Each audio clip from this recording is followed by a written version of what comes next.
Chapter 467. The people of Terrain had no idea that the world spirit hadn't been separated into four like it would on other worlds. In Earth's case, a rare instance to be sure, the world spirit chose its host before the metamorphosis began.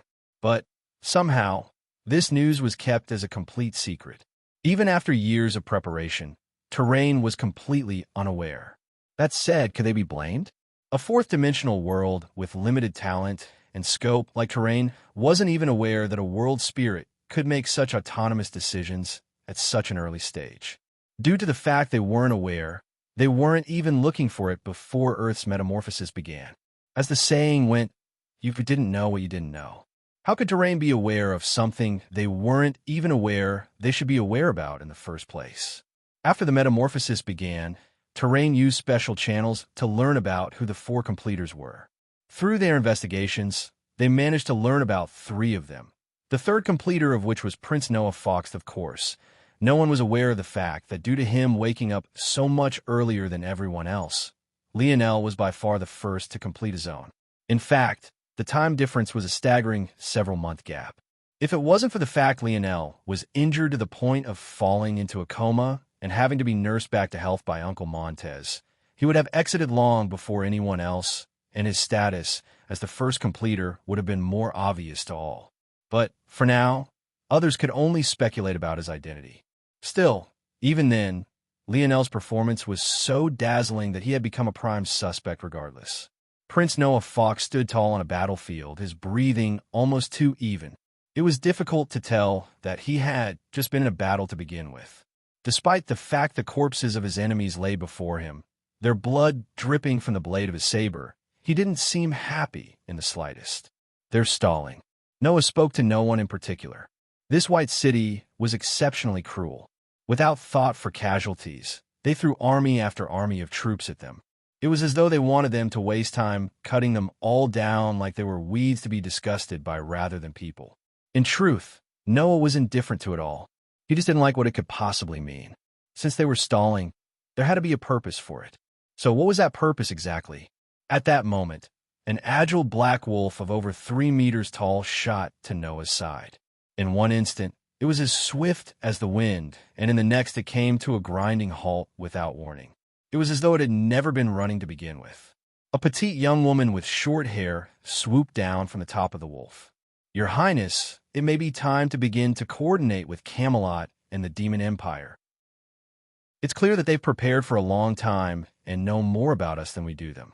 Though we've won all of our battles, they're hollow victories." Jessica spoke as plainly as she always did. It had already been a month since Noah had a conversation with his grandfather. In that time, he had managed to reclaim over half the territory White City had taken from Camelot, but there were a few problems with this. For one, technology wasn't functioning as it once had. Without it, it wasn't possible to erect forts like they had on Earth with any sort of speed. So, though they had reclaimed the land, it was more like they had pushed out White City's presence. Secondly, White City had managed to keep a strict hold of 2 strategic points even to now. Though they lost battles without a care, they always managed to keep control over what was truly important. Thirdly, they hadn't originally come here for such a long, drawn-out war. Thanks to their skills, food and water wasn't a problem, but there was more than this one needed for war. They needed a steady supply of weapons and weapon maintenance options, which they didn't have. They needed healers and doctors, but they were in short supply of them. And they needed numbers in order to keep control and scout out the areas they had taken hold of. But they had none of these things. Due to this, Noah had hoped to make a strong push and place White City on its back foot as quickly as possible. Unfortunately, though he succeeded, the issue was that their success wasn't great enough to warrant any sort of happiness. It was essentially hollow. Noah nodded. "I agree. I believe we've displayed enough of our strength." With a shake of his wrist, a strong vibration shot through Noah's blue-bladed saber. His strength caused the metal to bend and groan, whipping the blood on its way. In an instant, the blade was once again spotless. "Should we arrange a meeting?" "No. We will meet on the battlefield," Noah said plainly. "Understood." While Noah was leading attacks toward Pervaux Barony, heading a charge from the direction of No Man's Land, Camelot, and the Demon Empire was heading a charge toward Lynn Barony. Yet, despite this pincer attack from both sides, White City continued to fend off their attempts. The dauntless approach of the soldiers of White City shook the knights and mages of Camelot to the core.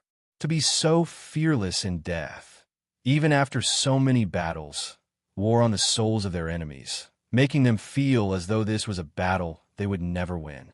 As a result, despite the fact King Arthur had been experiencing maybe the most peaceful time of his life, it was overshadowed by a perpetual fog that hung over Camelot. What didn't help was the fact Camelot lacked the same level of organization White City's armies did. And as their knights and mages awakened to their new abilities, it made the battlefield even more chaotic than they should have been. Without proper guidance on how to use these suddenly newfound powers, Camelot's victories were even more Pyrrhic than Noah's had been. It was on this day, on yet another battlefield, that Aina could be found, her lips tightly sealed as she swung her great sword toward another enemy. Chapter 468. Aina felt her arms trembling on impact. She could see the indifferent eyes of the White City soldier through their crossed blades. However, despite the dull pain in her arms and the trembling of her knees, her gaze too remained unmoved. Somewhere deep inside, she quite appreciated these soldiers of White City. Their emotionless, unquestionable resolve toward battle, as though they could forget about everything else other than the opponents before them. She too could resonate with this feeling. While Lionel felt an excitement when he laid eyes on a battlefield, Aina felt a soothing calm. However, the raging blood in her veins told a completely different story.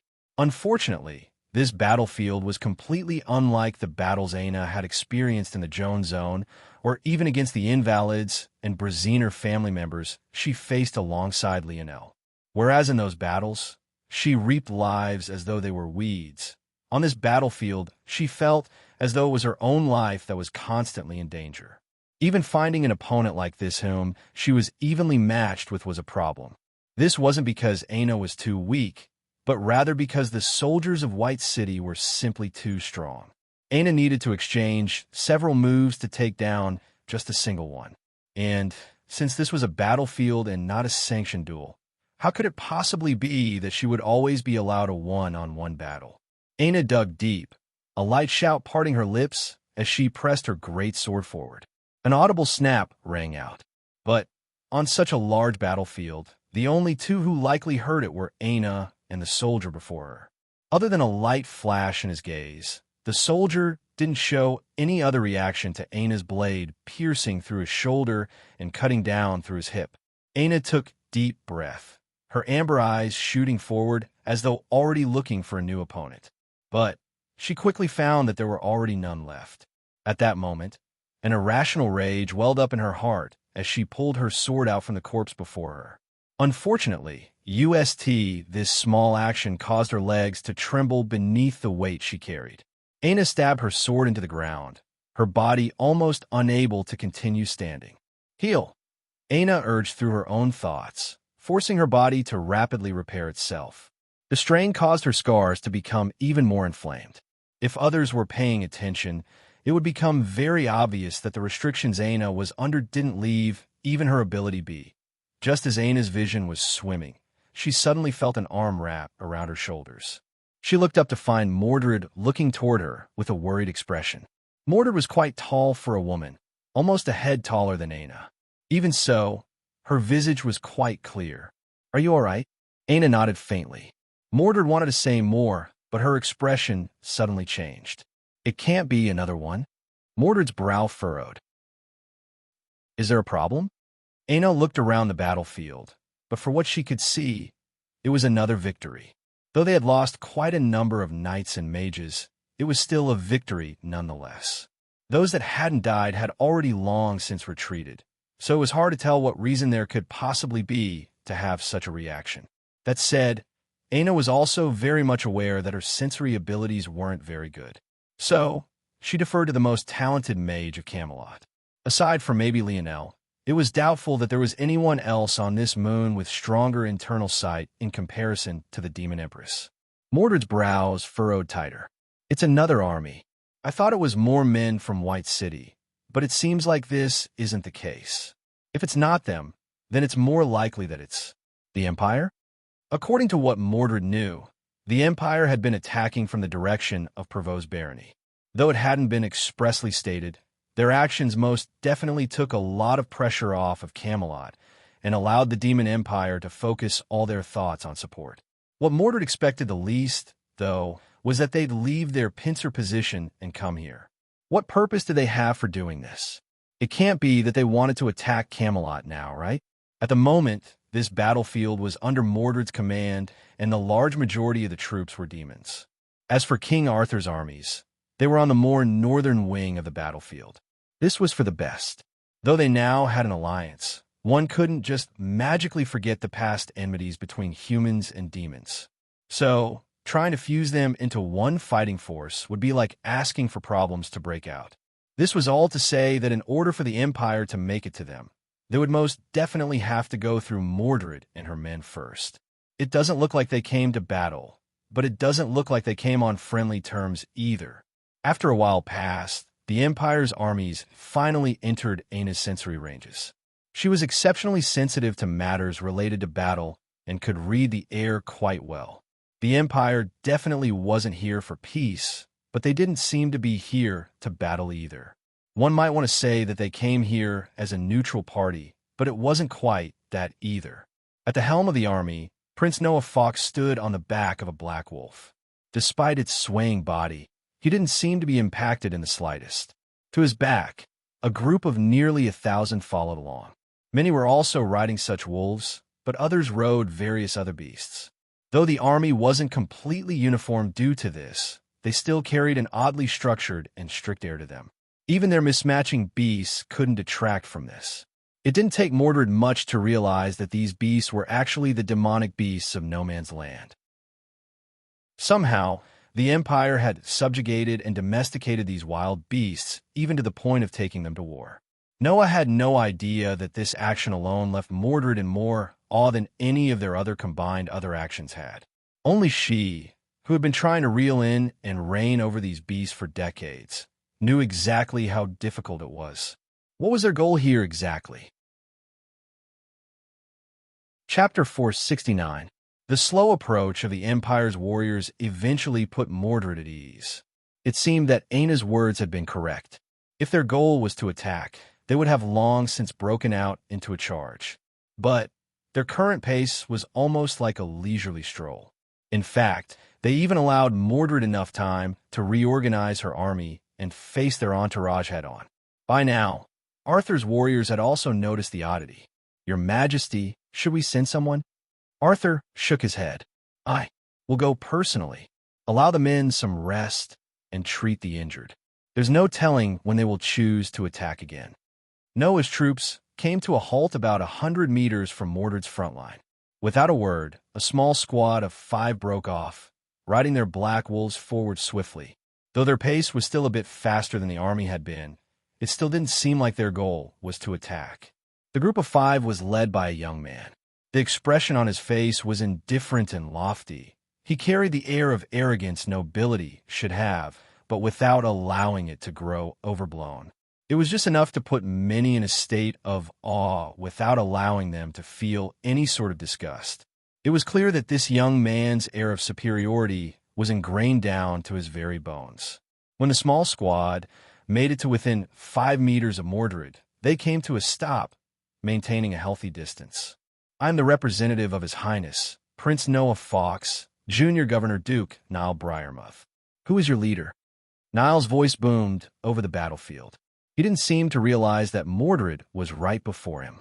Whether he did it on purpose or not, it was hard to tell. However, regardless, Mordred maintained her composure. She had been through much more in her life. If there was one thing she was excellent at, it was maintaining her calm. "I am the leader of the Demon Empire," she said unhurriedly. "I'm the leader of Camelot." At that moment, Arthur had made his way to Mordred's side. His expression wasn't as calm as his daughter's. Rather, it still held a lofty air. Niall looked down from his position atop his wolf, sweeping a glance over the two of them. His gaze happened to catch upon Aina, her appearance causing him to frown. Her face made him inwardly uncomfortable, but he hid it well. There was no need to linger on such things. Though he could be wild at other times, it was unnecessary at this moment. But just when he planned to focus on Arthur and Mordred once again, his lips even opening to speak, his gaze sharpened. He looked back toward Aina. His eyes landed on the hand she used to lean against her greatsword with. No, it was more accurate to say that his gaze landed on the wrist of the hand she was using. Even at this moment, Aina's breathing was still a bit haggard. The only reason she was still at the front of the army was because Mordred had insisted on keeping her by her side because she was worried about Aina's current state. For the past month and a half or so, Aina had done nothing but battle. It was hard to allow such a petite young girl to bear such a burden on her shoulders constantly. But Aina insisted to the point Mordred couldn't reject. Aina didn't think anyone would be talking to her at this moment, so she was entirely focused on her recovery. She was trying to force her ability to activate again, but it had slowed down considerably. Her reaction, though, caused Niall's frown to deepen. As though finally sensing that the atmosphere was oddly silent, Aina looked up, only to find that Niall's gaze was locked onto her. Of course, Aina was confused by this. She wasn't well known among the nobles, and even if she was, this definitely wouldn't be the face they recognize. Beyond that, she didn't share the red hair and eyes of the Brazinger family. Even one of her own family members only managed to recall her due to his perfect recall ability, and he had long since been buried beneath dozens of meters of earth. So, it was even less likely that she'd be remembered for this. State your name and which province you come from. Are you planning on defecting from the Empire? Niall's gaze sharpened, boring into Aina as though trying to force her into a confession. Yet, despite looking up toward Niall with tired eyes, Aina didn't seem intimidated in the slightest. What a joke! If Aina could remain calm and unperturbed beneath Lionel's aura, what was a mere junior Governor Duke worth? Of course, at this moment, Aina wasn't necessarily thinking of things in such simple terms. She only knew that she was unmoved by it all. In fact, she was even slightly annoyed. Compared to others, Aina was actually quite thankful for the Empire. If not for it, she would have likely suffered even more hardship as a child. But Aina's main priority was still revenge. What the Empire cared about her actions toward reaching this goal meant little to nothing to her. My name is Aina Brazinger. I come from Royal Blue Province. No, I have no intention of defecting from the Empire. Aina replied somewhat wearily. Then how is it that you are here and not protecting Royal Blue Fort? Niall's words froze. Did you just say Aina Brazinger? Niall suddenly remembered that almost a year ago now, they received a report that they would be gaining 2 more variants from Royal Blue Fort. One was a certain Lionel Morales, and the second was Aina Brazinger. But, for whatever reason, those 2 never appeared. Due to Earth's talents, after over a year of development, the rarity of variants had plummeted as well. From just a handful, it had blossomed to several thousand. In fact, in their current army, not a single one wasn't a variant. Of course, those who were variants from the very beginning were far more valuable. And Lionel and Aina were among this very rare few. In fact, considering where they started, they should be among the few who already had abilities within the 5th dimension. However, with this didn't come leniency. Rather, it made Aina's wrongdoings several times more severe. The action of not properly reporting to the capital could be considered a direct defiance of the Emperor's will. After reaching this point in his thoughts, Niall's aura became baleful.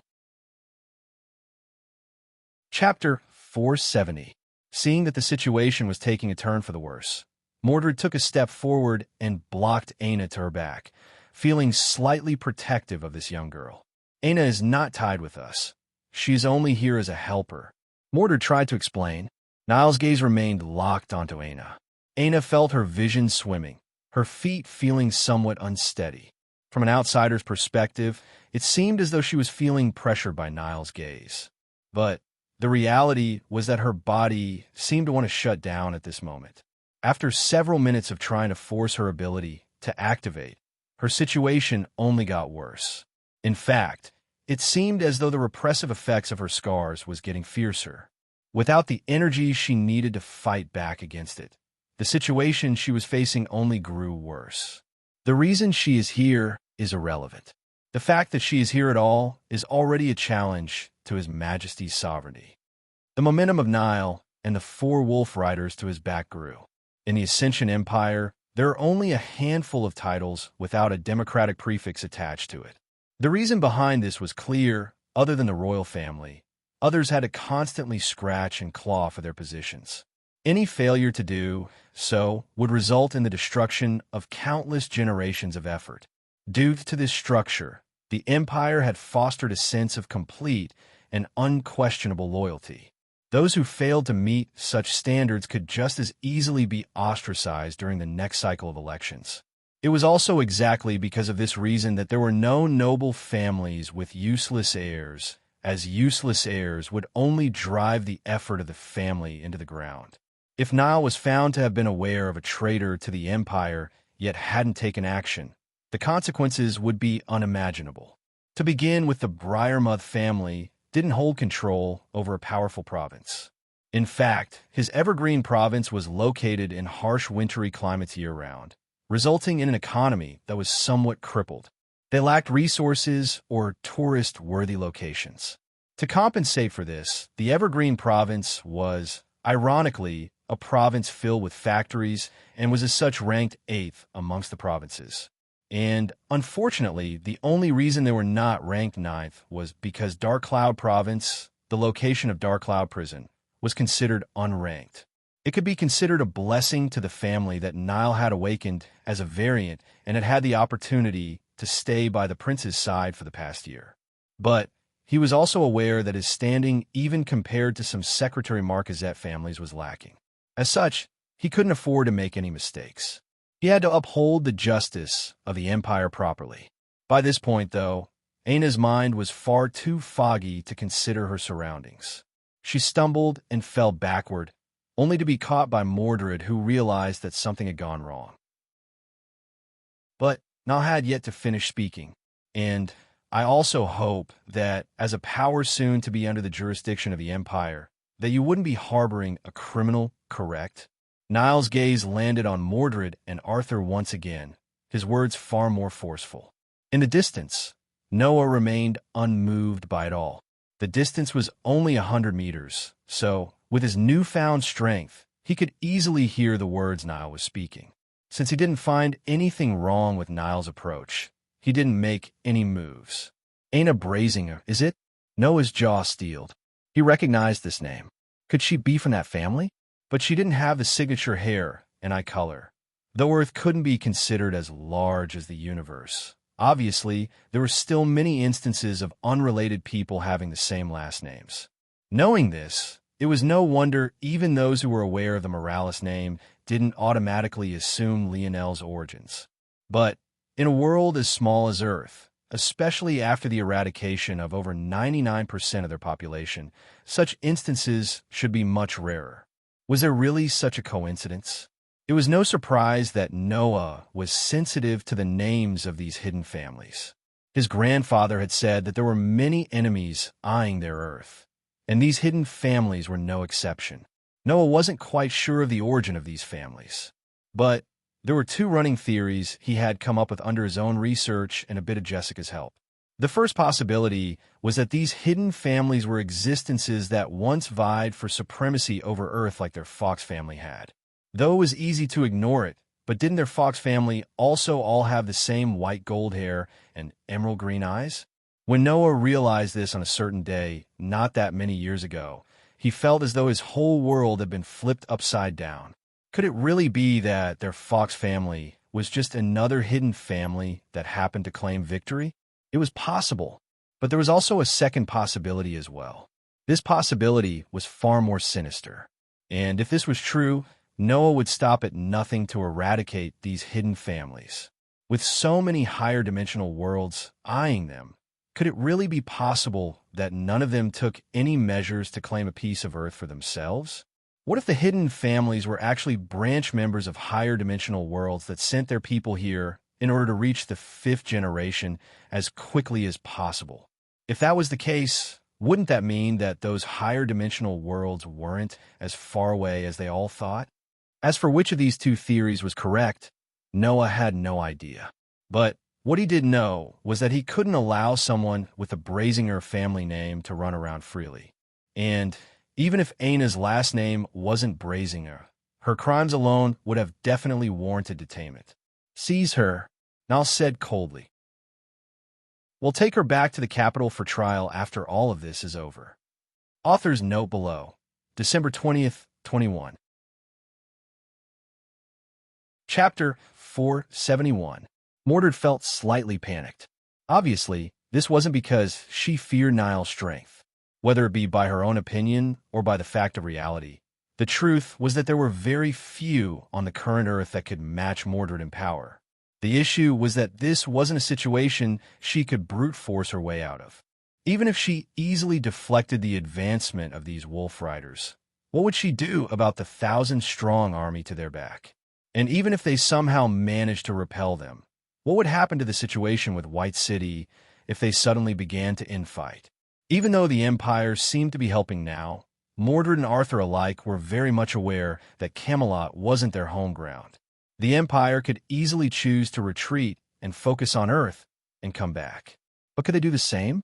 They could technically find a place on Earth, but what could their millions of citizens do? Where they place them?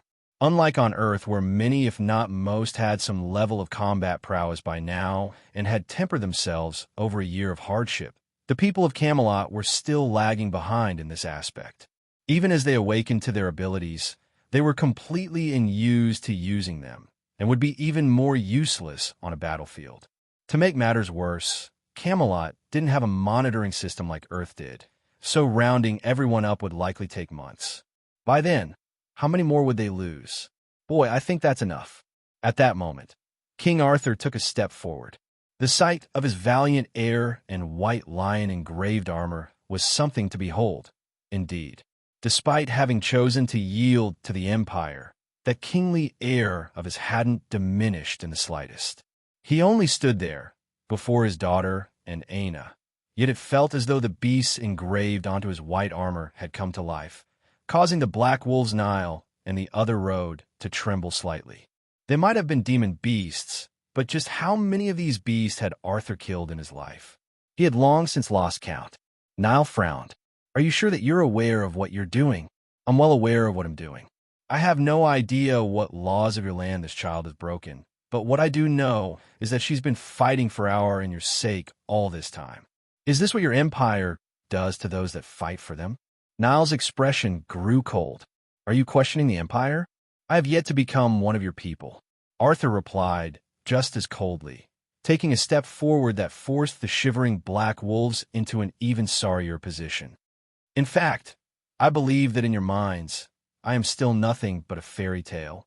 Is that correct? Arthur scanned the 5 before him and even sent a glance toward Noah in the distance. Despite meeting Arthur's gaze, Noah remained unmoved. A clash of royal air shot through the battlefield, making the atmosphere several times heavier. I may be just an inconsequential fictional character in your minds, but you shouldn't forget that you're currently standing on my fictional lands, breathing my fictional air, and are in my fictional presence. Until the day Camelot cedes to the Empire, this will still be the case. If you want to take people under my protection beneath my nose, you'll have to taste my blade first. The black wolves reeled and whined, kicking up to their hind legs. If it wasn't for the strength of their riders, Niall and the others would have definitely been kicked off. Niall didn't seem to notice the poor performance of his black wolf. His eyes remained locked onto Arthur, as though he was prepared to attack at any given moment. Niall, return. Noah's cold voice rang through the battlefield. His words alone seemed to dispel Arthur's aura, calming the black wolves down in an instant. The contrast was so drastic that even Arthur himself narrowed his eyes. Niall didn't hesitate to follow Noah's orders, clicking his heels against the coat of his wolf and dashing back to the Empire's troops. Mordred looked toward her father's back with a complicated glance. On one hand, Mordred knew that this had always been her father's character. He wasn't a man who took kindly to others looking down on him. But, by the same token, over the years, he had begun to somewhat allow others to trample over him. It seemed as though Arthur was overly prideful, but hadn't he allowed the church and the thoughts of the nobles to dictate his own thoughts for a long time? There was no doubt that he had been hypocritical in this aspect in the past, but now he managed to hold his head high even after choosing to submit to the empire. This was in stark contrast to the him of the past. It even brought a smile to Mordred's face before she could even reel it back in. It was at that very moment that Aina suddenly collapsed completely. Aina. Mordred was shocked. She had been propping Aina up from the very beginning, so she immediately realized the change in the weight she had to uphold. When Aina could no longer support her own self, Mordred was at a loss because even she herself almost collapsed.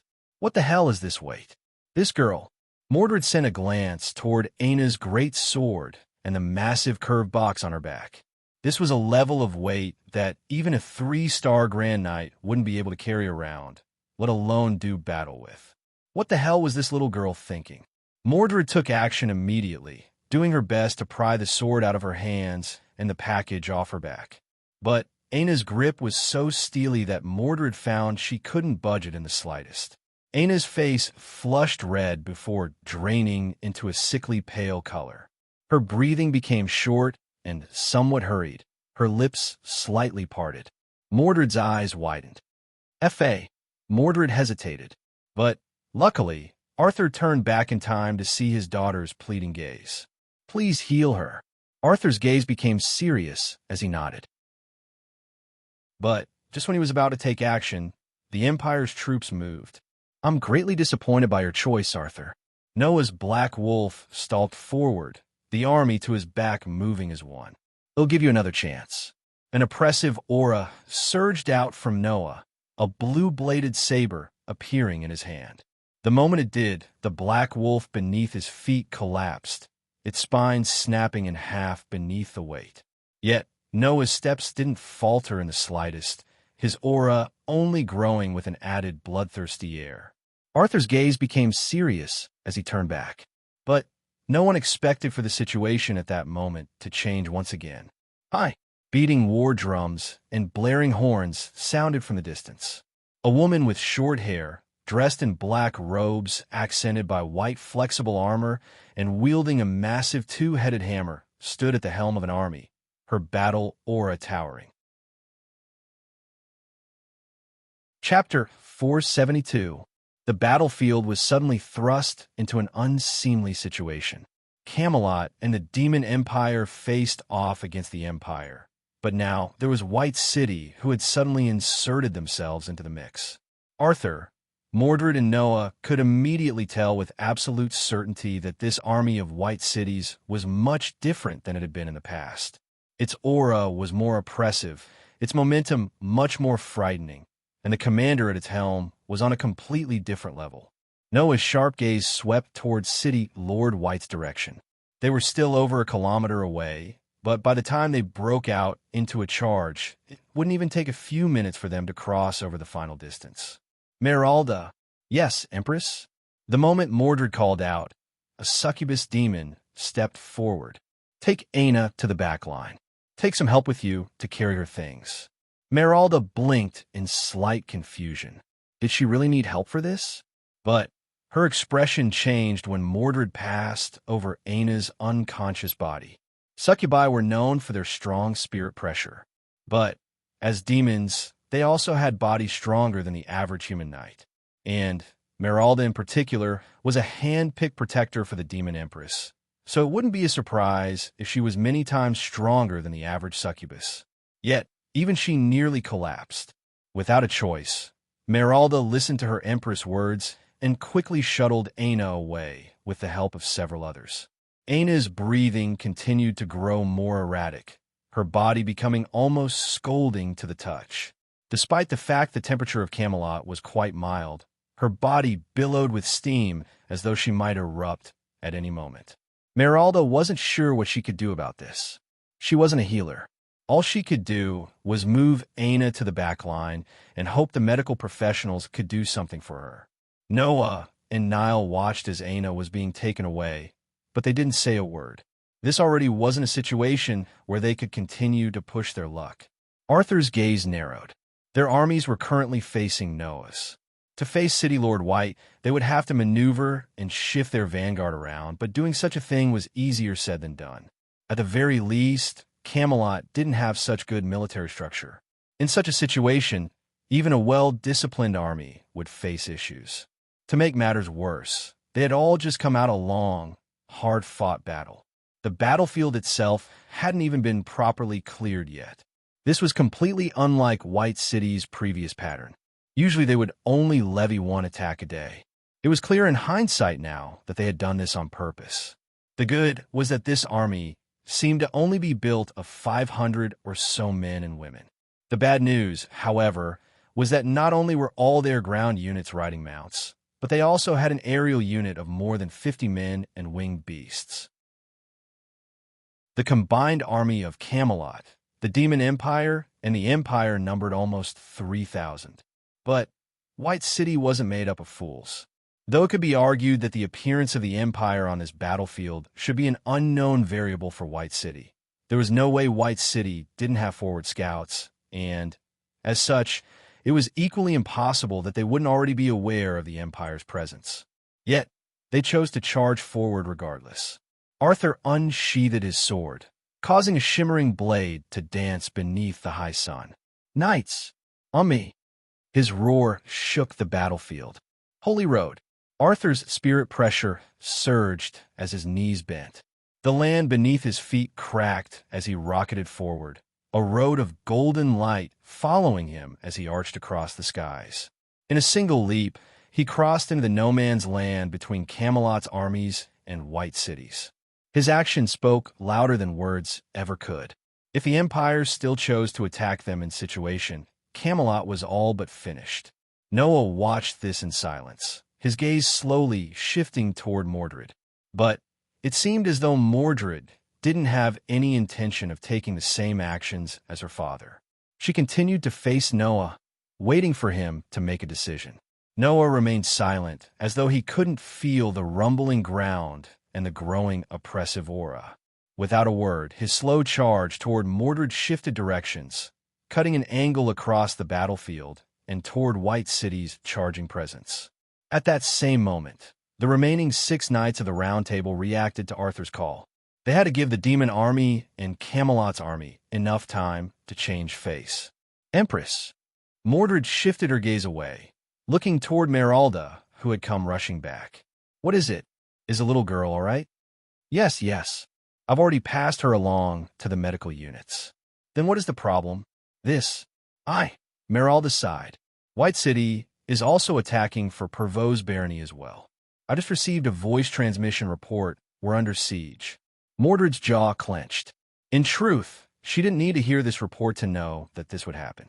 The moment the Empire came here, she knew that her empire was in danger. Though Mordred had returned home and regained a semblance of family, she couldn't just abandon the demons that had allowed her into their fold. The Demon Empire might not be her home anymore, but it was definitely theirs. A flicker of rage passed through Mordred's pupils. Did they really take her, the Demon Empress, so lightly? "What's the situation?" "Your Majesty left Krakos in charge. He predicts that he can last about half a day before they have to retreat into the mountains once again. According to the report, there are at least 10 white knights on that battlefield." 10? Mordred's brow furrowed deeper. According to what they knew, there were only 16 to begin with. One of them had been killed by Lionel, so there was only 15. For 10 to be on that battlefield, it was clear that this was all planned out from the very beginning. The worst part of all of this was that it couldn't be forgotten that this moon was a sphere. If White City conquered the Demon Empire, it would be as good as gaining 2 footholds to demolish Camelot with. A dark aura surged around Mordred, causing Meralda to shiver. At that moment, Meralda's talisman glowed once again. "Leave it to me, Em." Mordred's rage suddenly dissipated with the wind. That voice, wasn't that Lionel? He was on the Pervos battlefield. Why was he there? Did he already predict this? "Don't worry, they'll send them packing soon." Mordred could almost see Lionel's grin through the talisman, his air of confidence hanging palpably in the air. Chapter 473. Mordred hesitated, a slight air of guilt hanging around her. She knew, almost better than the man himself, how much Lionel cared about Aina. She felt like she should tell Lionel about Aina's current condition. But, at the same time, she knew that Lionel was about to do something foolish again. If he was distracted by other thoughts, his life would definitely be in more danger. Unfortunately, due to the fact Mordred hesitated, Lionel had already disconnected before she could make a final decision, leaving her at a loss. Empress! Meralda's call woke Mordred from her stupor. At that moment, Noah and Arthur were already about to clash with the front line of White City's army. Mordred's lost expression became steely, a baleful aura swirling around her.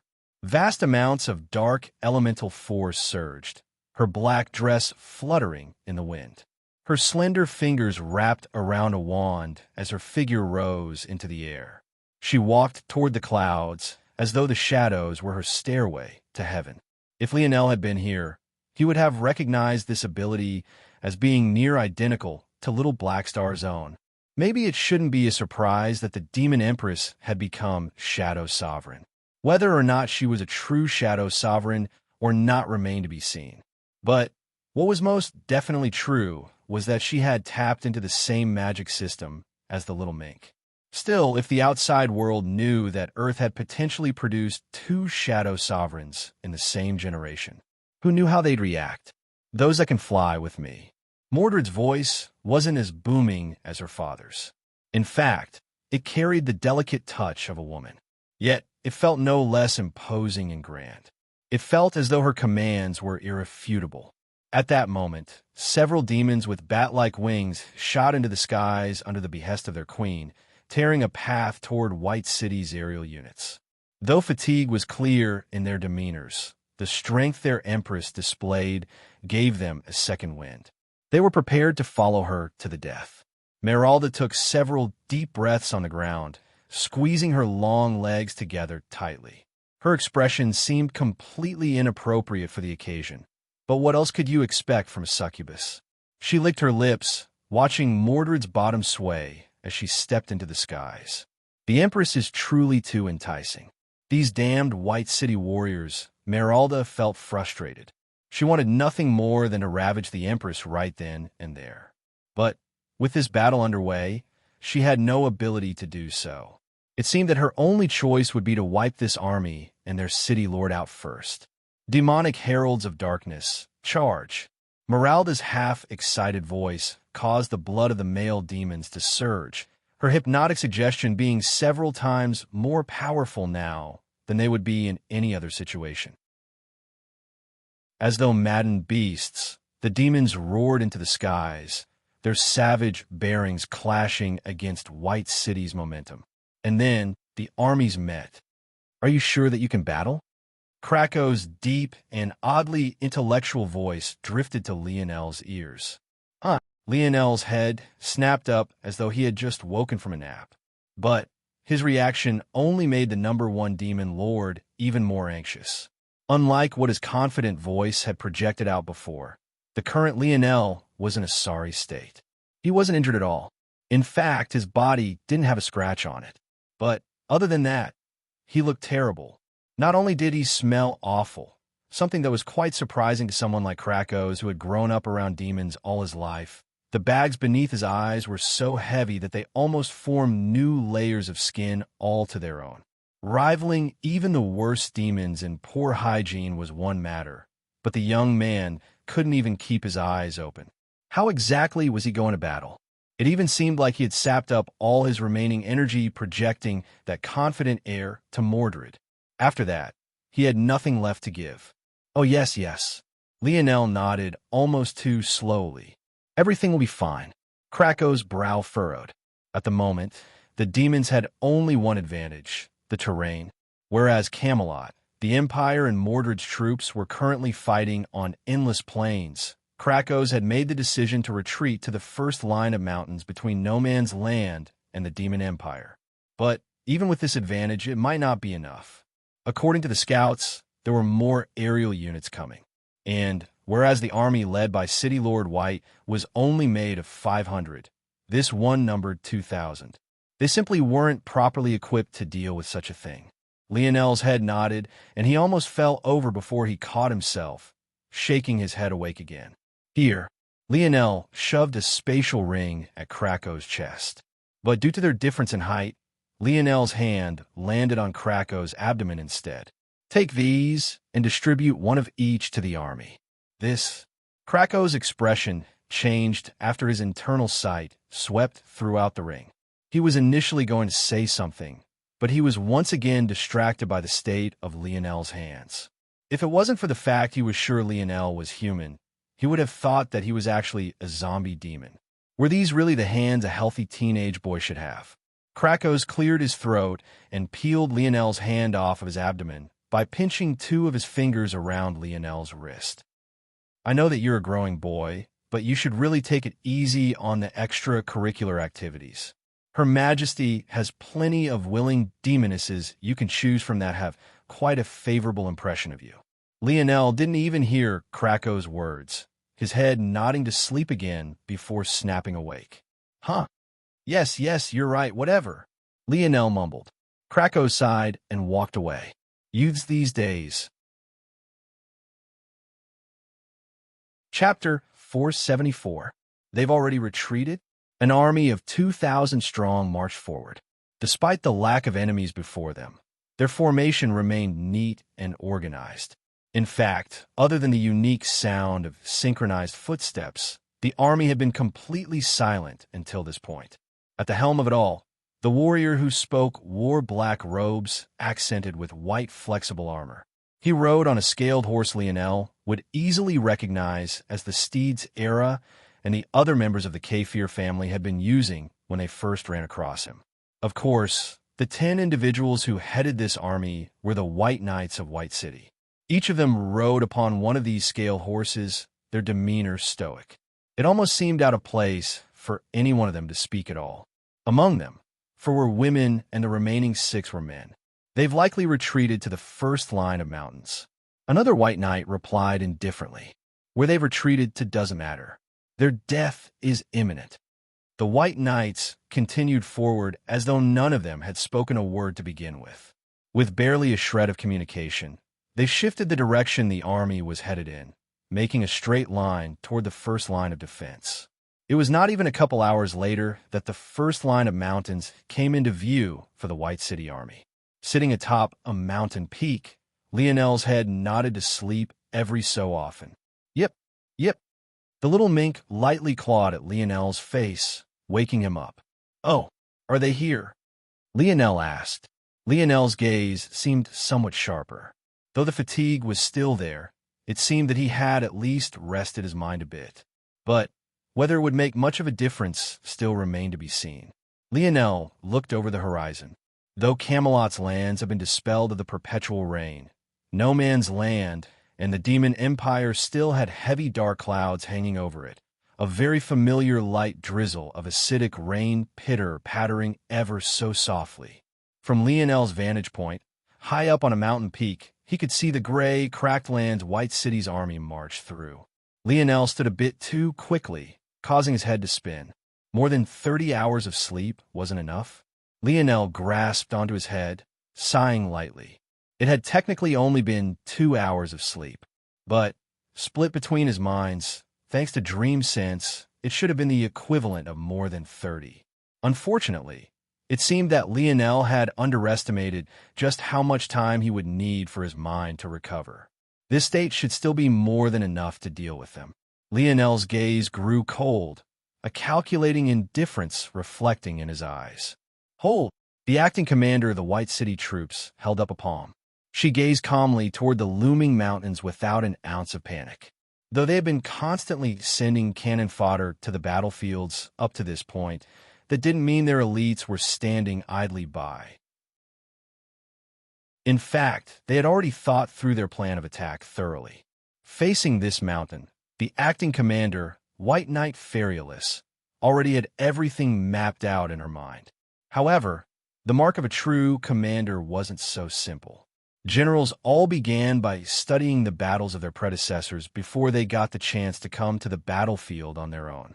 But generals who restricted themselves based on what they had read on what were ultimately dead pieces of paper would be forever destined to not reach the pinnacle of warring masters. Ferulus immediately felt that something was off just by laying her eyes on the mountain. There were 3 paths up this mountain, and there was no easy way to travel between them, at least not in large groups.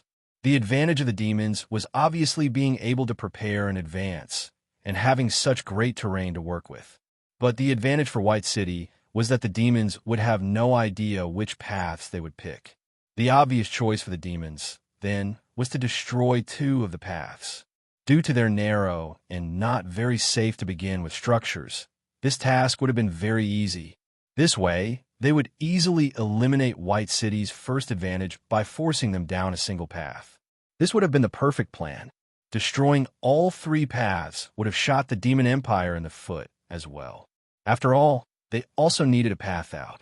So, 2 was the perfect balance of hurting the enemy while helping themselves. Of course, White City had already been prepared for this. As a counter, they had hidden mechanisms within their supply units that would actually allow them to fly over the mountains entirely and assault the palace from the skies. Though the mountainous structures appeared to be terrible from the outside, the location of the Demon Emperor's palace was actually a flat of the mountainous land and, not unlike a castle, acted as its own city.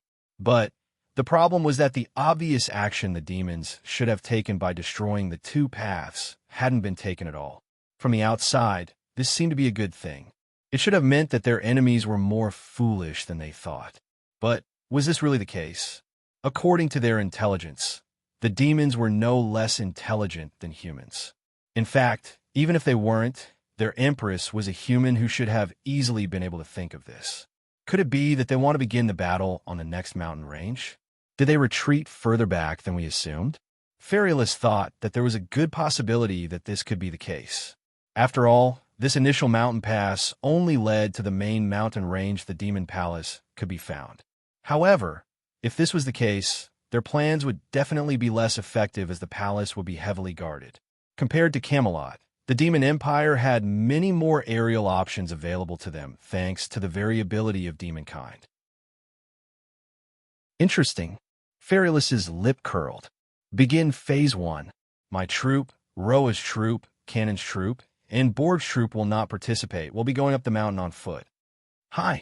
White City's warriors got to work immediately, not doubting Ferulus's judgment, despite the fact it went against everything they had prepared for. Soon, massive platforms that almost looked like enlarged hot air balloon baskets soared into the air, each carrying dozens of warriors beneath the beating wings of massive birds of prey.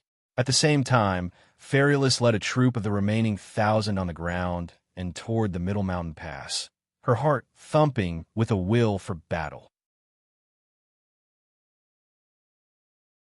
Chapter 475. So that's their choice. Lionel watched this all happen from afar. It seemed odd that he could see things happening from tens of kilometers away so clearly, but it didn't seem like a problem for him in the slightest. Krakos, lead your men down the middle pass of the mountain. Lionel seemed to speak to empty air. There wasn't a single soul on the mountain peak except for himself. Yet, in the instant he spoke, Krakos' men had moved out under his command. There are 5 white knights in the group you're headed for. All 5 of them have strength surpassing your own, so be sure to follow my orders to a point. Ferulus thought that the demons were planning something secretive due to their odd actions, when the reality was that Lionel didn't have a large, overarching plan. What he did have were many trump cards he was ready to deploy at a moment's notice. The first of these trump cards was Lionel's own personal force disruption towers. To everyone, including those of terrain, force disruption towers had become impossible to use. This only made sense. As the world evolved, the laws of physics that governed it would also fundamentally change. By the current age of technology, the pieces of engineering the people of Earth relied on were inextricably linked to concepts of chemistry, complex studies of physics, and even in some cases biology. In such a case, as these laws changed, the technology created to make use of them also became useless. Unless Earth adapted to the new changes with new creations of technology every time they evolved, tech would only become more and more useless as time went on. However, Lionel wasn't restricted to Earth's technology at all. Just 2 or so months ago, Lionel had witnessed the engineers of Royal Blue Fort attempt to piece together a force disruption tower. Though they had failed to complete it in the end, Lionel had already taken note of all of the tower's pieces. With the level his mind had reached, and the fact the towers were created based on third-dimensional constructs, memorizing everything with a glance was as easy as breathing for Lionel. After witnessing everything, it only became a matter of reverse engineering it all. However, even then, Lionel didn't need to go so far. What he needed wasn't a true working force disruption tower. After all, they had become nearly useless after Earth entered the fourth dimension. No, what Lionel needed was just a framework, a push in the right direction, a small light at the end of the tunnel. That would be enough to bring the warriors of White City hell. Fariolus led the vanguard through the mountain pass. Rock walls surrounded them from all directions, almost as though they had entered a dark valley rather than a passage up a mountain. Though the passage was considered narrow, this was only in consideration for an army of 1,000 strong. The truth was that there was still 20 meters of clearance between the walls of the mountain pass. Still, with an army of this size, such a reality made quickly retreating almost an impossibility. But Fariolus wasn't a fool. She was already prepared for any unexpected situations. The reality was that whenever you were an army laying siege, losses would be inevitable. She entered this pass knowing very well that it might be a trap, but she was prepared to suffer whatever consequences might come with it. This was the philosophy of the White City Knights. They as commanders rode in the vanguard. They as commander took the brunt of the pressure on their shoulders. They as commanders would face all danger that came their way. It was this top-down philosophy that bred the fearless army of White City. When your commanders dared to lead the charge, what right did they as subordinates have to cower? Fariolus's gaze narrowed. The ground only shifted a bit, but she sensed it. Her sensitivity to such things was beyond normal limits, not only due to her experience as a commander, but most importantly due to her ability. This was the second reason she dared to enter this narrow passageway. Fariolus's ability made her exceptionally sensitive to vibrations through the ground.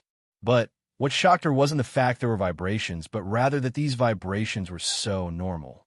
This rhythm, it could only come from an advancing troop. Fariolus internally sneered. It couldn't be that they wanted to meet on this battlefield, right? Had she really overthought it? Did the demons just overestimate themselves? Though the report said that the demons were just as intelligent as humans, it also said that they were quite hot-blooded as well. They may very well be like their City Lord White, but completely lacking in the strength City Lord White had. Still, though Fariolus thought this, she went on her guard, stopping the army at one of the many winding paths. This is the best location to meet them. The current location had the White City army still moving uphill, which put them at a slight disadvantage. But in return, the bend in the path more than made up for this. The vast majority of people were right-handed. This was the case across the universe and across races. The position Fariolus chose to stop at gave those with a dominant right hand the advantage. But this was only a small part of the puzzle. The main reason Fariolus chose this location was because the demon army would have to curl around the path to meet them, whereas White City's army could meet them head-on. If the demons were really as hot-headed as they seemed, they would easily fall into this small trap. Fariolus pulled out a sword while unsheathing a dagger with her left. This was her in her optimal state. 1.5 meter length sword in her right and a short sword in her left. She had lost count of the number of enemies she had slaughtered with these two blades. They stopped. Fariolus's gaze narrowed. It seemed she was correct to be cautious. A battle intent exuded from her body. Without a single word, the warriors to her back felt her excitement, their blood beginning to boil as well. Activate it now. Lionel's expressionless voice shook Krako's heart. Was this the same boy he had just been with? But without hesitation, Krakos gave the hand signal. In unison, the demons brandished their weapons, pouring all the force they could muster into them. In that instant, the quality of the air seemed to shift. The mountain pass gained an abnormal stillness. "Charge!" Lionel commanded. A long distance away, in a military recovery tent on the Camelot battlefield, Aina tossed and turned, her breathing short and ragged. Strong pulsing veins coursed through her body, bulging throughout her neck. The military tent soared past 100 degrees Celsius and seemed to still be climbing. Chapter 476. City Lord White held a combat prowess those of Earth had simply never seen before. If it wasn't for Arthur, the Knights of the Round Table, Noah, and Jessica all surrounding her at once, it felt like she could solo the entire battlefield on her own. Yet, even with so many working together, she didn't seem to be even slightly disadvantaged. In fact, she even held the upper hand, her strength causing the skies to tremble and the earth to quake. City Lord White swung Clara with a single hand, sending King Arthur flying backward. Arthur's feet dug a deep pit in the ground, his body sinking down into a strong horse stance as he held Excalibur across his body. City Lord White's irises glittered somewhat. She was inwardly shocked, not because of the strength of the enemy she faced, but rather because of the quality of their weapons. Logically speaking, it was impossible for such a fledgling world to have such powerful weapons. Their weakness should also come with an appropriate lack of resources. Yet, this wasn't the case at all. In fact, if it wasn't for White City being severely outclassed in weaponry, this war might have come to an end long ago. Just as an example, there was the sword in Arthur's hands. It shouldn't have been able to survive even a single strike from her before shattering. Yet, not only did it not show any signs of collapsing, it was even faintly putting pressure on her double-headed weapon. As though that wasn't bad enough, there was Arthur's white armor. Though City Lord White wasn't a weapons expert, she could still tell that Arthur's armor reinforced his force and deflected almost 10% of her attacks. If it wasn't for her sturdy build, City Lord White would have suffered a great deal. If it was just Arthur, things might have been fine. But there was still Noah's saber and Jessica's whip. In fact, even the Knights of the Round Table all had weapons and armor superior to her own. This was especially the case for Lancelot and his golden lance. It felt that if she was even a little careless, she would be pierced all the way through. On terrain, such weapons simply didn't exist. Though worlds could have heirlooms they passed down at this quality, and being in her position, City Lord White would definitely be in position to have one such weapon. It had to be remembered that terrain was deemed as a world without talent. As a result of this, terrain never received the support of higher dimensional worlds, and as such never received rewards for their zones. The only benefit of clearing zones for terrain was helping their world to survive another day and maybe the training they could receive by putting their lives on the line. This was the reality of the world. There was no such thing as fairness. Terrain didn't receive the support of higher dimensional worlds because they weren't talented. By the same token, these higher dimensional worlds had no obligation to help Earth either. Like this City Lord, White faced enemies with Tier 9 black and quasi-bronze treasures all around, while she herself only wielded a Tier 7 black treasure she treated like her own child. Yet, despite the situation, a maddening grin hung across her attractive face. Her slender arms bulged with strength it shouldn't have, blasting another 2 Knights of the Round Table away. "Come, show me more. I haven't bled in a long time. Can you let me see the color of my blood?" City Lord White's laughter rang throughout the battlefield. Her voice was like a beacon in the darkness for her men, constantly fueling their momentum. How could their blood not boil? Even when so many faced their commander at once, they were simply no match for her. Noah brandished his blue-bladed saber. If those who weren't aware of his abilities saw him now, they would be stunned.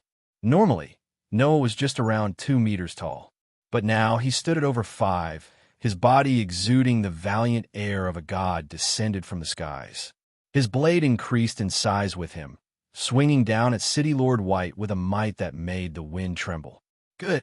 City Lord White flicked her wrist upward, easily deflecting Noah's saber as though it was no heavier than a feather. She reset herself, looking to swing at and shatter Noah's knee. But Jessica reacted quickly, causing several demonic beasts to pounce at the City Lord. However, City Lord White's sinister grin only grew wider. As though it put no pressure on her wrists at all, she easily shifted her aim with a thought, shattering the skulls of 3 beasts with a single flicker. Noah felt as though his arm was about to shatter beneath the she-devil's counterattack. His ability wasn't as simple as gigantification. He could increase the size of his body and any object he so chose, but he could also control density along with this ability. Everyone knew that volume increased by a cubic while surface area increased by a square. This meant that there was a limit to how large the human body could become before it collapsed in on itself. However, Noah could bypass this by increasing the density of his bones several-fold at will. Even making his bones as strong as diamond wasn't impossible with his current ability. In the future, making himself as durable as a 4th-dimensional or higher metals would just be a thought away. This was all to say that Noah could make his own weight increase to an inconceivable degree, and he would also be able to proportionally increase his muscle density to have the strength to back it up. Yet, City Lord White deflected it all with a flick of her wrist. At that moment, King Arthur dug himself out of the trench he had slid back in, charging back towards City Lord White with the same valiant air. Golden lights surged around his body, dancing along with his blade as he cleaved forward. City Lord White's laughter sounded as she sent him flying once more. In the blink of an eye, she appeared amidst the knights of the Round Table, forcing them to quickly defend themselves. But the result was only to be expected. Blood flew from their lips as they were sent flying. City Lord White shot forward, appearing before King Arthur, her double-headed hammer already swinging downward, a manic laughter hanging in the air. King Arthur's visage remained stoic, slamming a palm into the ground and flipping out of the way. However, City Lord White's nimbleness was beyond his comprehension. With a twist of her wrist, her target changed like flowing water, aimed right for King Arthur's head. Arthur's gaze sharpened, the scent of death hanging over him. He could almost feel the grim Reaper whispering into his ears. With the quickest movements he could muster, he rose Excalibur to his face, trying to block it. City Lord White's laughter didn't pause for even a moment. She could almost smell the blood spraying into the air. It was at that moment that a strong surge of magic shook the battlefield. A shield of ice quickly formed in the path of City Lord White's hammer, causing it to slow and pause just for a moment before being shattered. By then, King Arthur had already taken advantage of the opportunity to dodge out of the way, City Lord White's hammer just scraping a hair's breadth from his head. In the distance, the blue eyes of Queen Guinevere shone like 2 sparkling sapphire gems. The Queen of Camelot had stepped onto the battlefield for the first time in decades. Chapter 477. Queen Guinevere's spirit pressure seemed to make the skies bow down. It was only at this moment that the people of Camelot and the Demon Empire realized that the strongest mage of Camelot wasn't the Pope, nor was it Arthur, nor was it even Mordred. It was the Queen of the people, Guinevere Pendragon. Ho-ho, good. The more, the merrier. City Lord White's laughter continued, brandishing her hammer to smash toward King Arthur again, as though she hadn't sensed Guinevere's presence in the least. Sharp, icy wind spun around the queen, her black hair rapidly becoming coated in a thin layer of ice. In an instant, her tan skin and black hair became as white as snow, her eyes becoming such a pale shade of blue that they too seemed to become white. Several javelins of ice formed to her back, shattering the sound barrier as they shot forward. The mages of Camelot immediately reeled in shock. They couldn't wrap their minds around how the queen displayed such prowess without her wand. At that moment, City Lord White became more serious.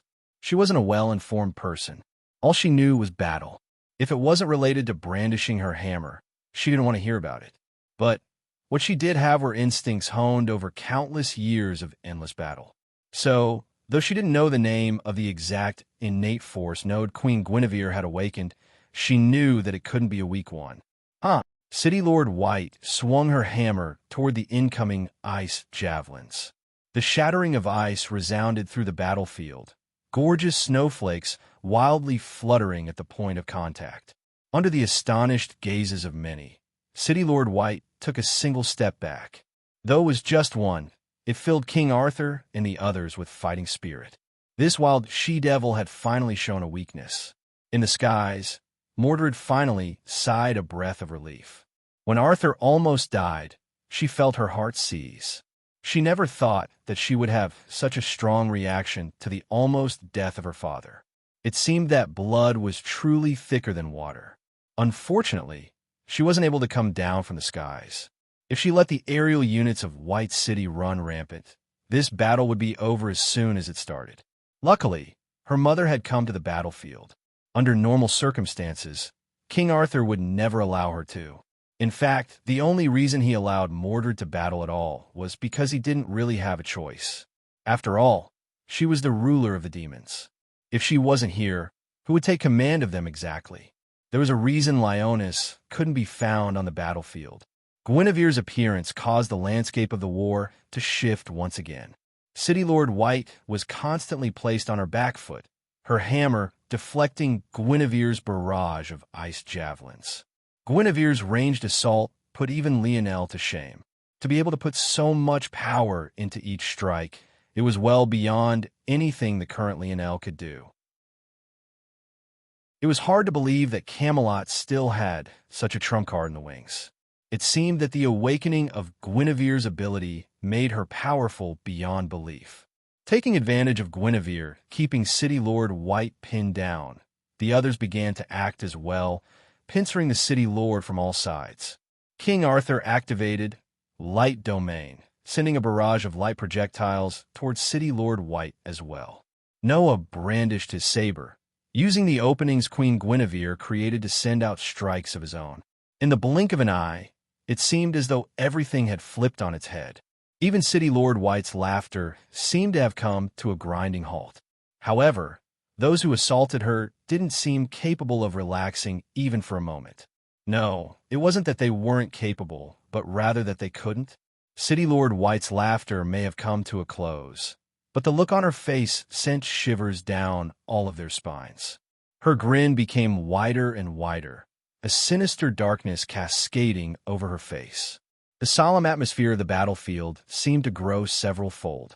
It was as though City Lord White's lack of laughter was even more of a sign than her actual laughter had been.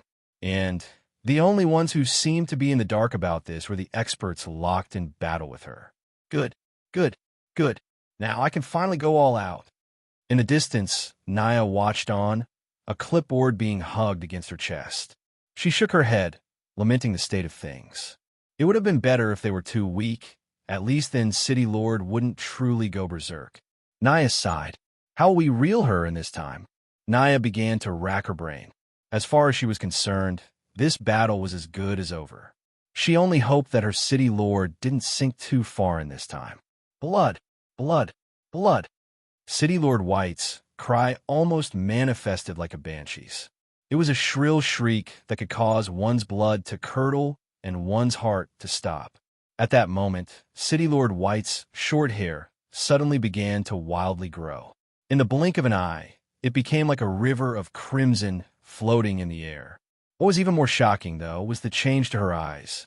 In a moment, the whites of her eyes became a blood red, while her irises became a murky gray. No matter how one looked at her, she looked like a demon incarnate. But, as though to ensure those who didn't think so saw through to the truth of the situation, corpses from all around the battlefield trembled. Then, in the blink of an eye, they were completely drained, streams of blood from their dead bodies shooting into the air and pouring into City Lord White's hair, as though to nurture it. Blood, blood, blood. City Lord White's laughter once again sounded, but this time it felt as though 3 women were laughing at once. Then it was 4, then 5. Very soon, it was impossible to tell that they were women at all. When everyone realized what was happening, their eyes widened in shock. It wasn't City Lord White's laughter anymore at all. In fact, other than the mad grin on her face, City Lord White's mouth didn't open at all. The laughter, it was coming from the blood. It was the voices of the dead piercing through the veil of the living, as though to remind them all not to forget. City Lord White shot forward, her speed more than triple what it had been before. In less than a breath, she appeared before Lancelot, her hammer swinging forth. Lancelot reacted as quickly as he could, piercing forward and up with his lance. But a vibrant red glow that pulsed like a beating heart appeared on City Lord White's hammer as it smashed downward. At the instant of contact, Lancelot felt pain like he never had before. The bones in his legs collapsed in on themselves, what remained of his knee piercing through his skin in gruesome fashion. All the strength he had accumulated seemed to be no better than a child swinging with all their might at an adult. In all his life, Lancelot had never felt so weak, nor had he ever suffered through such pain. Lancelot, Arthur, Guinevere, and the Knights of the Round Table all shouted in rage at once. But City Lord White's laughter was like a melodious tune being plucked to their suffering. At that moment, within a military healing tent, the temperature had already skyrocketed past 200 degrees Celsius. The heartbeat of the young girl had grown so loud that it could be heard even outside the flapping curtains. It was in that instant that her eyes shot open, reflecting a blinding golden light. Blood, the voice was soft, but seemed to reach the ears of every person on the battlefield. Chapter 478. A year ago, Aina stood from her seated position, power she had never felt before coursing through her veins. She had already expected that the blood of a fifth-dimensional creature would give her a massive boost to her strength, but she was still somewhat surprised that it allowed her to directly shatter the barrier to the fourth dimension. The fourth dimension was different from the third. It could be said that both planes of existence laid a foundation, but the method in which they did so was much different. In order to understand what this difference was, it had to be known that the minimum requirement for passing down a lineage factor was being in existence at the fourth dimension. Only upon gaining some mastery of this dimension would one reach the necessary threshold. The third dimension formed one's force nodes. The number one managed to form would remain unchanged, at least for the time being. This made one's success within the third dimension a direct predictor of one's success in the future. The fourth dimension built upon this foundation. Not only did one transition from third-dimensional to fourth-dimensional force, but one also began the process of body refinement. Though it seemed like dimensions were just power levels, this wasn't the case at all. When transitioning between dimensions, one was quite literally ascending to a new plane of existence. This was why the gap between dimensions was impossible to cross. The third dimension allowed one to create fourth-dimensional constructs within one's body, the force nodes, while the fourth dimension was the process of dispelling what impurities remained of the third and fourth dimensions to allow a smooth transition into the fifth dimension. At the fifth dimension, this was where the true powerful existences of the dimensional verse began to appear. As such, there was one main goal of the fourth dimension: to purify, whether that be the blood, the bones, the organs. Everything needed to be cleansed of filth lingering from lesser dimensions. Only by doing this would it be possible to ascend to a higher level of being. However, unlike the third dimension, there wasn't just one method of completing this requirement. In fact, the fourth dimension was where the numerous diverging paths of the dimensional verse truly began to shine. For someone like Aina, the path she would choose was very simple. With her ability, it only made sense to focus on her blood. The blood was the life liquid the remainder of the body relied on. There wasn't a single crevice one could find in the body where it wasn't a major player. And thanks to Aina's affinities and her ability, this was also among the easiest paths for her to take. As for how the power level of the fourth dimension worked, this was much more straightforward. In order to transition from the use of third-dimensional force to fourth-dimensional force, the body had to be properly primed. Only by ridding oneself of these impurities would one be able to truly begin to use fourth-dimensional force. Upon reaching the first tier, one would be able to fill one of their force nodes with fourth-dimensional force. Upon reaching the second tier, one would be able to withstand the filling of 2 force nodes with fourth-dimensional force, so on and so forth.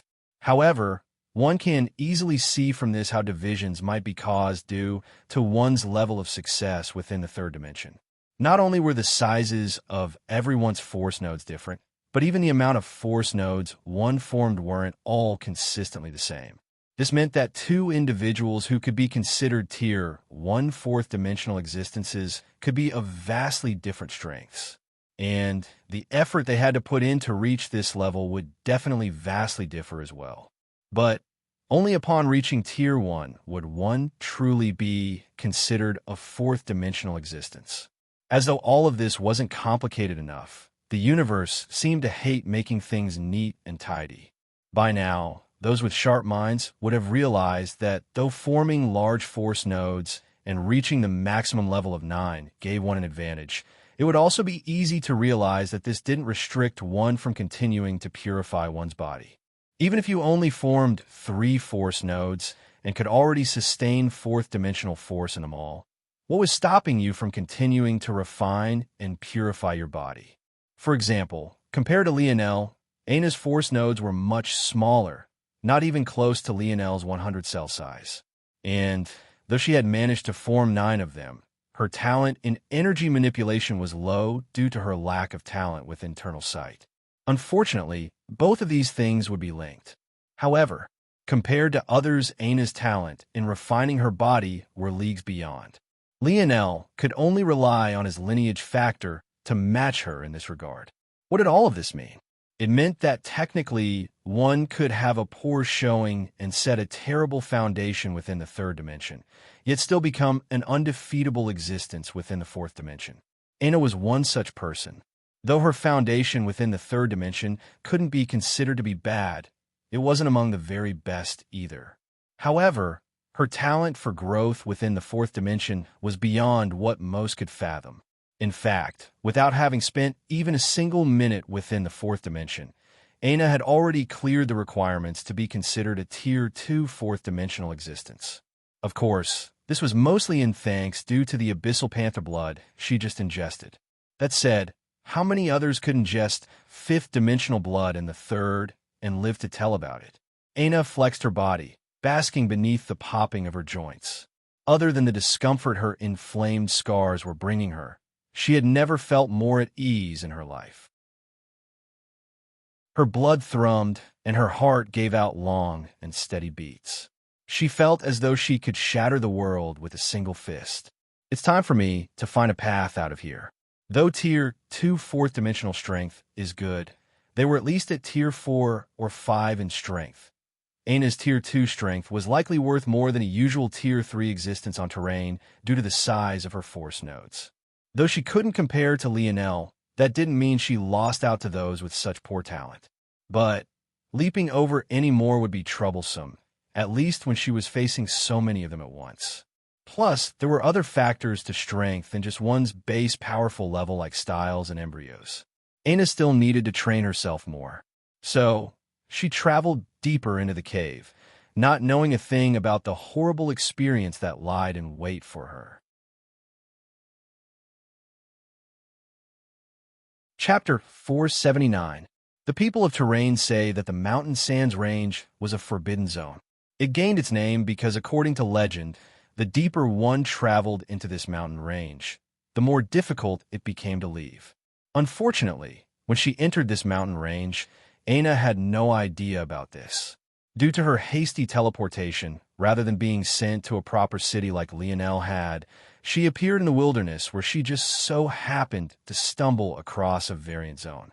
Due to the nature of a variant zone, Anna managed to claim rewards despite her competitors being several times more powerful. But this made her escape all the more difficult. Without a choice, she charged into the mountain range and eventually managed to find this network of tunnels. Knowing it wasn't safe to go back the way she came, believing that those three heirs were still chasing her. Aina, instead, decided to find a secluded location to break through. Now, she was hoping to find an alternate exit. Unlike Lionel, Aina didn't have perfect recall, nor did she have a powerful mind. This wasn't to say that she wasn't intelligent, but rather that she wasn't as much of a monster in this regard as compared to Lionel. After all, Lionel's mind could probably put a supercomputer of the 25th century to shame. Without a choice, Aina could only travel forward slowly, leaving marks on the walls of the cave traveled through to remind her of where she had been and whether she was traveling in circles or not. Luckily, Aina had the small sword she gained from the variant zone. It was much more convenient to use than her massive axe in such small quarters. Author's note: yes, small sword. Note that Aina's great sword has not appeared yet at this point. By now, Aina had long since placed her sensory-boosting headpiece on. Before, she had been hesitant to do so. Compared to Lionel, she was much more informed about the situation of other worlds. So, she was very much aware how much of a draw a quasi-bronze treasure could be. As such, she hid the fact she had one while within the variant zone. But now that she had become the enemy of those three anyway, even if she ran into them now, it wouldn't make much of a difference. After all, the blood of a fifth-dimensional entity could be considered about equal to a quasi-bronze treasure. In fact, to the right person, it would be even more valuable. The force is getting denser? Aina's brows raised, a faint excitement in her heart. If force was increasing in the direction she was walking, it was very likely that there could be treasures lying in wait. It wasn't rare for such ancient networks of caves to have untapped mines. Aina continued to mark the walls she came across with arrows, maintaining her caution. Usually, the most sensitive creatures to shifts in force density weren't humanoids, but rather beasts and invalids. Though invalids only cared about devouring humans, beasts were different. Whether it was humans or resources, they would be interested in both. It wouldn't be a surprise if a beast called this place home. As Aina approached the location of the increased force density, she heard a faint scratching noise that caused her steps to freeze. Though Aina's senses weren't very powerful, thanks to her strong body, what she did have was great hearing and eyesight. In fact, after absorbing the Abyssal Panther's blood, her ability to see in the darkness was no worse than her ability to see in the light, which was very helpful in this dark environment. There's something up ahead. Aina crouched, slinking forward as though she truly was a panther. The light in her amber eyes seemed to dim toward a darker hue and gained a more feline look to them. Her black hair melded into the darkness as she quickly darted forward, making it to the small branching pathway the noise was coming from. After peeking inside, Aina was stunned by what she saw. An invalid. Aina's heartbeat quickened slightly before she forced it to enter another slow and calming rhythm. She was well aware that any invalids that managed to survive this long on a world that had long since gone through its metamorphosis wasn't an existence she could look down upon. But, at the same time, such invalids would leave behind great stores of energy. Whenever an invalid was killed, they would become the purest globule of force imaginable. When this was absorbed, it would be a great boon to a body. The stronger the invalid was, the greater the benefit would be as well. The only unfortunate thing, or maybe fortunate in this case, was that Terrain was a world without much talent. Though invalids that survived this long would indeed be powerful, they still had a limit on just how powerful they could become. Invalids had an exceptionally difficult time traveling between worlds for obvious reasons. So, if all they could devour were low-talent humans, they'd be equally as pitiful. Aina brandished her sword, prepared to strike at any moment. What is it scratching and claw at? Aina had never seen an invalid act in this way. They would usually be placid and without emotion.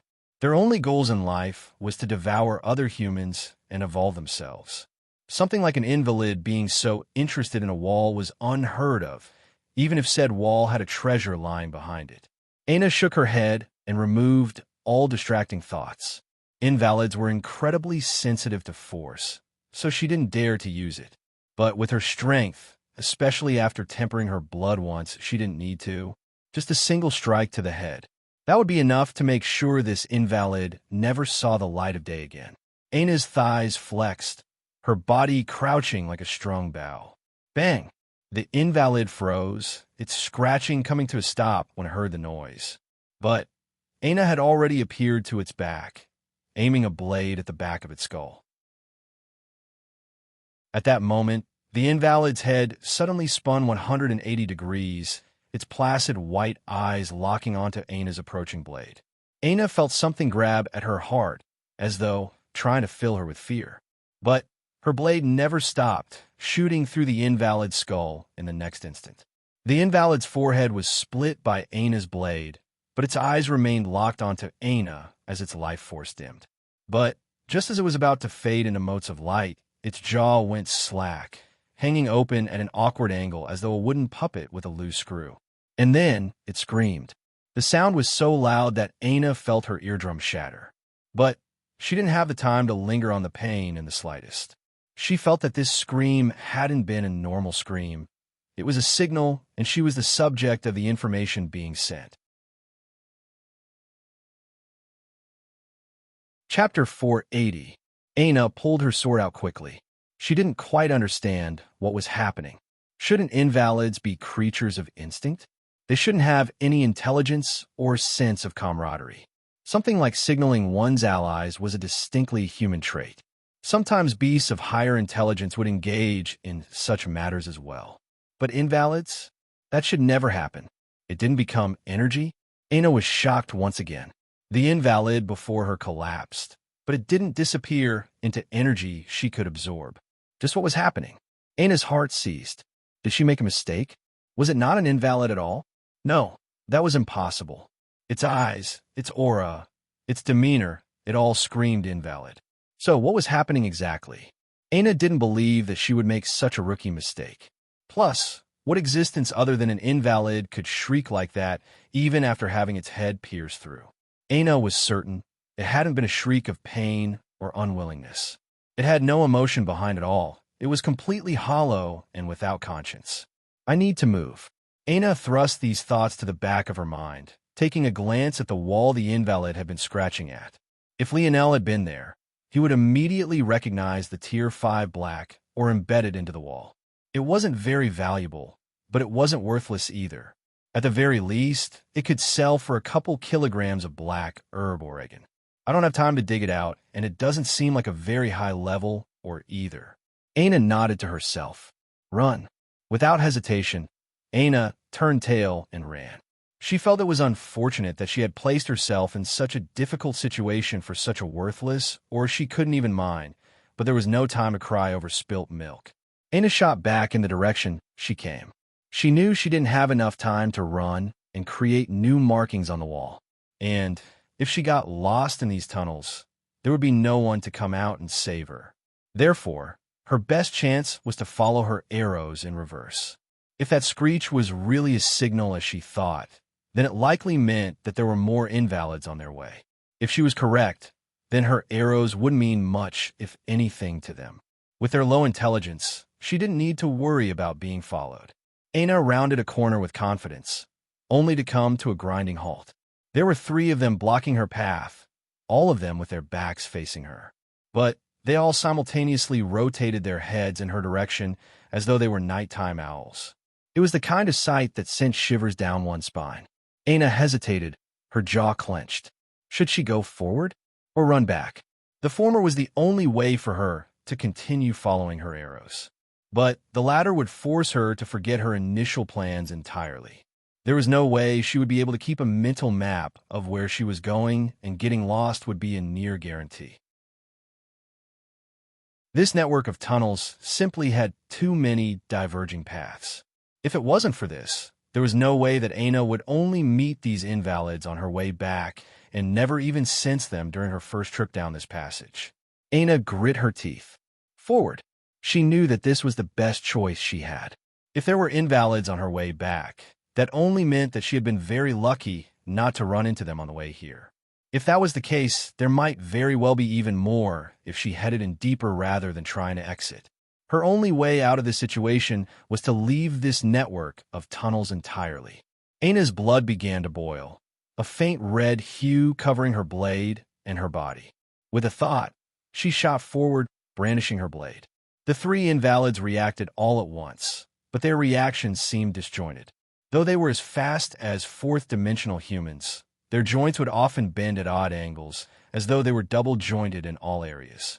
They moved less like humanoids and more like some alien species, just learning how to walk on their own 2 feet thanks to bodies they had snatched. The sight sent a cold shiver down Anna's back, but this was a good thing for her. The less coordinated they were, the greater chance she had of leaving this place.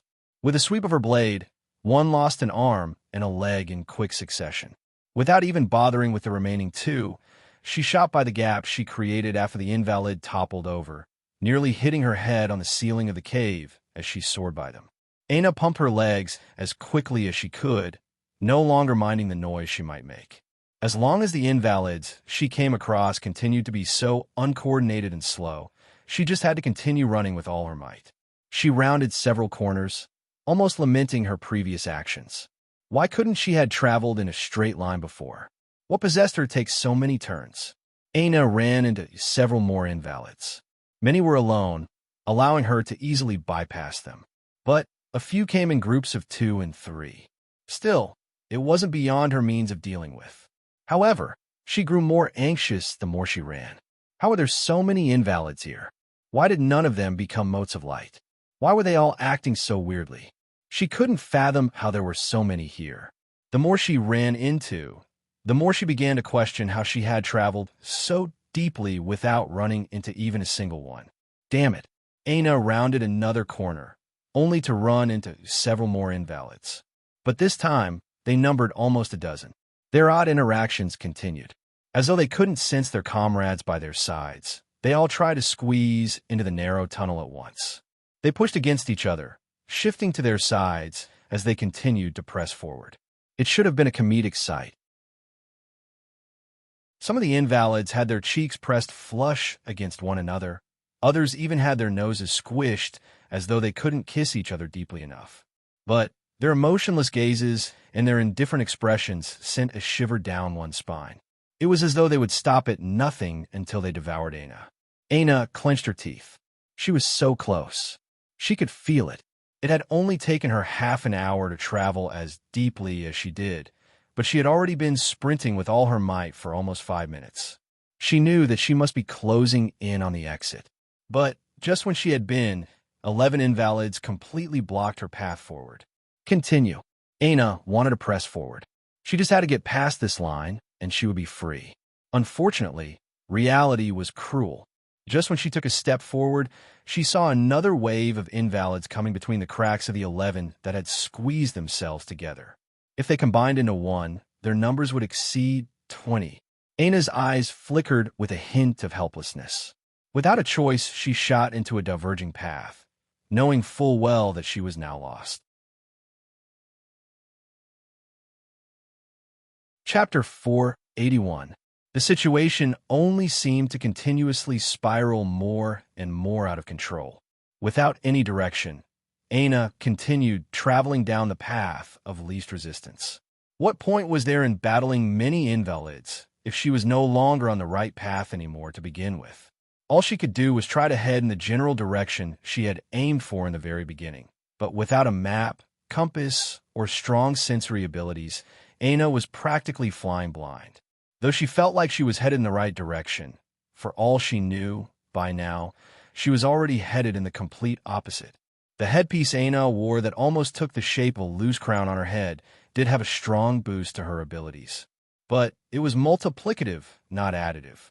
Since Anna's senses were weak to begin with, the effect of the treasure wasn't as great as it would be to someone with true sensory abilities.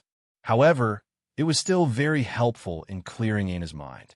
Despite the situation, she managed to remain calm, brandishing her sword toward her enemies and maintaining a steady control over her heart rate and stamina.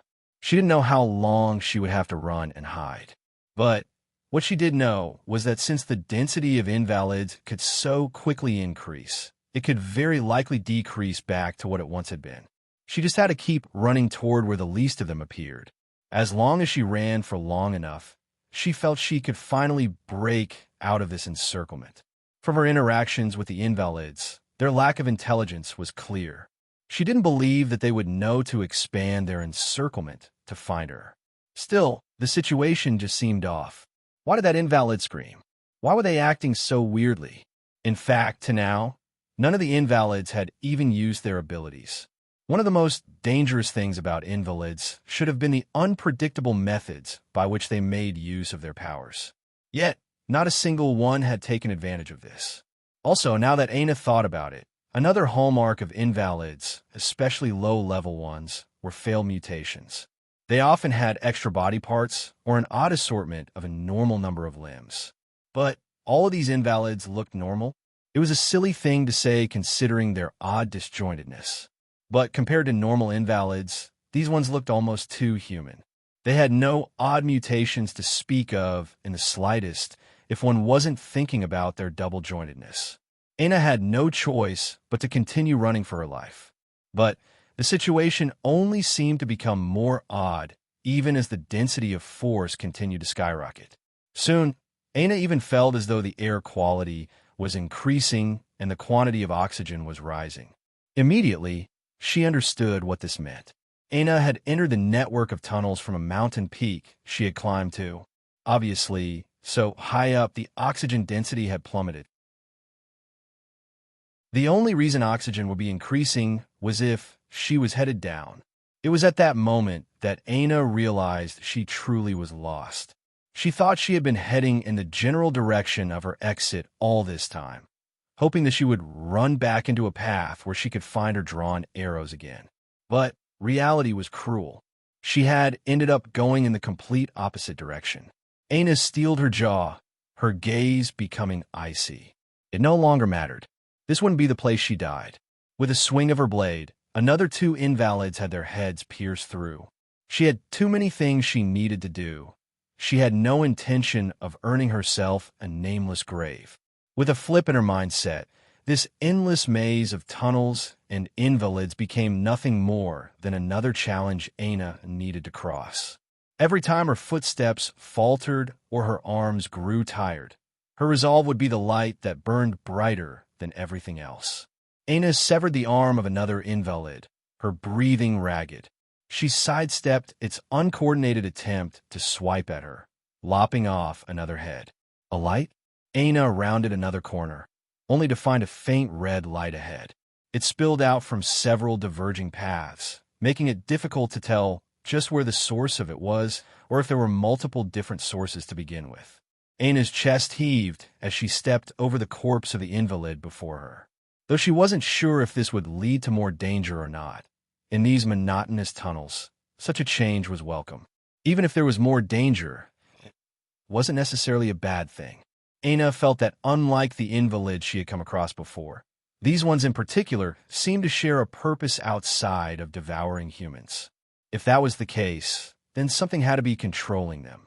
If Aina could find and kill this person or thing, she may very well have an easier time finding a path out of here. With resolute steps, she made her way toward the brightest of the red lights, hoping this pathway carried the main source. She rounded another corner, cautiously making her way forward. A new invalid hasn't appeared in a while. Aina's chest grew tighter. In the past, she hadn't been able to travel even 50 meters without coming across another invalid. But now she had traveled several hundred without even hearing a single one. Aina's steps subconsciously slowed, her grip around her sword growing tighter as the red lights around her grew stronger. The crimson hue rebounded across the dark-walled cave, making some of the moisture clinging to it look no different from dripping blood.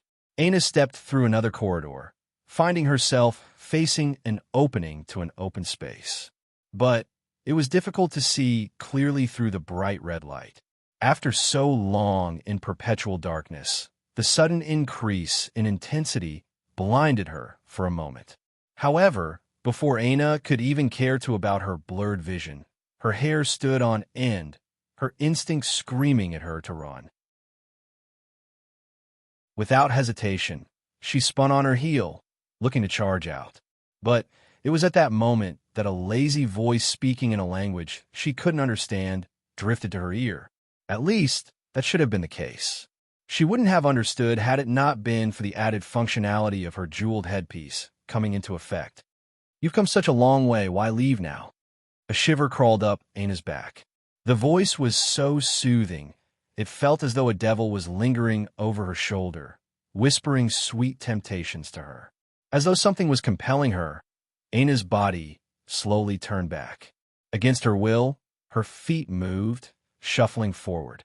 She grit her teeth so hard that blood began to leak from her gums.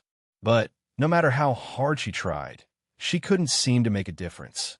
Aina crossed through the opening, her eyes finally adjusting to the scene before her. However, what she saw left her feeling so disgusted she almost dry heaved. It was a dinner table that extended dozens of meters. It was completely out of place in such a location. But it was what was on this dinner table that turned Aina's stomach inside out. Everywhere she looked, bits and pieces of human flesh could be found.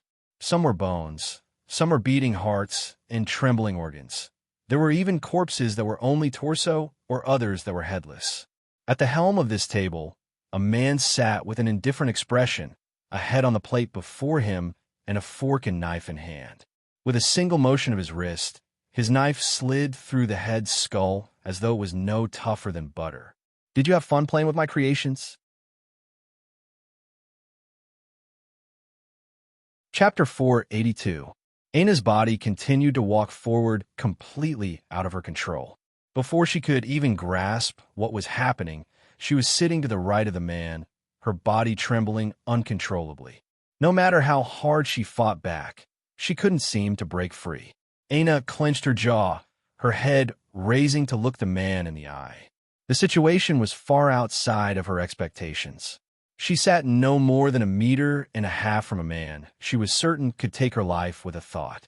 But what was even more astonishing was the fact this wasn't a man at all. When Aina met the man's gaze, she finally noticed the familiar white irises flickering with indifference. There was no doubt this was an invalid, a true invalid, a variant invalid. Aina's heart lost control of any sense of rhythm, accelerating to the point it seemed it might fly from her chest at any moment. The man's wrists never stopped, slowly cutting the head before it in half. Grotesque white and red liquid spilled outward, pooling around the severed neck and almost overflowing the plate. Aina's stomach rolled as the invalid brought the fork to its mouth. Somehow, the immaculate table manners it displayed made the scene several times more difficult to watch. The dichotomy of stateliness and stomach-churning sights made one's head spin. "No comment." The invalid finished chewing and spoke these words. It wiped its lips with a pristine white cloth despite the fact there wasn't a speck of impurity on its face. It seemed completely at ease. "When I sensed that there was someone who had actually chosen to come to me after all these years, I assumed that you would be powerful. But I didn't think that you would be such a fledgling. I guess, as the saying goes, the ignorant fear nothing. HM?" The invalid smiled lightly. To anyone who didn't know better, it was quite the dazzling smile. All the practice Lionel put in couldn't match to even half the charm the male invalid was currently projecting. Yet, Aina only felt more disgust. Unfortunately, as much as she wanted to look away, she couldn't. As for the words the invalid was speaking, Aina didn't spare them much of a thought.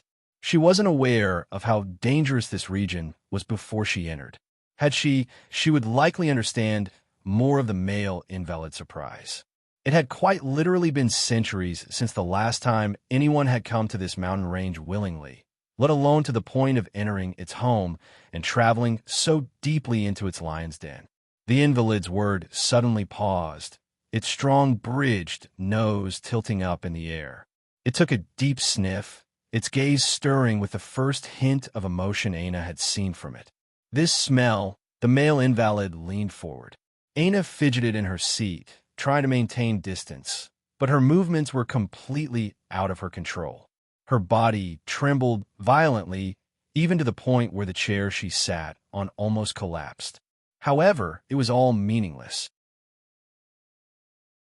The nose of the male invalid brushed by Aina's hair and almost touched her neck. It took a pause as though it was appreciating the scent of roses, completely unbothered by Aina's near breakdown. Having an invalid so close, Aina, too, could smell it. One would have thought that the sensation was akin to being near a rotting corpse, but in Aina's opinion, it was far worse than that. It felt as though she was standing next to a pile of shit. But upon that pile of shit, one had poured the strongest and most invasive perfumes all over the top of it. It was far worse than just a rotting corpse, far worse than someone trying to replace a shower with deodorant, far worse than any olfactory assault Aina had ever faced before. What nice scent. The male invalid didn't move from Aina's hair for a long time. It was as though it couldn't sense her squirming in the slightest. It's the scent of a delicacy, the kind of scent that shouldn't appear on this forsaken world. I understand now you aren't from Terrain. No wonder, no wonder. The male invalid pulled back, but at that moment, Aina's hands began to move against her will. From her sides, they were pulled up until they were pressed palm side down on either side of the plate before her. It was only at that moment that Aina saw what sat in front of her. The brain sat there, its numerous folds slowly collapsing on its own weight. After being exposed to the air for so long, it started to experience some discoloration, turning into a deeper purple-black. A pungent smell of blood and gore hung in the air as though trying to suffocate Aina. All the effort she was putting in toward trying to escape made her head swim. The foggier her mind grew, the more the sense seemed to hook into her body, dragging her down toward a bloody abyss. But it was at that moment that Aina's body froze. All her trembling ceased, and even her heart seemed to stop beating completely. All of her senses focused on the subtle, soft feeling gliding across her fingers. Aina looked down her hands, her breathing hitching as she watched the male invalid slowly run the flat of its knife against her long, slender fingers. Fear gripped Aina's heart, her teeth rattling out of her control. I've never tasted an otherworlder before. I'm sure you understand. My kind isn't very well accepted. It's a bit sad, if you ask me. It's quite amusing, though. In every instance of human history, it was the majority that dictated the rules and wielded the power. So, have you ever asked yourself why it was that despite the fact the majority became like us, that we would still have to run and hide like this? It's interesting, don't you think? The male invalid continued to run its knife across Aina's fingers, seemingly enjoying the elasticity her youthful skin showed. Something about the way her skin bent beneath the weight of its knife and rebounded back once the blade moved away was quite mesmerizing to the variant invalid, but it was even more eager to know just what Aina might taste like.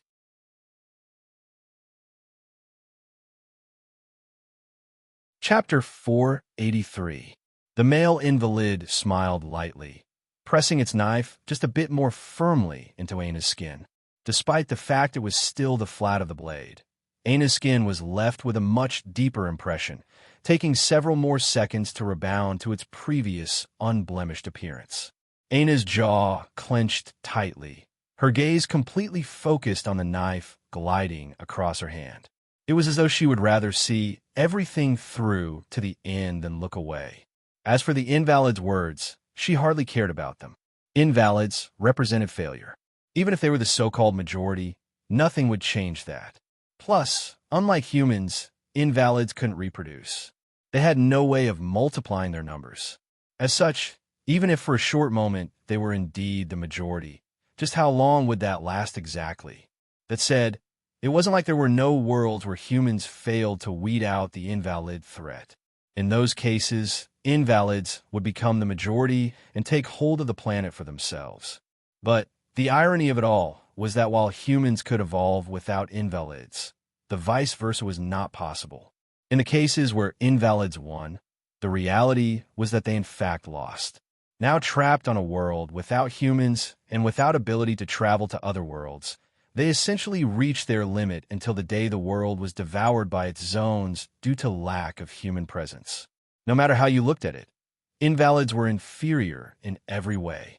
Whether it was by the fact they failed to awaken their abilities, or even up to the fact they were reliant on humans even now. HM, you don't believe me? The male invalid blinked, a part dangerous, part amused light in its eyes. It seemed impossible to read its intentions, leaving Aina in a perpetually tense state. Her nerves stood on end, even the tiniest hairs on her arm standing erect. This reality quickly chipped away at Aina's mental fortitude. It made one worry if this was the true goal of the invalid all along. You humans have indeed always been like this. But then again, my people have their own issues. I try to tell them that they should control their impulses better, but they don't like to listen. The male invalid sighed, continuing to run its knife across Aina's fingers. They can't blame me for their own foolishness, right? I just turned them all into puppets so they could calm down a bit and bide their time properly. How are we ever going to show the humans who the true superior beings are if we can't do even that? The male invalid chuckled a bit. It looked up from Aina's hand only to find Aina looking toward it, her gaze carrying a fiery blaze. Maybe if looks could kill, the male invalid would have been diced into countless pieces by now. Interesting, interesting. The male invalid chuckled more deeply. Your mind is still clear after so long. It's rare for someone to last so long in my presence. Most minds would have collapsed by now. Let me guess, does it have something to do with that crown on your head? The male invalid reached a finger forward, trailing it across Aina's inflamed scars until he stopped at the gem that hung from her forehead. The feeling of having her scars poked and prodded at left Aina's body, shaking even more fiercely than before, but her gaze remained defiant. At that moment, the sound of a knife meeting hardwood sounded. Blood flowed slowly, pooling across the table and dripping to the floor. Oops. The male invalid clicked his tongue, shaking his head. He raised his knife back up, carefully cleaning the blood off its blade. After he was finished, he raised the bloodied cloth to his nose, inhaling a deep breath. Aina's fingers rolled from her hand freely, only to be stopped by the male invalid's plate. Veins bulged out from Aina's neck, but her gaze gained a new level of intensity. If only she could move, if only she could just move. This blood. The male invalid closed his eyes. When they opened once more, his gaze had earned a tinge of red.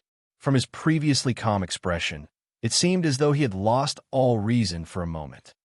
You're a brood mother. The male invalid's face flushed with excitement.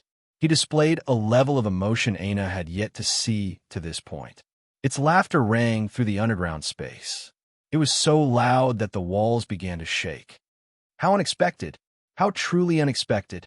Never would I have thought that I would have such a day. For me to meet such a treasure, the heavens are truly smiling down upon me. Ha ha ha! The male invalid stood, knocking over its chair and almost shattering the table before it. A towering erection pressed outward against the male invalid's robes and pants. It seemed with each billowing laughter it released, it grew more, becoming almost like a second pulsing monster of its own. When the male invalid's laughter died down, it looked toward Aina with a fervent gaze, the tent in its pants pulsing with a grotesque air. In those moments, the scent the invalid gave off only became more nauseating. Just looking at you, you have no idea the kind of value you have. But I expect humans to wallow in ignorance, so I don't mind explaining it to you. Though the invalid began to speak, Aina's mind was roaring. She wanted to move. She needed to move. She wouldn't be caught here. She wouldn't allow this disgusting creature to do the things it wanted to do to her. She already well knew what a brood mother was. It went by too many names. Birther, Eternal Mother, some even called them vampires. However, there were two things all these titles had in common. The first was that they all guaranteed an impossibly high blood force affinity so high that most talents couldn't even match up to it. Maybe only monsters like Lionel, who had grade 9 Dream Force affinity while still in the third dimension, could hope to be on the same level. And the second was that they were among the very few existences that could allow invalids to reproduce.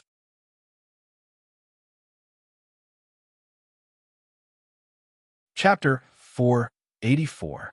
Aina struggled with all her might. By now, She had a grasp of what the ability of this invalid was. It was clearly a puppeteering ability, and this ability was unfortunately especially effective against those with weak soul forces like her own. However, that didn't mean that she didn't have a chance. She had been struggling from the very beginning. There was simply no way that the stamina of this variant invalid was endless. There had to be a limit to how long it could hold control over her. Due to her experience in the Joan Zone, Aina had learned a lot of Joan's death. Even if there was just a single thing the experience taught her, it was that it took far more energy to control a person than it took to wrest control away. Aina knew that all she had to do was to keep struggling, to keep playing the part of helpless damsel. Only then might the invalid foolishly continue to chip away at its own stamina. Do you understand now? Do you understand your worth? Ha ha! Don't worry, I will treat you well. How couldn't I? You will be the key to my empire, the centerpiece to me truly ruling the universe and showing these humans who the true superior beings are. These fools of terrain seem to believe that they have won the battle against me, when the reality is that I am just using them. I have patience that my fellow man do not have. If I didn't have these humans as a cover, how would I continue to enjoy such delicacies every day? Who knows if those invalid hunters would have come to put my head on a pike by now? The male invalid's manic laughter continued to cause the earth to tremble. It was clear at a glance that this invalid was just a step away from the fifth dimension.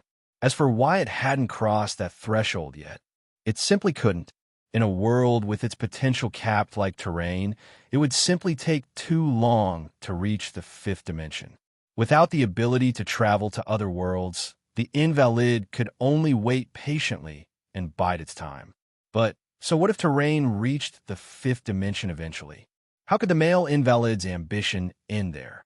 Unfortunately, there was nothing it could do, unless it could find a method to secretly travel to another world without being detected. Its path would end here. So, the male invalid had kept its head lowered, displaying patience those of its kind simply didn't have. Of all the things it had spoken, this was by far the closest to the truth. It had indeed displayed exceptional foresight and forbearance. The name of the puppet master will ring throughout the dimensional verse. At my mere mention, I will ensure that the women shed tears and the men shed blood. I will sunder the clouds with a single word and destroy the earth with a single step. All shall know of my legend. By the end of its speech, the puppet master was practically roaring. Its voice seemed one part ambitious and another part rage-fueled. It was as though all the pent-up frustration of the last several centuries had come bubbling forth. After a long while, the puppet master slowly calmed its raging emotions, its gaze becoming a placid lake of steadiness. With a clap of its hands, the sound of shuffling feet could be heard from the distance. This timing couldn't be more perfect. With all my other chess pieces aligning, this must be a providence of the heavens. I will make my debut into the world soon. But you are still too weak at the moment. If you were to bear my children now, they will be of no help to me. I will first raise your strength. Only then will my children be birthed with the most optimal power. At that moment, the puppets brought in an oddly curved package. It was large in stature, so large, and likely so heavy, that 6 invalids had to carry it in at once. I personally handcrafted this piece. You could call it my magnum opus. The male invalid continued to speak as though it couldn't sense Aina's struggle. I've been nurturing the resources of this mountain range for a long time. You could even say that the most precious herbs and ores of terrain can be found here. But since no one dares to come, it's all mine. The male invalid chuckled as though he felt Aina should be impressed. His demeanor seemed to scream, "What do you think? Isn't your future husband wealthy? Be happy." But even compared to those things, this is especially valuable. With another motion, the 6 invalid puppets set the heavy, curved package down and opened it up, revealing a cavity filled with pulsing red rubies. If Lionel had been here, his eyes would have immediately widened in shock. These red rubies, each and every one, was as valuable as a quasi-bronze ore. It was known as force-nurturing Oregon. It was an evolution type, or though less potent than the true evolution Oregon. its ability wasn't as exaggerated as raising the grade of in or by a single step. Not only were its effects lesser, it took a long period of time, months to years, for its true worth to come into effect. Usually, forced nurturing was only useful on already completed products, while evolution could be used on raw materials. This was maybe the most important fundamental difference. There was, of course, another benefit to forced nurturing as well. Not only could it increase the quality of treasures, but it was useful on living beings as well. It had similar recovery benefits to Lionel's cleansing waters, albeit lesser healing effects. At the same time, it could quicken the cultivation of humans and even help herbs to grow faster. Maybe the most shocking part was that the red glow of these tunnels. It was entirely reliant on the source of forced nurturing, or just how much of it did this variant invalid have. I will allow you to sleep in here for a few decades, the puppet master said with a hint of excitement in his voice. By the time you come out, the foundations of my empire will be set, and my new strength will have stabilized. By then, the world will be ours. The puppet master stepped forward, caressing Anna's scars. Somewhat ironically, just like Lionel, Anna's appearance meant little to him. But their reasons vastly differed. A surge of helplessness took hold of Anna's soul. She struggled so hard, yet she couldn't even interrupt this puppet master's psychotic personal soliloquy. Was she really going to die here? Her severed fingers continued to drip blood, coating her hands with a warmth. I can't die here. I can't die here. A deep unwillingness surged through Anna's body. Her will suddenly pressed again the barrier to the third tier of the fourth dimension. If she could just break through, it would be that much more difficult for this puppet master to control her. A light of hope gripped at Anna's heart. She pushed with all her might, even to the point blood vessels popped in her eyes, causing blood to trickle down her cheeks. A low shout escaped her lips as she rammed against the barrier. The male invalid's eyes widened slightly. Under its control, Anna shouldn't have been able to make a single sound. But at that moment, just when Anna was about to succeed, the burning marks on her face suddenly lit a fire. All the momentum she had vanished, completely destroyed. Chapter 485. Anna felt as though all the wind had been knocked out of her. The faint light of hope she thought she could grasp onto suddenly went up in smoke, disappearing like a fleeting fragrance in the wind. After a moment, the male invalid finally recovered from his shock. That last struggle of Anna's, especially the shout, had actually put a dent in its stamina. Though it wasn't as exaggerated as him being on his last legs, at least a third of his reserves had been sapped up. In truth, Anna's breakthrough wouldn't have made a difference. It was the final act of defiance that truly impacted him. But it seemed that this final push had truly taken whatever she had left out. When the puppet master recovered, its gaze narrowed, a slight hint of ferocity hidden within their depths. It seems that you don't understand how to be grateful. What a shame. The male invalid reached up from Anna's cheek, ripping the crown from her head. Oh! At that moment, the control the male invalid had on Anna increased by more than tenfold. Whereas Anna could at least struggle and resist before, right now, she couldn't even breathe without the invalid's permission. So that's how it is. Clever, clever. You diverted some of your mental strength into hiding the grade of this treasure from me, so that you could struggle in secret. I thought that your mental strength was nothing compared to me to begin with, but to think it was even worse than I originally believed. The invalid examined the headpiece closer. After a moment, it began to laugh again. A quasi-bronze treasure? And one that boosts mental strength as well. You are truly my guardian angel. The invalid's laughter seemed even more uproarious than before. But it only made sense. Such a treasure to a mental strength expert like him would be like giving wings to a tiger. It already allowed someone with such poor soul force like Anna to struggle against a near fifth-dimensional entity like it. What kind of amplification effects would it have on him? Without hesitation, the invalid slipped the headpiece onto its head. Though it was somewhat feminine, it was already clear that appearances were something it could care less about. Whereas the benefits of using Aina like a sow would take decades, even centuries to begin to bear fruit, the benefit of a quasi-bronze treasure would give its coming plans an almost 100% chance of succeeding. If the invalid was certain that the heavens were smiling down on it before, it was convinced without a shadow of a doubt now. Yes, yes, yes. The invalid felt as though the whole world had opened up to it. The restrictions on Aina became even sturdier. It was to the point it could even manipulate Aina's senses to make her see what it wanted her to see. The male invalid looked down at Aina. By now, its erection had calmed. It looked toward the girl before it like a prime steak on a cutting board. It's a shame that you aren't obedient. But this is fine. I will teach you obedience. The invalid picked up the knife on the table and spun it in the air, allowing to fall as it pleased. The sound of a blade embedding itself into its sounded again. But this time, it had severed the fingers from Aina's other hand. Aina couldn't even flinch. Pain racked her body, threatening to throw her into the pits of hell. It felt as though everything revolved around the torture she was experiencing. The invalid forced Aina's head to turn toward it as it picked up one of her fingers, sniffing at the dripping blood as an intoxicated look surfaced across its face. Its tongue swept across the crimson liquid falling from its hand. Oh my! The rested erection of the invalid came back, soaring to towering heights even past where it had been before. Magnificent! Wonderful! Unbelievable! The invalid could no longer hold itself back. Its teeth shone beneath the crimson lights as it bit down. The sound of crunching bones shook Aina to her soul. She sat there and watched as her finger was eaten before her. The fear, the helplessness, the despair.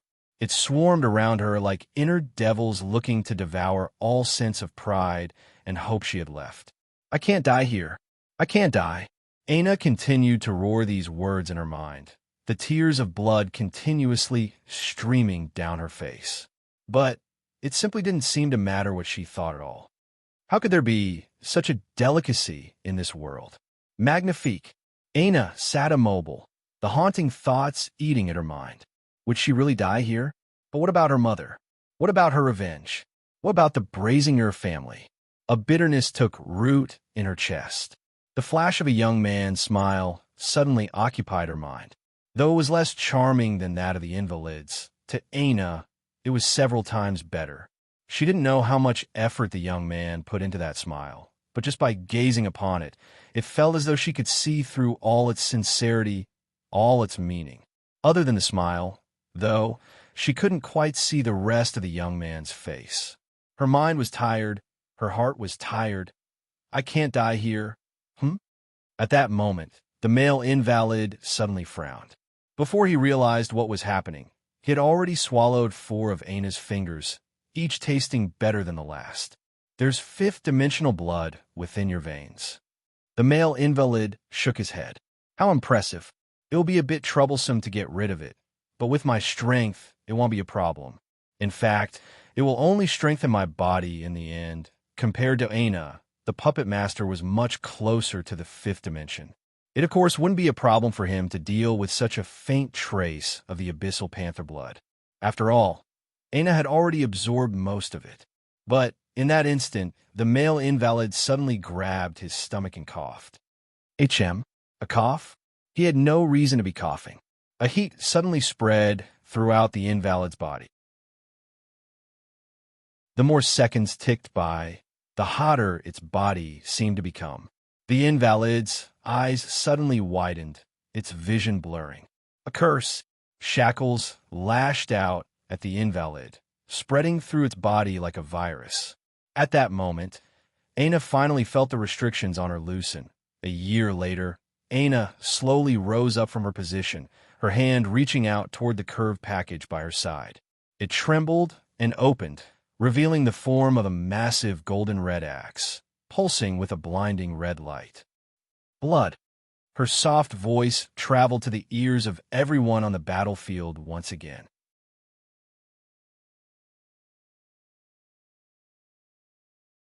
Chapter 486. A maleficent aura enveloped the battlefield. It felt as though a crimson tide was washing over them all. But instead of carrying the characteristic warmth and thickness of blood, it was instead cold and lifeless, seeping into their pores and causing their hearts to quake. Aina slowly walked from the military tent, its flaps making way for her. Somehow, despite her petite body, she became the center of the entire battlefield. Even City Lord White, who was in the midst of sending a final death blow toward Lancelot, paused, an eerie look in her eye locking onto Aina as well. Aina's footsteps halted. The scars that danced across her face seemed to come to life, raging about like living, breathing flood dragons. They grew in size, radiating out with a heat that made the temperature of the battlefield skyrocket. The momentum she had walked out with seemed to dim somewhat. Though the hold she held over the battlefield didn't vanish, it snapped City Lord White out of her stupor. And, very quickly, what once was her absent-mindedness became her shock. How could such a thing happen to her? How did she lose control of her thoughts for a moment? Why? Why did she feel fear just now? Aina's delicate brows furrowed, her gaze still somewhat vacant. Go away. The scars on Aina's face grew more fervent, as though insulted by Aina's words. They bulged out another fold in size. By now, it was almost impossible to see what should have been a young girl's face. The swelling became so bad that healthy skin became impossible to spot. I said, "Go away."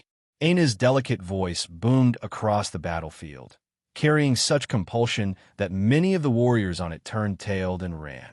No, they weren't running. They were following Aina's orders. At that very instant, a mental strength that superseded worlds covered the battlefield. It was simply impossible to grasp that someone with such weak talent in this area could possibly display such might. However, any thoughts one would have spared to this instantly vanished with the next sight. The scars on Aina's face struggled and rose, finally showing their true appearance. They squirmed like grotesque leeches, wielding their circular mouths and several rows of teeth as though trying to devour Aina right then and there. But it was in that moment that Aina's overwhelming mental strength shook them to their core. As though feeling a fear they never had before, they retreated, disappearing into Aina's face like they had never been there. However, it was the sight that was left behind that silenced the battlefield. Beautiful. Too beautiful. Beautiful to the point it seemed impossible to have such a being in the possession of a human. It must have been a fairy, a fae, a goddess. The moment the vile leeches vanished, a restriction placed on Aina's body seemed to disappear as well. She grew half a foot in height, quickly soaring past 6 feet and rivaling even Mordred. Her legs became long and slender as her figure filled out completely. The curves that had once been so well hidden by her black military uniform couldn't seem to hide any longer as her clothing grew. Aina's hair lengthened. From the small of her back, it almost fell to the ground, shimmering with a healthy luster. Her amber eyes became warmer, exuding a soft golden color that compelled one to stare indefinitely, yet somehow make them want to look away just as much. Even with all of these changes, the largest of them couldn't be denied. Without her scars, Aina's visage had become more precious than the most delicate of carvings. Her supple skin, the gentle slopes of her jaw and nose, the elegant arches of her brow. Her every action, no matter how mundane, no matter how indifferent, exuded a charm that only creatures of myths and legend could match. Aina's delicate brow furrowed. At that moment, her frustration seemed to become everyone's frustration. All those who laid eyes on her wanted to know what was bothering her. She just had to say the word, and they would fight to the ends of the earth to get rid of it. Aina's chest moved and seemed to flex slightly. The sound of tearing fabric sounded, making the hearts of all those watching lose track of their breaths for a moment. But, oddly enough, there was no change to Aina's military uniform in the slightest. Well, no change except for her figure seemingly becoming a size fuller. She reached her slender fingers into her collar and pulled out a long white cloth that had once bound her chest, throwing it onto the ground. Aina, seemingly finally feeling comfortable, swung out casually with her axe. An invisible, piercing wind shot across the ground, elevating a piece of earth and blasting it apart. Aina looked up, her gaze locking on his city lord White. This was the she-devil that had brought her out here. She had the blood she wanted so badly. Aina finally began to walk forward. Her every step seemed soft, but webs of cracked land followed her gait. Each time she raised a foot, she crossed tens of meters in a blink. Yet her every action was so enticing, so hypnotic, that City Lord White didn't even sense danger until Aina was already just 10 meters away. To experts on their level, this might as well have been a single arm's length. Aina raised her axe. At that moment, it felt as though the whole world had raised it along with her. The winds followed her will. The clouds split just so that the stars could watch her. The energies of the universe stilled and calmed. City Lord White only seemed to awaken again when that dense killing intent locked onto her. The instincts she had trained for decades shocked her still heart into action. Her face flushed, shock and fear written all over it. This sort of suppression was something she had never faced before in her life. She couldn't comprehend just what was happening. But she already had no more time to think about it as Aina's blade began to descend.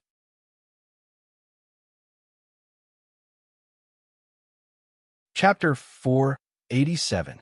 Ferialis watched as her warriors fell one after another, a hint of shock coloring her gaze. The warriors of White City had long since been indifferent to high casualties. The truth was that one of the strategies Terrain had prepared before launching this attack was precisely this. It had to be remembered that Earth had lost more than 99% of its population. As a result, even if Earth had a higher concentration of talents, what could they do if Terrain sent wave after wave of warriors after them? This was precisely why City Lord White didn't care about using the death of her men to stall. Compared to Earth's remaining population of barely a few million, Terrain City Lords had access to population in the billions and fighters numbering in the tens of millions. Though only a fraction of these were elites, it hardly mattered if Terrain could just throw such numbers out continuously to wear Earth down. However, the group Ferialis was heading was far different. These men with her were the true elites of White City. Not only did they have 10 White Knights with them, but a large number of the soldiers beneath them were just a step away from this title. In fact, there were many candidates to replace White Knight Dior among them. Unfortunately, no matter how elite they were, how could they make do without their force? Ferialis was completely caught off guard. According to her information, force disruption towers should have lost their effect after Earth entered the fourth dimension. So what was going on? No, that's not right. Even the most elite of force disruption towers should only have an effective range of a few hundred meters. But I don't sense any towers in the vicinity.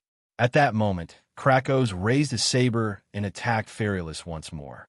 The White Knight could only grit her teeth and parry, her feet sliding several meters before coming to a grinding halt. It really is the weapon. Ferialis was at a loss.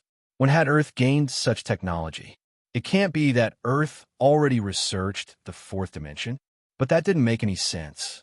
Crossing the dimensional barrier should have been the equivalent of Earth getting sent back to the Stone Ages.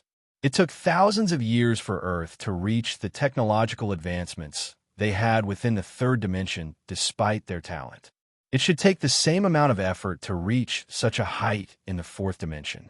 This was why most worlds, even when they had comprehended the sciences to a high degree, would choose to abandon it entirely after undergoing their first metamorphosis. If a world took several thousand years to stabilize themselves every time they evolved to a new dimension, how could it possibly protect itself?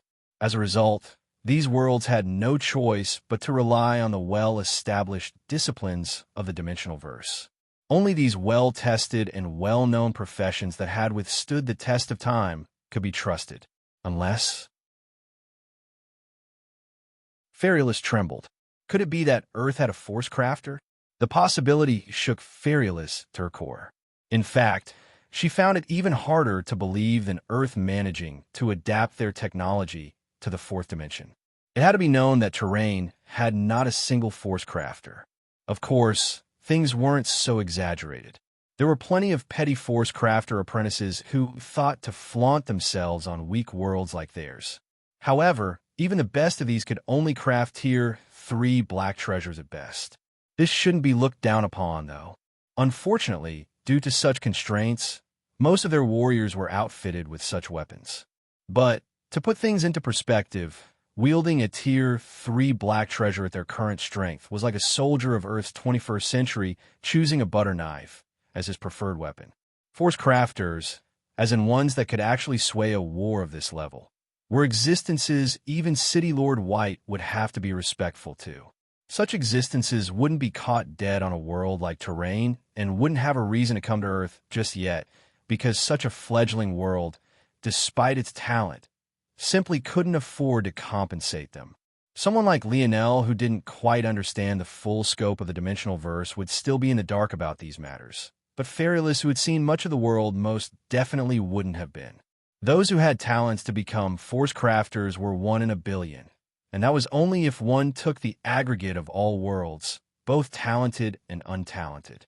If one were to look at a world like Terrain, despite their population of tens of billions, it would be impossible to find even one such talent.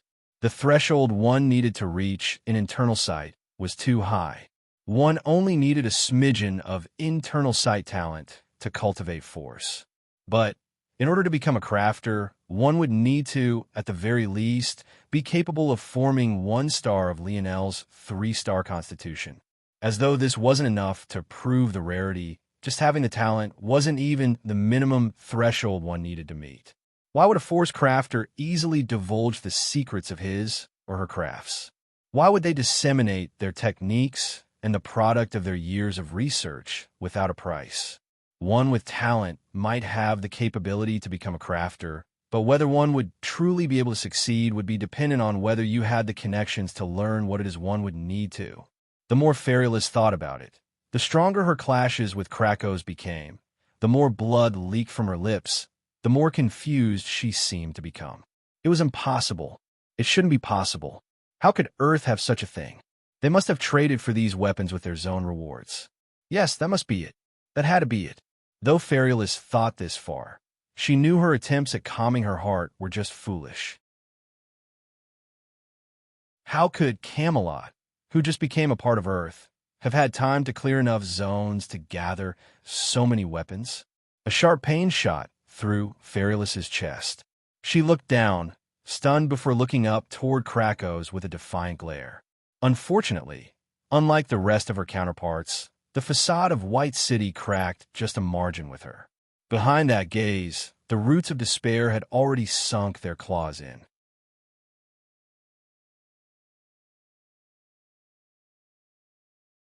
Chapter 488.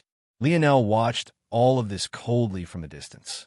Even until their deaths, those white knights would have no idea that they had dug their own graves. The weapons Lionel had outfitted the demons with were very special. Each of them had a beast crystal at the core of the center of their design. When Lionel came across the Predator Ravens, he knew that he had gained a massive chance to turn the tide of this war. The force disruption abilities of the Predator Ravens was actually quite weak. As a result, they could only interrupt force-based techniques that relied heavily on order and organization. And even then, if they ran into someone like Lionel, whose internal sight was exceptionally strong, it would be an issue to interrupt him at all unless they had a large numbers advantage. This only made sense. Terrain was a world of weak talent. So how could the beasts that called it home be too powerful? They were very limited in the impact they could have, and this was only right. However, this was where Lionel could step in. Using the force disruption of the Predator Ravens as the base, he amplified it to the greatest degree he could. The ability of the Predator Ravens was ultimately a soul-type ability. Using this knowledge, Lionel combined it with a familiar, or the Tier 8 Black Raid, or Howling Tiger. Lionel had come across this or during his time in the Hive. In fact, he had even thought of making it a part of his divine armor at one point. At least, that was until he ran into a stronger domain type. Oregon Howling Tiger was a domain soul-type Oregon. It could assault one's mind, wild fluctuation of soul force that manifested like a roaring tiger. This was an exceptionally valuable ore, as made obvious by its Tier 8 status. But Lionel didn't need the effect to be so powerful. In addition, even if Lionel wanted the maximum effect, he would need enough or to infuse the full essence into every weapon. If one did the calculations for just how much such a thing would cost, even the greatest tycoons of fourth-dimensional worlds would begin to feel the squeeze. Instead of doing this, Lionel just needed to incorporate a small sliver of Howling Tiger ore into each weapon, thus using its howling effect to amplify the force disruption ability of the weapons the demons wielded. When these weapons were used, a warrior would essentially have a small domain of about 2 meters around themselves, where force within the standard of the fourth dimension became absolutely useless. That said, there was one glaring weakness of these treasures. While it impacted one's opponents, it was unfortunately subject to friendly fire. Not only would this treasure stop comrades from using force, even the wielder of the weapon itself would be unable to use force in the slightest. Other than pouring in force directly from one's body and into the weapon to sustain the domain, it was impossible to do anything else force-related. Due to such a striking weakness, this weapon would never be used by most people. The trade-off simply wouldn't be worth it for many warriors. Force was the foundation of too many abilities. Without it, it would be like tying one's hands behind one's back. But the demons were different. They were especially known for their physiques. Compared to humans, they were several times more powerful in this aspect.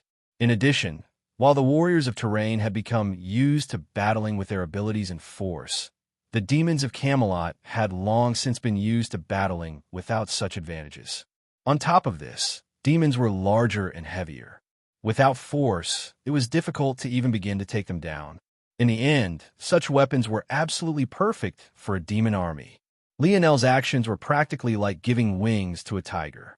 At that moment, Lionel turned his attention to the platform flying over the mountain range. They were likely still unaware that their people were being massacred, but Lionel had no intention of sparing them in the slightest. Lionel waved a hand, causing a line of crossbows to appear. Chain domain. One might wonder how a world without force crafters like Terrain could build siege weapons as powerful as these crossbows. But the answer was simple: over-engineering. Over-engineering was a concept in the field of engineers to point out excess. Sometimes it was done on purpose in order to ensure a structure would never fail. But at other times, this excess often became the representation of a waste of resources. In the second case, over-engineering was usually the folly of those without experience or understanding. It would be like building a bridge of diamond, just because diamond was a very strong stone rather than the much less expensive steel. Only a fool would do such a thing. In order to make up for their lack of skill, Terrain overcompensated with the materials they used. The pulley structure of the crossbows were built with unrefined Tier 7 ores and pulled with the tendons of Tier 7 and 8 beasts. In the end, the crossbows were incredibly inconvenient to use. Not only was it almost impossible to aim, but just loading it took the strength of a warrior that would be much better served on the battlefield. And as much of a waste as the crossbows themselves were, the bolts they used were an even sadder case. Lionel didn't even want to think about it. However, now that these crossbows were in Lionel's possession, how could they possibly still have the same weaknesses? The eyes of the scout on the back of the floating platform widened, partly in shock and partly in confusion. He recognized the crossbows well. It was simply impossible for anyone without the strength of a Tier 5 warrior to load them. And even such an existence would have to use all their strength in several minutes. Just what could this young man do with 500 crossbows lined up like that? Still, the scout didn't take any chances. Raise the defenses. Strong fluctuations of force surged. Soon, the floating platform, carried by numerous flying beasts, was covered in a thick, illusory shield. Lionel watched this scene emotionlessly, his chain domain slowly winding the pulleys of the crossbows and slightly shifting their aims one after another. With one predator raven beast crystal, Lionel was able to make 10 weapons. However, there are only 2,000 or so demons fighting below. So, what did he do with the rest? Lionel's cold gaze remained locked onto the platform. His black robes whipped about in the harsh winds. So high up, the air was not only cold, but it was violent and sharp. The atmosphere seemed quite appropriate. With a thought, Lionel fired all 500 crossbows at once. In those moments, it felt as though the sky might collapse at any moment. Blood. Sovereign. City Lord White struggled to breathe. But, with Aina's slender hands clasping her throat, her brain hardly got any flow of blood, let alone her lungs being satiated by oxygen. Aina's indifferent gaze looked into City Lord White's demonic eyes. And then, the sound of breaking bones resounded. City Lord White's defiant gaze remained locked onto Aina, but any light it once held had long since faded. Aina inhaled. Under the astonished gazes of the silent battlefield, a torrent of blood manifested from the dead City Lord White, entering her mouth. Author's note below December 23rd, 21.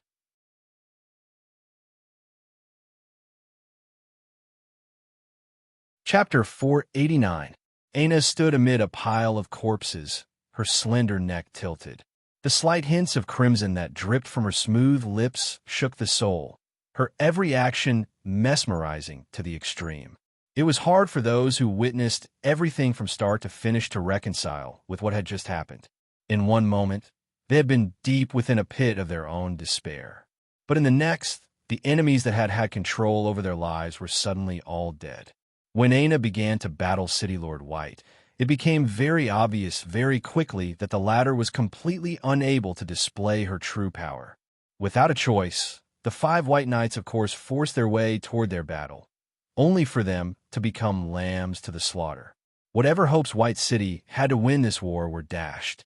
As the life drained from their city lord, they all became aware that there was no longer a path for them to survive. Aina's body pulsed with an unimaginable amount of power. Her skin flushed with a healthy red hue, a light sigh of satisfaction escaping her lips. Just the sound alone made those who heard it feel their bones go soft. The way it delicately vibrated their ears made them feel as though all their inhibitions were being knocked down one after another. If she told them to jump to their death at this very moment, not a single one of them would hesitate. In the skies, Mordred watched this with a slight frown, doing her best to keep control of her mind. Even she had to admit that she had never been so attracted by a woman before. It was taking all of her will not to bow down and kiss at Aina's feet.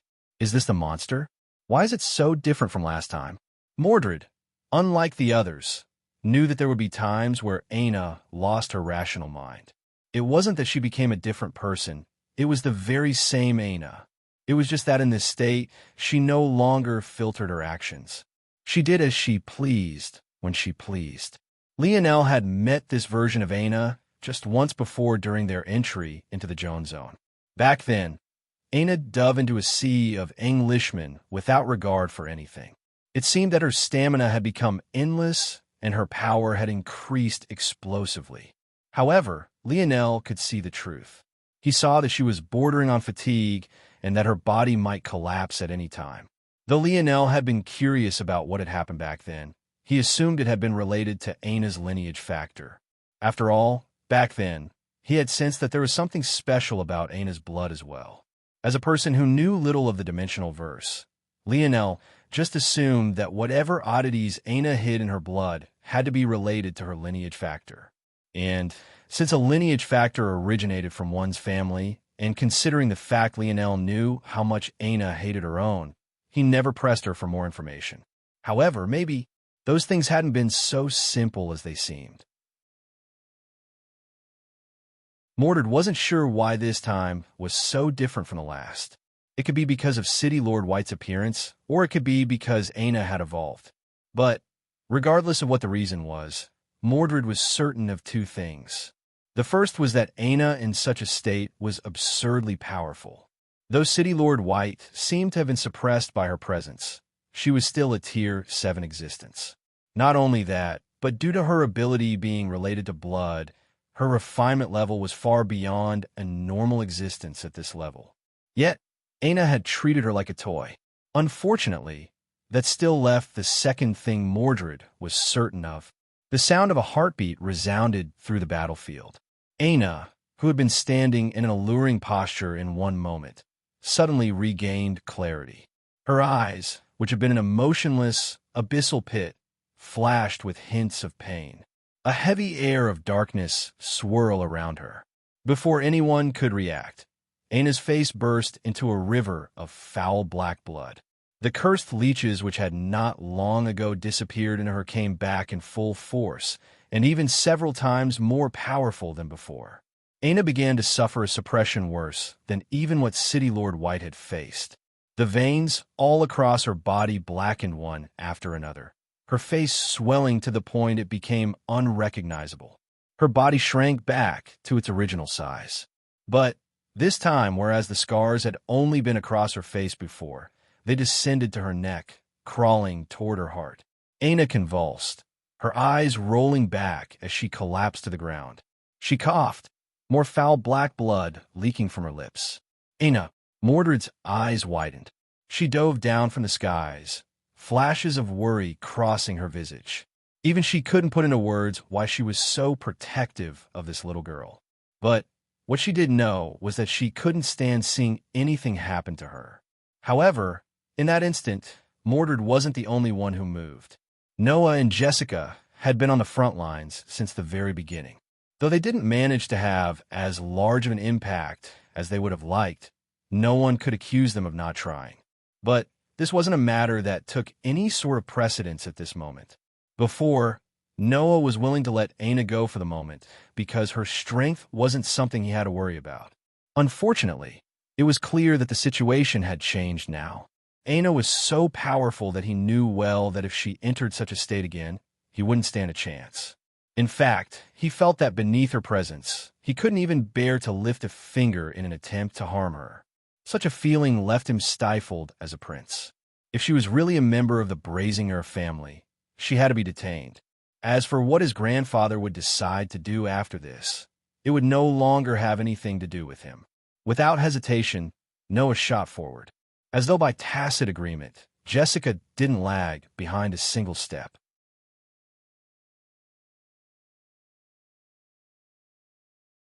Chapter 490. Mordred's brows shot up. Though she couldn't say that she was surprised by such a change, she was still somewhat caught off guard. Her entire mind had been focused on Aina's condition, so she wasn't particularly worried about what others were thinking at this moment. King Arthur frowned. Hang in there. He spoke to Lancelot quickly. He had been by the knight's side, but it seemed that he wouldn't be able to remain there. Unlike Lionel, it took King Arthur several moments to cast a 3-star mage art. Not only could he not spare the time, but with the condition of his body at the moment, he couldn't spare the stamina to heal Lancelot either. Just the action of moving forward made Arthur feel as though his bones might collapse at any time. In order to protect his men and his wife, he had become the main frontline fighter against City Lord White, and it seemed that it was coming back to bite him now. Noah's expression remained indifferent, his planted leg suddenly growing explosively in size. Bang! His body was like a bolt, crossing the remaining distance in a flash. By the time he landed, his leg had already returned to its original length, and he was beside Aina. He reached out a hand, allowing it to grow to the point it could capture Aina completely. At that moment, being so close, he could smell the foul air coming from her. It was as though he had stepped into sewage. The change was simply too different from what she had been just moments ago. Aina couldn't even react to what was happening around her. Violent coughing fits shook her body, a mixture of blood and foul liquids shooting out with every heave. It was difficult to tell if it was just a terrible cough or if she was vomiting. Just as Noah's enlarged hand was about to wrap around Aina, he smelled the scent of danger. But Jessica was to his side. With a simple command, the demonic beasts under Jessica's control shot forward, intercepting Mordred's rain of dark arrows from above. Without suspense, each one was pierced through and died in mere moments. But Jessica didn't even flinch. She had taken control of all of these demonic beasts in the first place, so that she could use them as cannon fodder when she needed to. However, that didn't mean that all she had was cannon fodder. Jessica gripped at a set of polished marbles hanging from her hip. At the instant Mordred was slowed, she flicked one of these marbles forward. In one moment, it seemed like nothing more than a child's toy. But in the next, it grew explosively in size, becoming a massive four-armed white ape. The ape's roar shook the skies as it soared toward Mordred, intercepting her descent with four hammer fists. Jessica didn't want to use her personal beasts until now, because she had invested too much into them. Not a single one had an ability worse than the S-grade at birth, and not a single one hadn't been nurtured with all the finest nutrition and environments. However, they were ultimately still infants. It wasn't that they were too weak to participate. In fact, they were the strongest trump cards Jessica had. It was just not worth it in the grand scheme. But now, facing an opponent she was sure wouldn't be a threat to the life of her precious babies, she no longer hesitated. Mordred's eyes widened. This was something she had simply never seen before. But, as a veteran of battle, her reaction speed was still frighteningly quick. Dozens of dark shields appeared before her with a single wave of her palm. This ape had no ability to maneuver in the air. Simply delaying it for a moment already gave her ample time to press off another shadowy platform and change direction, shooting past the ape. But by the time she had, Noah's enlarged hand had already begun to wrap around Aina's body. King Arthur entered the battlefield, his gaze flashing with determination. Aina was the reason Camelot could continue to stand now. He had no intention of allowing her to be taken away just like this. At that moment, streaks of sharp blue tore through the skies. A familiar barrage of iced javelins aimed for Noah's wrists, causing him to frown. His hand quickly shrunk back to its original size, dodging out of the way of the javelins. By this point, Niall and the others had reacted as well. Knowing that their prince and Jessica would be hounded from all sides, they shot forward as well, blocking off the remaining knights of the Round Table. Niall brandished a spear of almost 2.5 meters long, leading the vanguard against Queen Guinevere. He knew well that he didn't have the strength to match up against her alone, but this was precisely why he had brought support. Noah reacted quickly to the change, reaching for Aina once again. But by this point, King Arthur had already closed the remaining distance, brandishing Excalibur against the prince.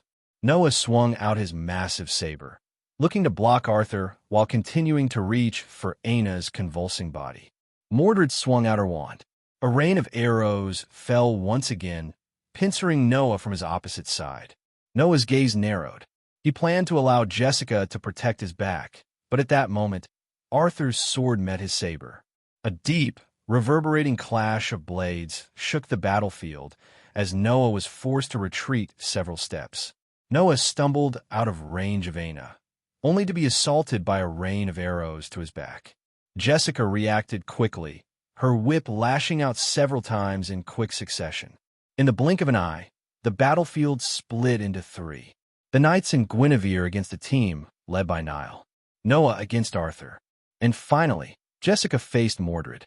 They stood in a triangle around Aina's convulsing body, the pressure growing palpably.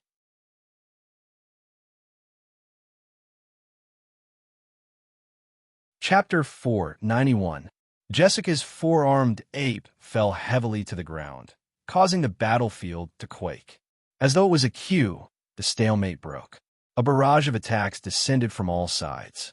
If one was looking from afar, it would be hard to imagine that such a commotion was being caused for the sake of one young girl who had long since lost the ability to move. Aina's situation only seemed to grow worse by the moment. Whereas before the foul black blood only shot from her mouth when she coughed, now, even when she was only gasping for breath, it blocked her airways, causing her to subconsciously grasp at her throat even in her unconscious state. The grotesque scars traveled down her neck, swallowing it in swelling that made one's heart churn. It felt like the curse was venting its hatred for having been humiliated, lashing out with a fervor it never had before. Aina's current mind was in turmoil. All she could feel was pain. Her every heartbeat felt as though the walls of her chest were pressing against a cage. It took so much effort just to circulate her blood once around her body, and with every passing moment, it only seemed to become more difficult.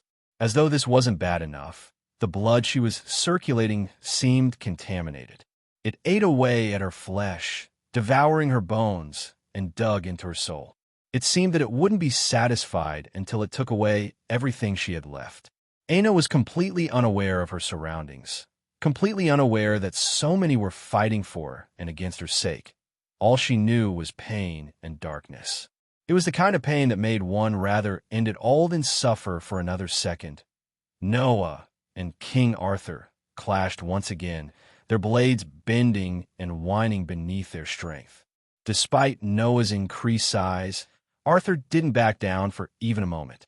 It had been too long since the king had met an opponent he could go all out against. He had reached the limits of Camelot a long time ago. So long ago, in fact, that many had already forgotten that he was a genius of battle. The longer he fought against Noah, the faster and swifter he seemed to become. However, Noah responded in kind. Every improvement Arthur made, Noah seemed to match, whether it be in talent or him having held back from the very beginning. The truth was that Noah knew that Arthur was the key to taking Camelot under their wing with ease. If he died, then everything would become far more difficult. It would be much easier if they could subdue this king without killing him. That would be for the best. But at the same time, compared to the threat Aina posed, Camelot was worth far less. At least, that was what Noah thought until he began to fight Arthur in earnest. It looks like I have to get serious, Noah thought. In that moment, Noah's body shrunk down explosively, dodging out of the way of Arthur's last strike. The density of Noah's skin and bone shot up. It began to reflect like diamond beneath the high sun rays. With a hard step forward, Noah's steps shook the earth with more force than even Jessica's ape. Arthur's eyes sharpened. With his experience in battle, he didn't need to guess to know that he couldn't take this strike head-on. It was simply too heavy. It wouldn't be a surprise if he ended up just as injured as Lancelot if he tried to. They held back all this time. Arthur was pissed, but there was nothing he could do about it. If he was being real with himself, he too held back. How could he not? How could they possibly fight wholeheartedly by the side of an army they thought was another potential enemy? The issue was that it was clear that Noah and Jessica had held back far more than Arthur and his men had. Jessica flicked out several more marbles in Mordred's direction, each morphing into a large predator beast. A large king of serpents, a snow-white falcon, a silver lion, and finally a butterfly with a wingspan of over a meter. The pressure that was suddenly applied to both Arthur and his daughter multiplied several times over. At the same time, the number of enemies Guinevere needed to face rose. There was simply no one of Camelot outside a few knights and mages that were worthy of fighting in a battle of this quality. Though Earth had poor foundations, Camelot had even weaker foundations. It had to be remembered that they were born of tales passed down by humans of Earth. In those tales, the main focus were just a few characters. As a result, the majority of Camelot's strength was likewise concentrated into these characters. Now, Camelot was beginning to break free of the constraints of those stories, but that left them in a state similar to when Earth's metamorphosis first descended. In fact, even now, Arthur didn't dare to use his ability in battle because he didn't quite trust it. After decades of battle and honing his skill, how could Arthur suddenly change his battle tactics and instincts on a dime? In fact, the same went for the other knights and mages as well. This mental handicap left them subconsciously hampering themselves. The worst part was that even if they got over this mental roadblock, how could they possibly face an army of 1,000 talents who had been honing their battle techniques for over a year now?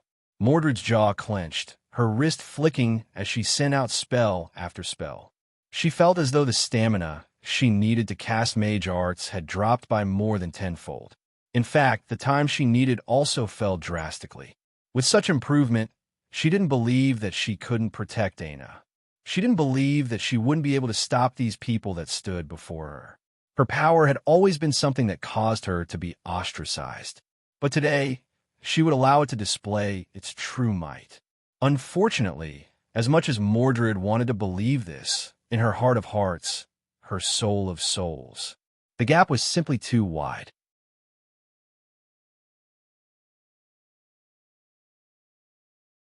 Chapter 492. Noah's blade became heavy and light at his command. The variations in his attacks reached a new level.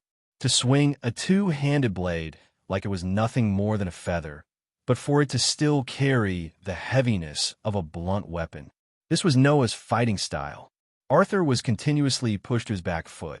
Despite the fact Arthur was in the fourth dimension, while Noah was not just yet, Noah was able to use his ability that had already entered the fifth dimension to suppress the king with ease. This was the benefit of an offensive ability. Unlike Lionel, who had trouble bridging this gap with just his own strength, Noah had no issue doing this. This was the power of a true variant. This was the strength of talent. Unfortunately, Noah's abilities were even beyond just this. While he could use them offensively, he could use them for evasion and defense just as easily. When all of these were fused into one, Arthur could hardly find a single span to breathe, let alone counterattack. Arthur's jaw remained locked. He relied on his white lion armor to withstand much of the pressure his body couldn't. He coated his body in the light element, using light body to give himself a small boost in speed and attacking quickness. Noah's saber swung down from above. The instant before it made contact with Arthur, Noah increased its density and weight by more than tenfold. Arthur's knees bent beneath the pressure, his two hands gripping his sword with all his might. If it wasn't for the fact Excalibur was a quasi-bronze treasure on the brink of becoming a true bronze treasure, it would be a wonder if it survived for so long. "Give up," Noah said coldly. By now, Noah's mind had calmed considerably. Having had time to observe Aina's state, it really seemed like she might die at any moment. Though he didn't know what was wrong with her, it, at the very least, seemed that she wouldn't be able to use such strength in the meanwhile. Noah was content to watch Aina slowly die in this fashion. As such, his battle had become less about quickly capturing her, and more about displaying the might of the Empire, all while not allowing anyone to help Aina. If she could die, that would be the best. If not, he would settle for her being crippled. Regardless of what truly happened, there would be a greater chance of his ideal outcome occurring as long as he continued to stall. Across the battlefield, Mordred and Guinevere were dealing with the same issue. Since even they, as the weaker party, had been able to stop Noah and Jessica from capturing Aina, how much easier was it for them to do the same? Mordred grew anxious as Aina's breath grew fainter. Her senses had been locked onto the young girl from the very beginning, but there was nothing she could do. Not to mention the fact she didn't have any healing spells in her arsenal. Even if she did, how would she have the time to cast it? Damn it! Jessica's expression remained cold and indifferent. She controlled her beast partners to maintain a safe distance while continuously harassing Mordred. "You all have no idea what you're doing." Mordred spoke through gritted teeth. "If that boy finds out what's happening here, he'll lose his mind." Mordred didn't know if Lionel's name held any weight in the Empire. She had seen Lionel's life, so she knew that he was nothing but a commoner in their eyes. She also knew that his gene analysis exam hadn't made him out to be one of the top-tier talents of the Ascension Empire. So, she didn't bother to say Lionel's name. She only hoped to find an opening by speaking nonsense. In truth, Mordred didn't know if Lionel could make a difference either. She had no idea what was happening on the other battlefield. All she knew from Lionel's life was that the boy really hated to lose. Behind that unassuming, carefree smile, there was a wild beast he hadn't let out even now. But if there was one person who could cause him to unleash it, maybe in some ways the beast inside Lionel was the only thing that could compare to the monster inside Aina. Jessica paused slightly at Mordred's words. Though she didn't say a name, there was one person on this planet that she suddenly remembered she had yet to lay eyes on. Didn't His Majesty say that the second prince should be here? But why is it that he didn't appear on such an important battlefield? Noah kicked at Arthur's chest. with his knees bent and his arms completely focused on blocking Noah's saber from above. There was simply nothing Arthur could do. Bang! It felt as though he had been hit by a charging rhino. Noah's legs carried so much weight behind them that even Arthur's armor couldn't block all of the force. Arthur shot back like a ball out of a cannon, his body leaving streaks of whistling wind in its wake. "Arthur!" Guinevere's shout crossed the battlefield. But, being pincered from all sides, she couldn't take a step forward, let alone charge out on her own. Mordred's gaze flickered, biting down on her teeth, so hard the blood almost leaked from her gums. Arthur struggled to stand. He could practically hear the cracking of his ribs beneath his strain. But he had to stand. He couldn't afford not to. It had been a long time since Arthur felt this way. The reality of not being good enough hadn't come crashing down around him for a good long while now. He realized at this moment that this was what he had been missing for so many years. Another mountain to climb, another peak to cross. Only like this could he avoid becoming that version of himself his wife almost abandoned and his daughter despised so. "All right, come on then." Arthur's voice came out in a growl. In fact, it wasn't even because he was enraged. He simply couldn't muster up the strength to project his true voice. Every breath made it feel as though thousands of daggers were stabbing into his lungs. "I guess I can only use it." Then Noah seemed to cross the distance between them in a single step, his saber swinging down as though a part of his body. The strike was fierce and all-encompassing. Maybe it was because Noah had run out of patience, but it seemed as though he had truly struck to kill this time. Without even the strength to lift his arms or even breathe properly, what chance did Arthur stand? No! Guinevere and Mordred struggled with all their might. Even Lancelot tried to push himself up from the ground, ignoring his broken legs. But it was all useless. It was at the moment Arthur's neck was about to be severed that his body suddenly flickered with a blinding golden light. In a mind-numbingly stupid feat, Arthur threw his sword to the side at the last instant. Clang! Noah's brow furrowed. His saber clashed against Arthur's armor. But there was no Arthur? A streak of golden light zipped about as Arthur's armor and Excalibur crashed to the ground. It shot around in a circle as though it could hardly control itself before landing just before Arthur's thrown sword. In one instant, there was a streak of gold, and in the next, a naked man appeared, wielding a sword. Damn it! Arthur grit his teeth. He was king, but now his bare bottom was exposed for all to see. How was he going to live this one down?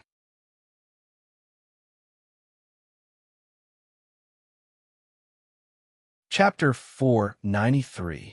Arthur concentrated, eventually managing to make his lower half a mist of light while maintaining a corporeal upper body. Only then did he sigh a breath of relief. His ability was far too difficult to control. It wasn't because its actual activation was difficult. That alone was as easy as breathing. It already felt as though it was a part of him. However, there were two problems. The first was that he couldn't take any objects with him when he activated his ability. Well, this wasn't entirely accurate. When it came to ordinary objects, if Arthur concentrated, he could turn them into flowing lights as well. He could even take these items with him as he entered his flowing light state. The issue was that he didn't have time to concentrate so much on a single task in battle. Beyond that, when it came to more substantial objects, the level of concentration needed increased explosively. The larger the object and the more valuable it was, the more difficult the process became. At Arthur's current level of proficiency, only the most mundane items from the third dimension could be taken with him. He couldn't even think of taking even the weakest fourth-dimensional existences, let alone his armor or Excalibur that were just mere half-steps from the fifth. Such a reality made Arthur's unwillingness obvious. If he wanted to use his ability, he would need to be stark naked.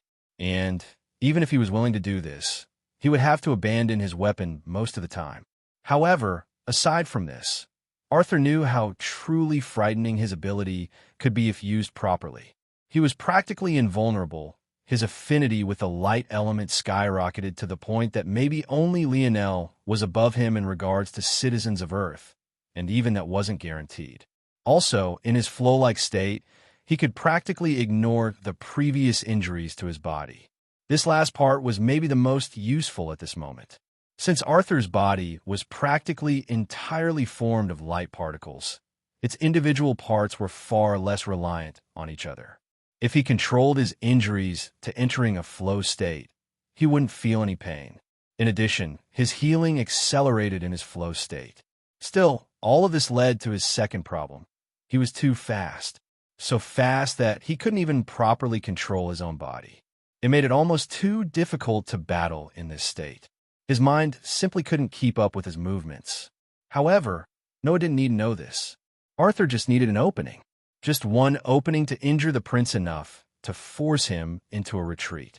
As long as he could do this, then they could stabilize Aina's situation and hopefully find another solution to deal with the Empire. What Arthur didn't expect, though, was that even as he was preparing to fight, and even as Noah was sizing him up, that the battlefield would suddenly freeze. As though it had been plunged into an icy hell, their hearts all came to a grinding halt in that very instant. Moments ago, Lionel shot through the skies on his shuttle, leaving a trail of gold in his wake.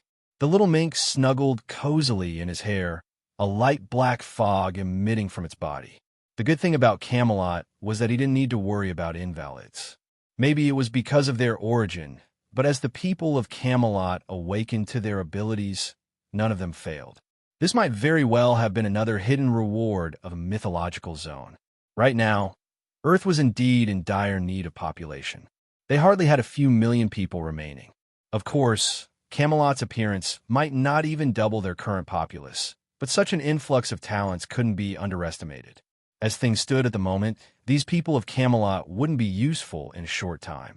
But if there were some changes to the overall political climate of Camelot, they wouldn't be a long ways away from becoming assets. The situation in the Demon Empire has been stabilized. If White City committed as much manpower as I think they did, they're likely not far away from being finished. The only remaining variable is City Lord White and her power level. Unfortunately, though Lionel was likely more informed about terrain than most others of Earth, he was still lacking in such details. Though he understood how strength levels functioned in the fourth dimension now, that wouldn't help him very much unless he could personally lay eyes on City Lord White. I should have enough trump cards to deal with the situation. But it's odd, the Empire's army. Why haven't I run into them yet? Lionel shook his head, a light smile suddenly coating his face as he thought of something. Aina's birthday should be tomorrow. Just a couple hours, actually. I wonder if she'll like her present. Lionel's eyes glowed. He had given Aina a lot of space in the past few months, allowing her the time she needed to work through her emotions. Though he considered himself to have high emotional intelligence, he was still new to romantic relationships. His entire mind was filled with idealized versions of love he had seen in those vintage movies his dad always made him watch. But those movies always ended when the guy got the girl. Why did none of them ever explain what to do after that? Oh, that should be the HM? Lionel's mind went blank. He saw a massive battlefield, filled with corpses, many of which didn't seem to have a single ounce of blood remaining within them. However, this wasn't what shocked Lionel. There were all sorts of people with all sorts of abilities. It wasn't too hard to believe that someone might have a blood-leeching ability. What shocked him was the fact that he could see what remained of White City's armies still retreating into the distance, turning tail from the battlefield as fast as they could. Lionel could easily pick them out even without having participated in the battle. The black robes accented by white soft armor was too easy for him to pick out with his senses. But if White City was retreating, why was there still a massive battle going on down below? Lionel's gaze swept through, his mind working in overdrive as he tried to piece together what he was seeing. He first laid eyes on Guinevere, who had become the core of a group, rebuffing what looked like a bunch of youths with astonishing strength. Then there was King Arthur, who had shed his armor. Where were his feet and legs? How had they become rays of light? Mordred? She was battling another youth who seemed to be a beast master. Where did all these young elites come from? Lionel's gaze narrowed with understanding. As expected, According to his previous analysis, the Empire wouldn't have taken Camelot very seriously and would use it as a training ground for their promising talents. So it seemed that they had repelled White City, but broke down due to infighting in the end anyway. But even if they wanted to fight, would they really choose to do so right here and right now? Something must have sparked it. What could have? Lionel froze. In that moment, the whole world seemed to vanish. In his vision, only a petite young woman madly convulsing remained.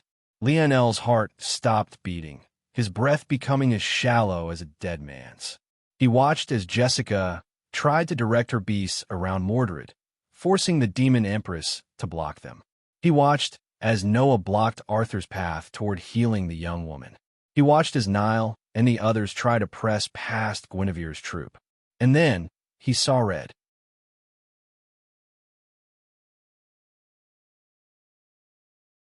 Chapter 494. Wild fluctuations of red-violet aura surged around Lionel. A towering tornado of force swirled around his body, bronze runes flickering into existence across his skin. The little mink woke from his nap, low growls standing its hair on end. At that moment, everyone's sights focused toward the same direction. With how high up Lionel's shuttle had been, he was nothing but a faint black dot in the sky. But there was no denying the surge of energy coming from that direction. Even those without the ability to see so far could feel the changes. Lionel's shuttle morphed into a surfboard, streaking down from the clouds as though a meteor crashing toward the earth. By the time he got in range for those without sensory abilities to see him clearly, the cold stoicism on his face was all anyone could seem to focus on. It felt as though it was a dam holding back the raging waters of his fury.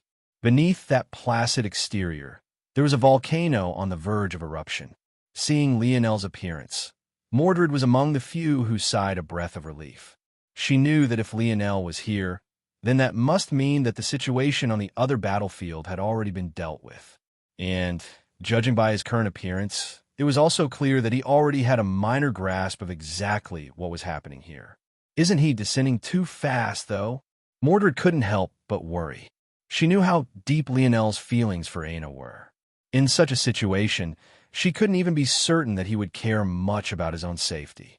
Just as Mordred was about to try to warn Lionel, his surfboard came to a grinding halt, causing her heart to stutter. The shearing forces of such abrupt changes in speed would be no different to crashing into the ground. Was Lionel trying to kill himself? However, what was even more shocking than this was the fact that Lionel seemed completely unaffected. In fact, before anyone could wonder why he was still 20 meters above the ground, his surfboard vanished, leaving him to plummet to the ground on his own. At that moment, Niall finally awoke from his stupor. He didn't know who this person was, but judging by the way his gaze had been locked on Aina from start to finish, Niall could already guess what this unknown entity's goal was. Stop him. Long-ranged units, fire. Niall had already been directing a small troop against Guinevere and the remaining 5 knights of the Round Table. So, hearing his new orders now, the transition was seamless. However, it was as though Lionel couldn't even see the arrows streaking toward him. He hardly said a word, yet a strong current of earth elemental energies formed a bronze bell around him. Pung, pung, pung. The barrage didn't even stand a chance. Let alone cracking Lionel's defenses, they rebounded away without suspense. Bang! Lionel crashed heavily into the ground. However, the sight of him breaking several bones or becoming a pile of mush never occurred. A small crater splintered out beneath his weight, but Lionel had hardly felt his 2 feet touch earth before he shot forward. For a moment, he looked no different from King Arthur. His body almost became a streak of golden light, blazing a trail past Niall and his men to appear beside Aina in a flash. No one could react. Not a single soul could even comprehend what was happening. How had a single person managed to complete what so many of them had been trying to for the last several minutes? Lionel fell to his knees beside Aina's convulsing body, his gaze finally giving way to emotion. Watching her in this state, he almost felt as though her pain was his own. The pain of opening his lineage factor, the torture he had put his hands through over the past months, even those savage beatings he had taken at the hands of Lamorak, none of those things could match the pain he was feeling now. He didn't care about the foul odor coming from Aina's body, nor did he care that her face was completely unrecognizable beneath the inflamed scars that had begun to travel down her neck. He slid a hand beneath her head, hoping that the tilt would help her expel more of the black blood without her choking on it. What do I do? What's wrong with her? Lionel's first instinct was to cast as many Grand Heal S as he could, but his instinct told him doing so would be useless. Ping. Replying to Seed. 1-star monolayered curse detected. According to analysis, curse was implemented during infancy, making it near the strength of a 4-star tetralayered curse in efficacy. Lionel's pupils flickered. A curse? He didn't know anything about them. He wasn't sure of what the nomenclature meant and what the difference between a 1-star monolayered curse and a 4-star tetralayered curse was. But this did confirm one thing to him. Aina's scars weren't so simple. Before, he thought that the reason the cleansing waters managed to help their inflammation was due to the fact it had cured them of their infections. To a layman, Aina's scars looked like infected wounds that might burst with pus at any moment. In fact, Lionel thought this was the case as well. Cleansing water had the ability to rid the body of impurities, refresh the mind, and heal minor injuries. As far as Lionel was aware, anyway. He never truly felt anything particularly special about the cleansing waters, especially since his supply was so abundant.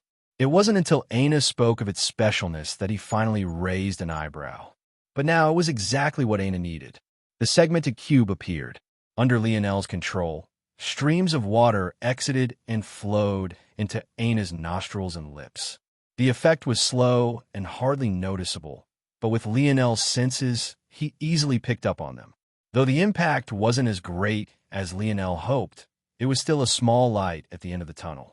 Lionel's gaze suddenly sharpened. With calm movements, he sent Aina into the bathhouse of the segmented cube. If she was immersed in water, the process would be much easier. Take care of her, Black Star.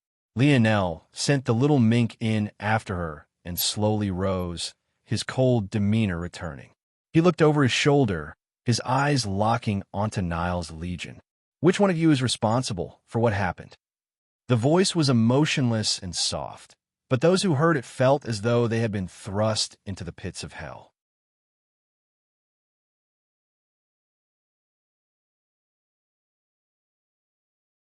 Chapter 495. Lionel's gaze locked onto Niall, who had begun to approach him with their group. Niall's jaw clenched, his body tensing. It felt like a python was slowly constricting around his body. This sort of aura, he had only ever sensed it from Prince Noah. He didn't understand how such presence could also come from a young man who seemed to be at least a few years his junior. However, Niall remained standing. Other than his slightly abnormal breathing, one would never think that anything was wrong with him. This is the official business of the Empire and His Highness, Prince Fox. This isn't something you should meddle in. Lionel slowly turned to face Niall. Is that the question I asked? Indifference. Disregard. One could easily see by Lionel's wrist that, much like Aina, he too was a citizen of the Empire. But, unlike Aina, who had chosen to acquiesce to their demand for the sake of not splintering relations, Lionel simply did not care. I asked you a very simple question. Lionel took a step forward. Who is responsible? Niall stood, his spine shivering. He gripped his spear as tightly as he could, trying to calm himself. But, despite the endless battles he had experienced, he couldn't seem to find any sense of peace beneath Lionel's glare. It was fine for someone of Camelot to not understand the strength of the Empire, but Lionel, as a person who had grown up within its walls and been indoctrinated since birth, shouldn't be so ignorant. It should be almost impossible for anyone indoctrinated to such an extent to defect, especially not if they were so talented. Anyone with Lionel's level of talent was most definitely a 5-star professional. Such existences received the best schooling and had the deepest understanding of the Empire. Their deification of the Fox royal family should practically be ingrained into their bones. Yet, Lionel didn't even blink an eye when the Empire was mentioned. His breathing didn't hitch, his heart didn't skip a beat, his eyes didn't even blink. At that moment, Nal didn't deny it any longer. If he opened his mouth and told Lionel that the Emperor himself was responsible, there was no doubt that Lionel would brandish his spear toward the capital. It was me. I gave the order for her capture. At that moment, a calm voice sounded. Such a voice should have soothed the atmosphere, but the brunt of it held an aura that soared, colliding with Lionel's. For a moment, the muffled sounds of two clashing titans reverberated through the air. However, it was for just a moment, because upon hearing such words, Lionel didn't breathe a word. As though a beast released from its chain, violent winds surged around Lionel's foot as he planted on the ground hard, shooting toward Noah, a red-violet color flickering in his gaze. Prince, Niall's eyes widened. He forced his body to move, trying to intercept Lionel's path. Lionel almost seemed to look through Niall. It was as though the latter hadn't blocked his path in the slightest. He might as well have been no different from a gust of wind. The prince isn't someone you can casually cross. Niall roared, but from an objective party's vantage point, he seemed to be trying to shout his fear away. Those who were just under his command, even to this point, didn't seem to have the ability to move in the slightest. Even after seeing through to Lionel's goal, they felt that their movements were sluggish and uncoordinated. Niall brandished his spear, piercing it forward with all his might. Crackling lightning flickered within his irises, dancing within them, and leaving arcs of blue in their wake. His spear seemed to react in kind, its tip crackling with the same fierceness. Niall didn't believe that the bronze bell that surrounded Lionel could deflect his strike just as easily. But what was shocking was that the illusory bell dissipated just when Lionel entered the range of Niall's blade. "Piss off," Lionel said coldly, his fist whipping forward. The sound of his bones popping and his muscles stretching resounded. In one moment, Lionel seemed like just a single man. But in the next, he was like the scorching sun. Niles couldn't believe that Lionel would try to meet his spear with a bare hand. He had never seen such a foolish battle tactic. Even if Lionel was a master of hand-to-hand combat, shouldn't he at least use gloves to cover his flesh? However, what truly happened left Niall at a complete loss. Just when it seemed that Lionel's fist would be split in two, his spear completely shattered. In that moment, he felt as though someone was looking at him from above, a gaze of indifference and disdain coloring their features. To use a spear before a god, what was he thinking? All thoughts of resistance crumbled. He couldn't even react before Lionel's fist tore a hole through his collarbone and shoulder. The strike was so fierce and swift that he wasn't even thrown back. He looked down at his barely attached arm, the pain still not having traveled to his brain just yet. But by then, Lionel had already shot by him and appeared before Noah. Lionel's strike was so fast that not even the faintest hint of blood could be found on him. Yet, the punch he sent toward Noah seemed to be far beyond the first. The world seemed to revolve around Lionel. Scenes of mellow springs, harsh winters, blazing summers, and vibrant falls whirled around him. Universal force fell down from above, illuminating Lionel in a golden halo that seemed to fuse perfectly with his violet bronze aura. Noah reacted quickly, sending a fist forward with his free hand. Lionel was simply too fast. He didn't have the time to swing his saber or lower its weight. However, his body had already been refined to the point of rivaling Diamond during his battle with Arthur. He didn't believe that Lionel's body could be stronger than his own. Unfortunately, what was a diamond, a third-dimensional rock, in comparison to a body refined to the standards of a fourth-dimensional metal? Bang! Noah winced. He felt his skin fracture in several places before an unimaginable strength traveled through his arm and into his body. He was sent flying tens of meters, his body crashing into the ground and leaving a half-a-meter-deep trench as it was dragged along. The pain she experienced, they'll make you suffer tenfold. Lionel's back stood as straight as a javelin, vibrant energies swirling around him. His bronze hair sounded like snapped whips in the wind, a radiant halo shimmering above his head. His violet-red eyes locked onto the prince, a deep, murderous aura exuding from him. Prince of an empire? He didn't care. He would make him pay.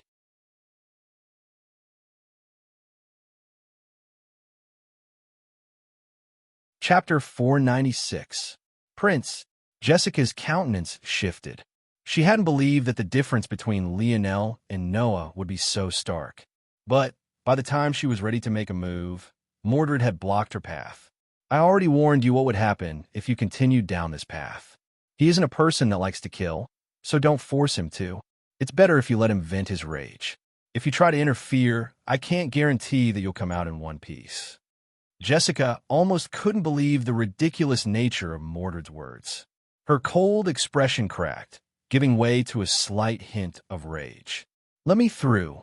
Mordred waved her wand, causing several black tendrils of darkness to shoot up from the ground, obstructing the path of Jessica's beasts. The aura around Lionel's sword, the pillar of golden light enveloping him, made it seem as though he was a chosen. His rage was the universe's rage. If he wanted someone to suffer, they would. Nothing more, nothing less. Noah stood from the ground, a deep frown coloring his face as he looked toward the fractures trailing up his arm. Normal skin wouldn't fracture like this, but he had changed the chemical structure of his own. Though it made it far harder, it also gained an added brittleness it didn't have before. Usually, it would be impossible to reach the threshold necessary to crack his skin. Yet, Lionel had done it with a single casual punch. Noah's jaw steeled, his saber raising into the air. He didn't think that he would run into someone so powerful here. By now, he was more than 90% certain that this person was in fact Lionel. He didn't believe that there was anyone else on this moon who could have such strength and also be a member of the Empire. And that aura, only the royal family had it. Only those with fox blood running through their veins could display such presence. However, even though Noah was almost certain of this, he didn't voice his conjectures. He had his own pride. To weasel his way out of this situation by revealing his identity would be something beneath his dignity. And even if he was willing to do such a debasing thing, Noah still didn't know much about Lionel. For all he knew, Lionel was already aware of his identity and didn't even care about the fact they were of the same blood. The only person Noah would lower his head to was his grandfather. As for anyone else, they could taste his saber. Noah grew explosively in size, soon reaching to just over 3 meters. Though he wasn't as the 5-meter height he reached when battling City Lord White, the density of his bones, blood, and muscle couldn't even be compared. This was his true, strongest state. The sound of slashing winds circled around him, his blue blade radiating with a glow. "You've stepped into the peak of the Four Seasons realm," Noah said coldly. By his demeanor, he was clearly not asking a question. Rather, he was simply stating a fact. But, just by his mere actions, Jessica and the others were stunned. Noah wasn't a person who spoke in battle. He was a person who hardly spoke at all. Yet, he was actually doing exactly that now. Though your fist force is powerful, it's only the product of someone else's understanding. It'll show you the true Four Seasons realm. Noah's indifferent voice faded beneath the sound of howling winds. At that moment, the temperature plummeted, an icy chill seeping into all of their bodies. In the beginning, Noah thought that Lionel's fist force had been comprehended by himself. This reality left him feeling somewhat stifled. To succeed in such a thing at such a young age was far beyond anything Noah had ever seen before. But it was after Noah's fist came into contact with Lionel's that he knew that this wasn't quite right. Somehow, Lionel's Four Seasons realm seemed above the second-tier comprehension, but below the self-comprehended third tier. This gave the illusion that it was more powerful than it really was. That said, even though Noah hadn't reached completion of the Four Seasons realm and could only embody winter, he had relied on himself.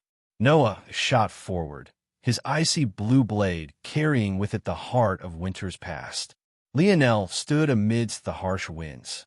He could even feel his own universe force weakening beneath Noah's. Images of a harsh winter landscape enveloped the battlefield. The sun in the sky seemed to dim, and the land beneath their feet seemed to quickly become covered in ice. Lionel sank into a boxer stance. He didn't keep his spear hidden as a trump card. He didn't ignore his bow for the sake of making a point. He used his fists simply because he wanted to feel Noah's flesh deform beneath his knuckles. He wanted to savor the cracking of his bones, the bleeding of his flesh. They say that every dragon has a reverse scale. It was just unfortunate that Noah had yet to realize that he had touched Lionel's. Lionel's right hand hung up by his chin, his left leaning forward. Just when Noah's icy domain seemed to envelop him completely, he moved again, the violet red of his gaze flickering. Lionel's left jabbed. It was a movement without the slightest wasted effort.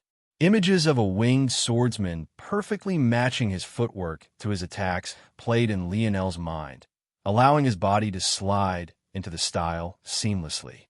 A halo of universe force coated Lionel's fist as he met Noah's blade. All the air of the battlefield seemed to surge toward the two. Barely a foot of space separated Noah's blade from the flesh of Lionel's fist, but neither could seem to move forward even another inch. Shoo! Bang! The air concentrated into a single point before exploding outward with a raging ferocity. The accumulating snow was blasted away, leaving a crater of brown soil around them. Noah's emerald eyes looked down at Lionel, his white gold hair whipping beneath the aftermath of their clash. Lionel looked up to meet his gaze, a fury hidden deep within their indifference. Noah coughed suddenly, blood leaking from his lips as his arm trembled.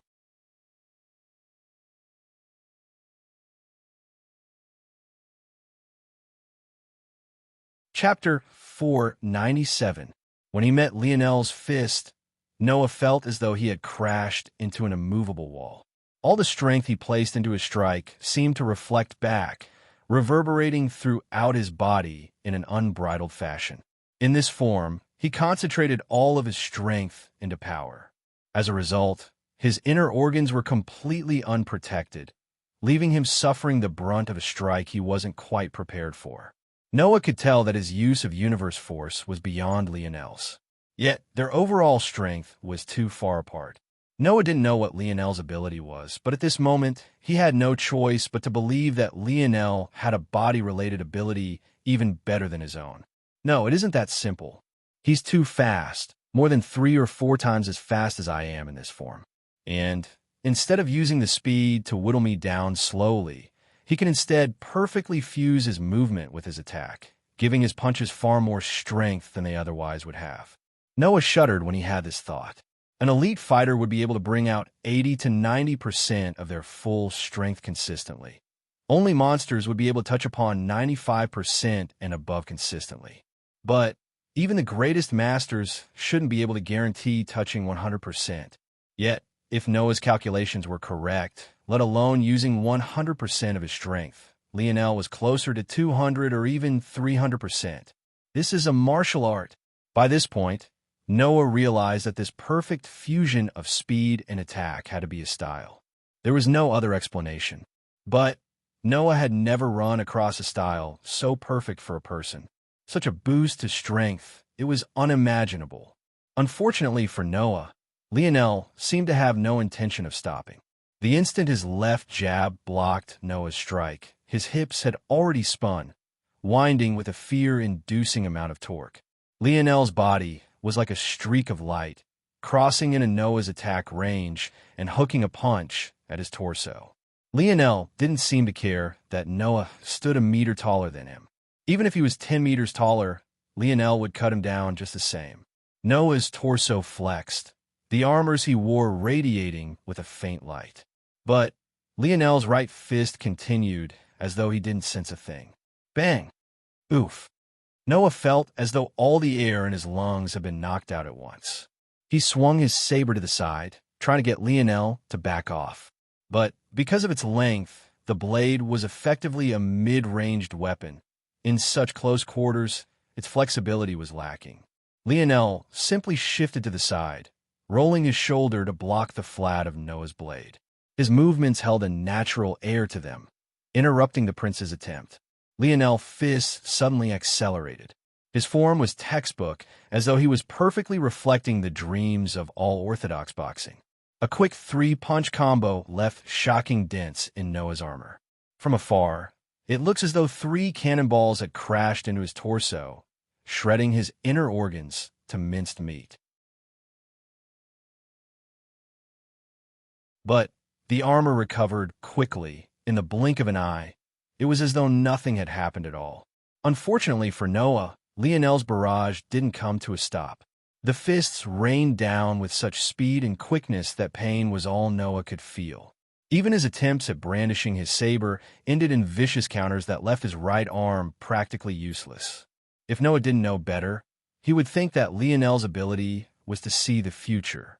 Even before his muscles could twitch, Lionel's fist would interrupt his next attempted movement, leaving his mouth practically foaming with blood. "Your Highness!" Jessica's cold, aloof expression finally collapsed completely.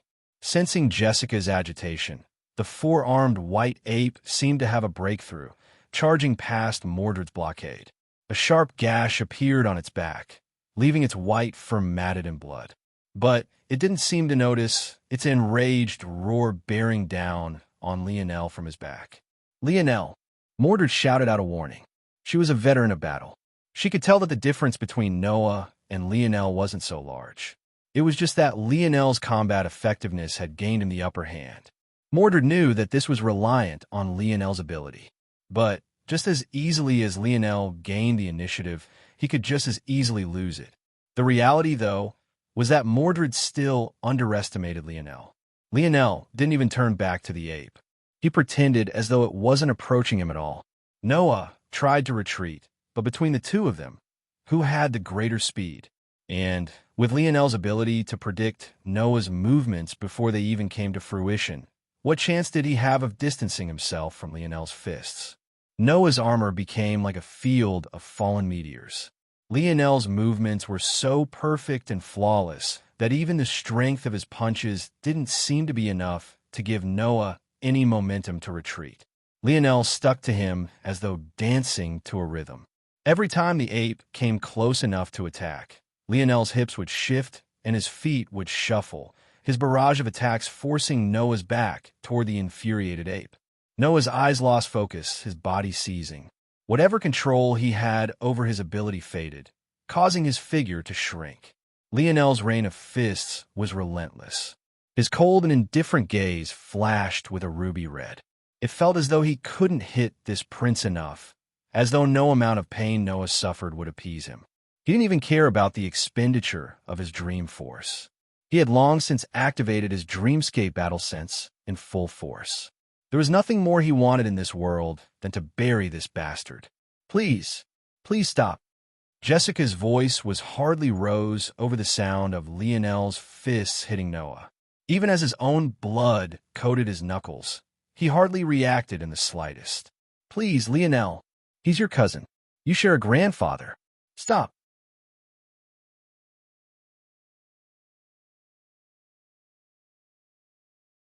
Chapter 498. Lionel's endless barrage of fists suddenly came to a grinding halt, his indifferent gaze flickering. Unconscious, Noah finally fell heavily to the ground, his breathing short and hurried. Maybe he could consider himself lucky to be in such a state, or it would be impossible to measure the amount of pain he would be in.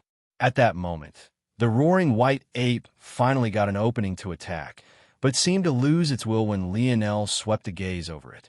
It felt a heavy gravity field envelop it, making its knees tremble. Lionel frowned, shifting his senses toward Jessica, who was still in a state of agitation. Ignoring everything else, Lionel's palm flipped over to reveal the flat disc-like dictionary. "Who is my grandfather?" Ping! The dictionary flickered, causing Lionel's eyes to narrow. It had been a long time since one of his questions caused a recording to appear.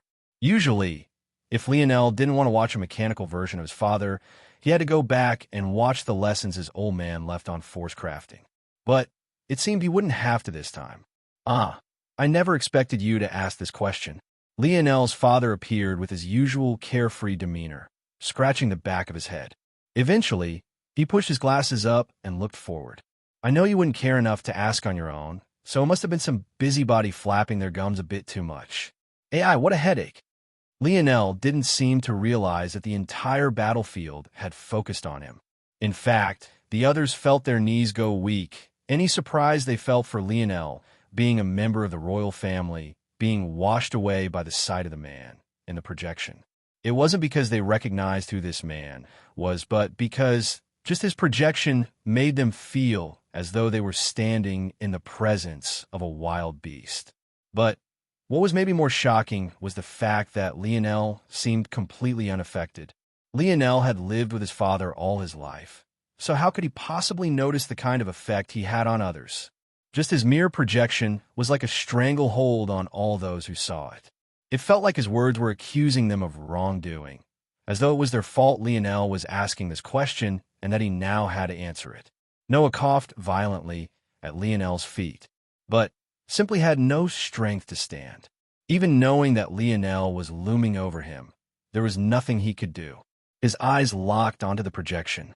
He didn't know who this man was, but considering his resemblance to Lionel, was this the uncle his grandfather had said was far beyond what his mother could compare to? Forget it. Your grandfather is dead. Lionel's expression flickered. He suddenly realized that this recording must be about his other grandfather, unless Jessica had really been lying. That is, as far as he was aware, Emperor Fox wasn't dead, so this could only mean that his father wasn't talking about him. Still, Lionel didn't react much to this. His grandparents had never been his life, so one way or another, he had always assumed they were dead. Like his mother, before he had memories of her, he didn't care much. Well, he didn't care much until he saw a flicker of rage in his father's expression. In all his life, Lionel had never seen his father become angry. Much of his own personality came from his father. The same cheery, charming smile they shared obviously originated from him. There was only one time Lionel could even remember his father displaying any emotion other than carefreeness, and that was when he spoke about treating familiars like friends. Back then, Lionel's father had been adamant that he must treat his metal spirit well. But even then, though his father had formed a murderous aura, it wasn't rage. It wasn't this kind of visceral gut punch this projection was reflecting now. The temperature of the surroundings seemed to plummet. This part of the recording will only trigger if you've mentioned Scarlet Star Force and your grandfather, while also reaching a certain standard of strength. It seems that you haven't just yet, so this is all I will say. The recording flickered and disappeared, leaving Lionel staring coldly at the silver disc in his hand. His father's words were short and brisk, but they already made his already foul mood worse. Jessica panicked. When she sensed the shift in Lionel's mood, she thought that he would think she had been lying. Though she didn't know what that treasure of Lionel's was, she could tell that Lionel trusted it. But it was also impossible for Emperor Fox to be dead. Just saying such a thing was tantamount to questioning the royal family's sovereignty, not that Jessica dared to bring up such a thing now. It must be his paternal grandfather that recording is speaking about. That's right, I just need him to ask about his mater. Before Jessica could finish her thought, Lionel had already spoken again, his voice carrying a chill several times more potent than the last. Is Emperor Fox my grandfather? Ping.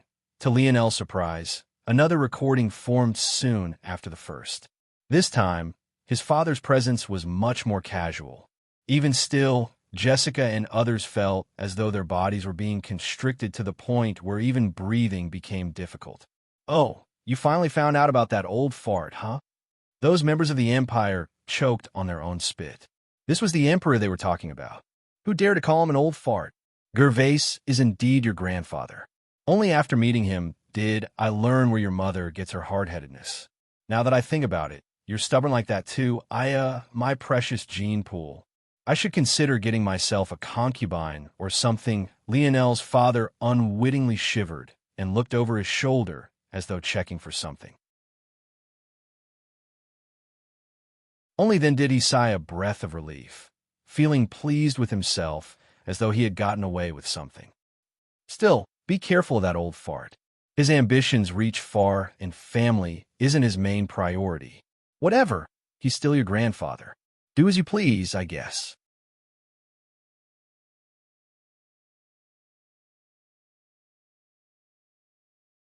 Chapter 499. Maybe when someone learned that they secretly had a great background, they would be ecstatic. All their worries and hardships would now be coming to an end, and they could finally live out a life of peace. However, this wasn't how Lionel reacted in the slightest. The first thing he thought of when he learned the truth was the number of people who had died when the metamorphosis began. No, died wasn't the proper term. They had been sacrificed for the sake of having an easier path of development and having less invalids to deal with. These people had been discarded like trash by this emperor that also happened to be his grandfather. Lionel didn't particularly feel abandoned by his grandfather either. Another human reaction would be to feel as though his existence had been ignored for so long. If his grandfather knew he had another grandson, why didn't he come into contact with him sooner? But once again, Lionel didn't feel like this. Lionel could tell from all the clues that his father likely originated from a higher dimensional world. If he couldn't piece this together, then whatever worth his calculated mind had would be next to zero. Due to understanding this, he knew that the relation between his family members was likely quite strained and odd. By convention, a son-in-law should respect his father-in-law, but it was difficult to do so if the son-in-law's standing was so much higher. Things might be fine if Gervais Fawkes was a normal man, but he was the emperor of maybe the most talented fledgling world in existence. He was used to lording over people and having unmatched status. So what kind of oddities would it cause if his daughter suddenly married someone above him? The first thought that someone would have in this situation was that Emperor Fawkes might use the Morales clan to climb to a larger stage. But, judging by his father's demeanor, Lionel could tell that he actually had respect for his grandfather. Knowing his father, it was impossible for him to respect someone who would use such means to climb the social ladder. This likely meant that not only did his grandfather likely have a demeanor that at the very least treated Lionel's father as an equal, it also meant that it was even more likely that he treated Lionel's father as someone beneath him. If those of the dimensional verse knew that a man of the third dimension had dared to treat a core member of the Morales clan in such a way, who knows how they would react? The Morales clan was so powerful that even an infant could likely eradicate a fourth-dimensional world on its own, let alone a third-dimensional world, which Earth had been at the time of their meeting. Thinking to this point, Lionel suddenly felt he understood the odd relationship between his father and grandfather. If Emperor Fawkes really cared about using the Morales family, and Lionel's father was in the way of this, he would have simply contacted Lionel after his father had left. Lionel wasn't a fool. Since his father could leave both of the family's heirlooms with him, it meant that his standing in the Morales family wouldn't be small in the future either. But obviously this hadn't happened. However, this didn't make Lionel suddenly warm up to this man he had been indoctrinated to worship since his youth, nor did his emotions toward the Empire change because of it. Lionel sent a glance toward Noah, their gazes locking. He could see the same cold indifference in the latter's eyes. It didn't seem to matter that most of his bones were broken and that he couldn't even stand if he wanted to. Noah didn't say a word even as he met Lionel's look. There was no pleading, no smugness, no expectation. He was simply there. It seemed that whether Lionel chose to cripple him or kill him right then and there, he wouldn't flinch in the slightest. Jessica panicked again, seeing that Lionel hadn't retreated. We didn't know that she was related to you. Jessica felt helpless. This was the only thing she could say. They truly hadn't known about Aina. The Emperor never said anything about her to them. They were only aware of Lionel's appearance here due to Emperor Fawkes in the first place. Since he hadn't said anything about Aina, how could they know? But the argument was feeble and Jessica knew it. A Brazinger was a Brazinger in the end. Even if they knew Aina was related to Lionel, there was no guarantee that they wouldn't have made a move anyway. And beyond that, this was more than just a matter of attacking a perceived enemy. It was also about attacking someone who was very likely the reason you won this battle to begin with. Even if Noah had stopped holding back and unleashed his full power like he had against Lionel, it was unlikely that City Lord White would have been defeated if not for Aina. So what was their excuse for this exactly? Lionel didn't respond to Jessica's words. In truth, he still wasn't aware of everything that had happened in this place. So, he obviously wasn't aware that Aina was the reason they had won the battle. That said, the fact that she had risked herself fighting for the Empire only to be treated like this in the end. This thought alone was enough to fuel his rage. Lionel turned and walked away, breaking free of Noah's gaze without a word. He crossed the battlefield and entered the segmented cube that remained waiting for him. He didn't want to bear the burden of killing a family member. But, more importantly than that, he wouldn't be able to bear doing such a thing until he understood how his mother would feel about such a thing. For now, he would let Noah go. With Lionel's disappearance, a heavy fog that hung over the battlefield seemed to dissipate. Arthur coughed lightly, sliding back into his armor to hide away his naked body. TCH, that boy sure is a demon when he gets pissed off. Arthur shook his head, his lips curling. And here I thought I finally met one of those beauty is more than skin-deep unicorns. To think that the girl he fawns over so much is actually such a beauty, what a sly fox. Arthur looked around at the mess the battlefield had become and shook his head. It seemed he would have to deal with all the heavy lifting. At this very moment, news of City Lord White's death had already traveled to the ears of the Kiefer family.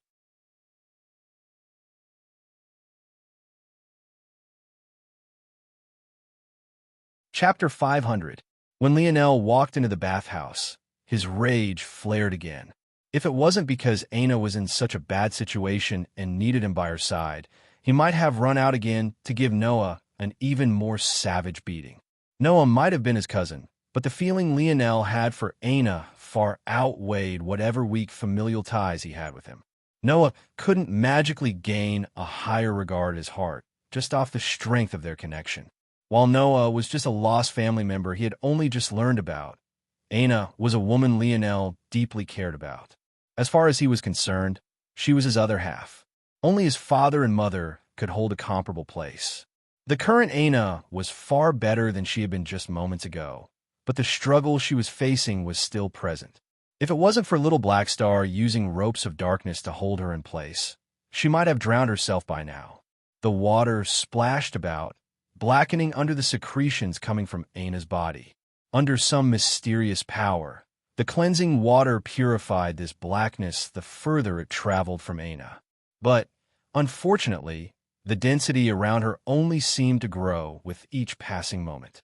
Lionel stripped off his robes and entered the waters, a deep frown on his face. He propped the back of Aina's head up while submerging the rest of her body. This isn't working. Lionel shook his head and brought Aina to the edge of the pool. Using it, he pulled Aina's military boots off. When Lionel got a look at Aina's skin, he paled. He hadn't noticed before because the entirety of Aina's face and much of her neck was covered in those savage, pulsing scars. But after taking her boots off, he realized just how severe the situation was. Aina's skin, which had always had a healthy tan hue to it, was suddenly as pale as a sheet of paper. As though this wasn't terrible enough, Lionel could see her veins popping out, completely filled with a vicious black liquid that slowed the beating of her heart and clogged her arteries. Lionel moved quickly, propping up Aina's other foot to take her other boot off. But at that moment, something surprising happened. When Aina's bare foot entered the waters once again, there was a burst as a torrent of foul blood was suddenly pulled out by the cleansing water. Beneath the surface, Lionel's senses could make out how Aina's pores had opened. In fact, her skin even broke, revealing the veins beneath before healing once again. But, despite the injuries to her feet, Lionel immediately sensed a slight sigh of relief come from her lips. That's it, Lionel hesitated. Then, he furiously shook his head. This wasn't the time to be a prude. Light Kurt, Lionel mumbled beneath his breath, causing a surge of light to cover Aina's body. The benefit of light curtain was that it obstructed one's vision by causing a large gathering of light. But it didn't have a physical form, so it didn't impede Lionel's actions in the slightest. Lionel realized at that point that Aina's military uniform and boots weren't normal. They protected her in battle and also had a series of spatial pockets hidden within. In that case, they were very likely impeding whatever help the cleansing waters were supposed to provide. Under normal circumstances, they would be a protection. But at the moment, they were nothing more than a hindrance. Lionel hadn't noticed it before, but the uniform itself wasn't even wet. Stealing his resolve, Lionel began to unbutton Aina's clothing. Focus! Focus! If those who had just been scared witless by Lionel saw him now, who knows how they'd react. A young man who seemed to have the strength to overturn a world in his hands was panicking at the prospect of undressing a girl. It was a sad sight to behold indeed. Above Lionel, the little mink skipped about, making a noise that sounded like snickering. His long whiskers bounced about, a lively light in his beady little eyes. Lionel ignored the little guy, his normally nimble fingers fumbling about. Focus! Lionel shouted to himself, splitting his mind several ways. If others knew he was using such a profound ability just to dull his first ambiguous situation with a woman, Lionel's legend would surely become one big joke. Lionel's hands reached the end of Aina's buttons. Grabbing hold of her waist, he gently pulled the fabric out from their tucked position. His gaze focused on Aina's face, trying to make sure that he wasn't harming her in any way. When the waters flooded past the opening in Aina's clothing, the flood of black blood became more exaggerated. More of Aina's pores opened up, the foul liquid being pulled out by some odd osmosis. Lionel's hand slipped. After untucking Aina's military garb, he realized that there was nothing beneath but her soft skin, causing his breathing to hitch. Lionel had no idea that just moments before, Aina had snapped the bandages she used to cover her chest, leaving nothing between the fabric and her skin. With a deep gulp, Lionel carefully shifted Aina in his arms, the blinding lights of light curtain blocking his view. Carefully, he slipped her arms out of their sleeves and tossed the military uniform to the side. Lionel laid her to rest in the waters. As expected, the speed of her recovery accelerated. Lionel could even see the grotesque scars that had begun crawling toward her heart retreating at a speed a normal human would be able to spot. This left him breathing a sigh of relief. All right, one more layer. Taking a deep breath, Lionel rested Aina's back against his bare chest and undid her pants, slowly sliding them off with a forearm wrapped around her waist. Soft. Lionel shook his head, trying to push such thoughts out of his mind. But just the skin of Aina's back felt so supple against his chest. He felt as though he was on cloud nine. But at the same time, he felt guilty. Aina might have been quickly recovering, but she wasn't quite out of the woods yet. He didn't want to think about such things. Aina's military pants finally slid off her slender legs, allowing Lionel to toss them to the side as well.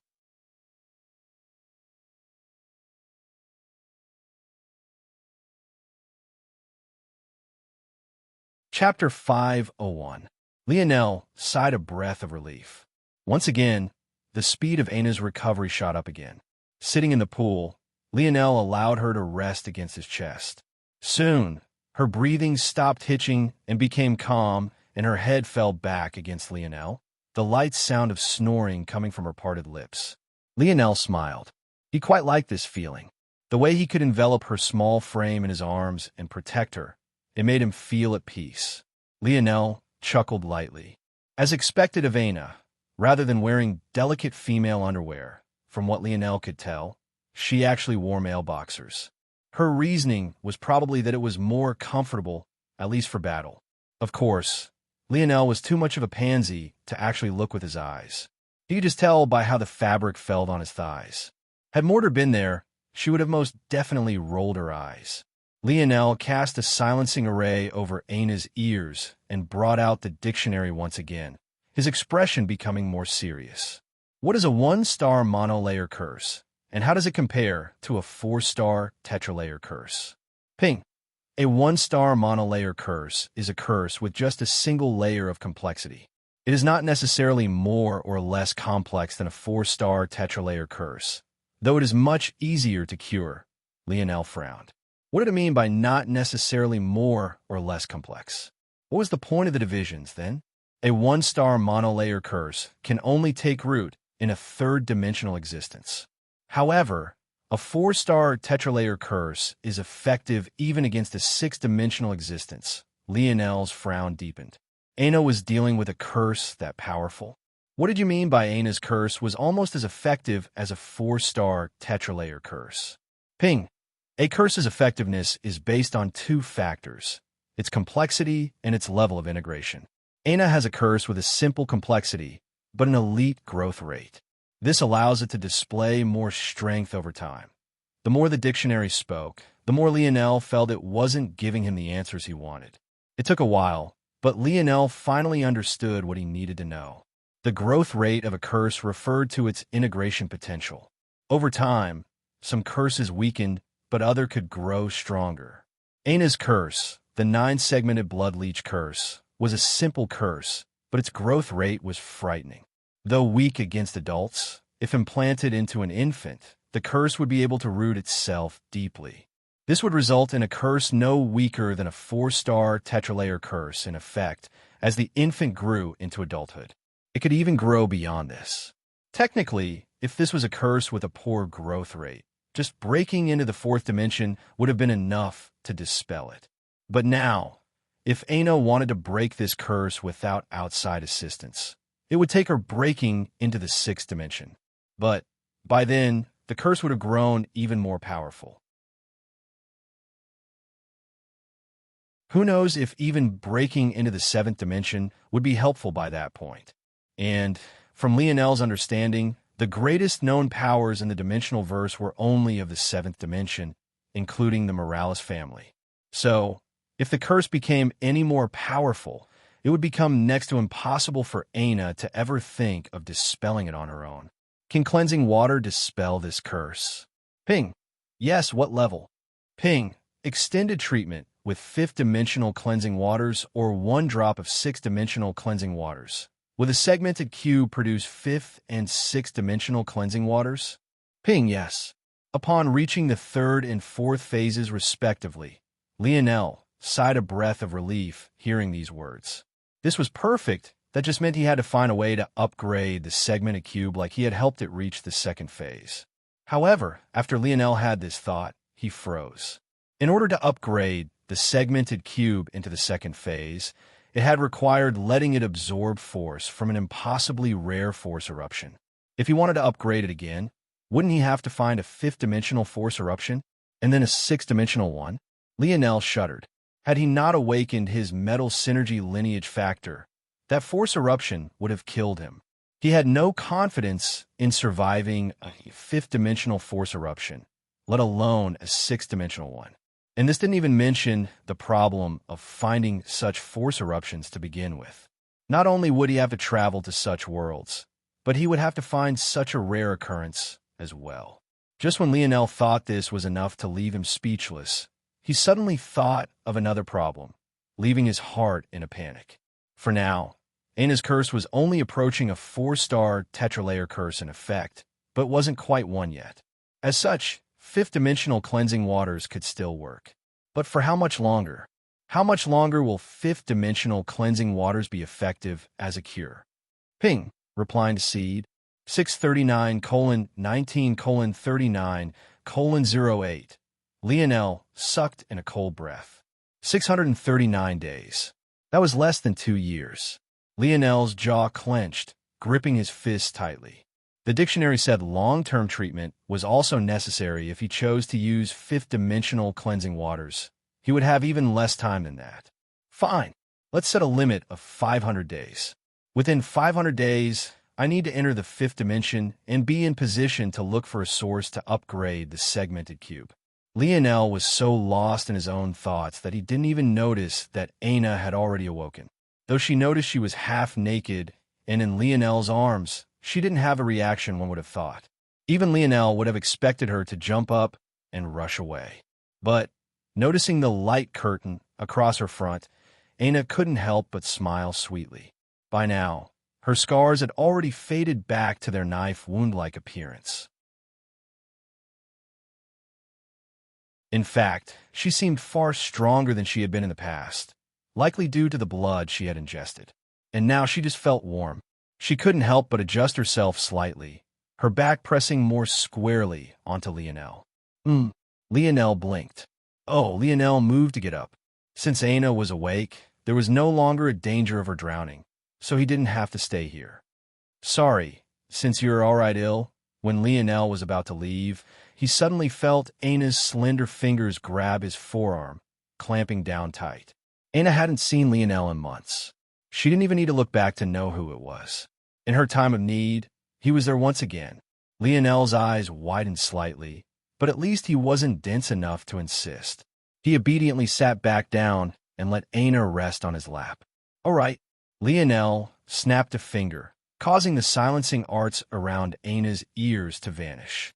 The two sat in silence for a long while, Aina not relinquishing her grip on Lionel's forearm in the slightest. In fact, she somehow got a hold of his second arm and wrapped them around herself as though a spoiled child. Lionel couldn't help but smile, his heart feeling exceptionally light. You stink. Aina's soft voice stunned Lionel for a while before he broke out into laughter. Why did it seem like this was this girl's favorite thing to say to him? She wasn't exactly wrong, though. He hadn't had a bath in months. I stink too, Lionel sputtered with laughter. Even without laying eyes on it, he could see Aina's frowning pout. Stop laughing and wash my back. This time, Lionel choked.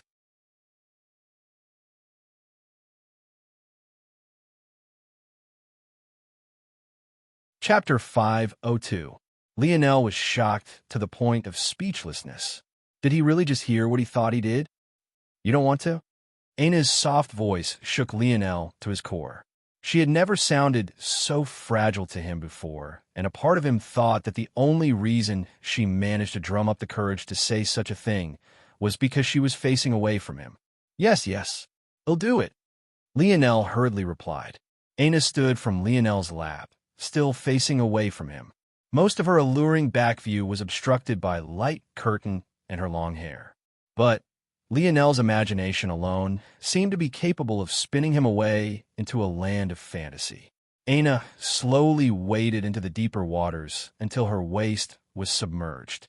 Her body shifted slightly, and Lionel's eyes almost popped out of their sockets when she bent over and stood again with a black fabric in her hand.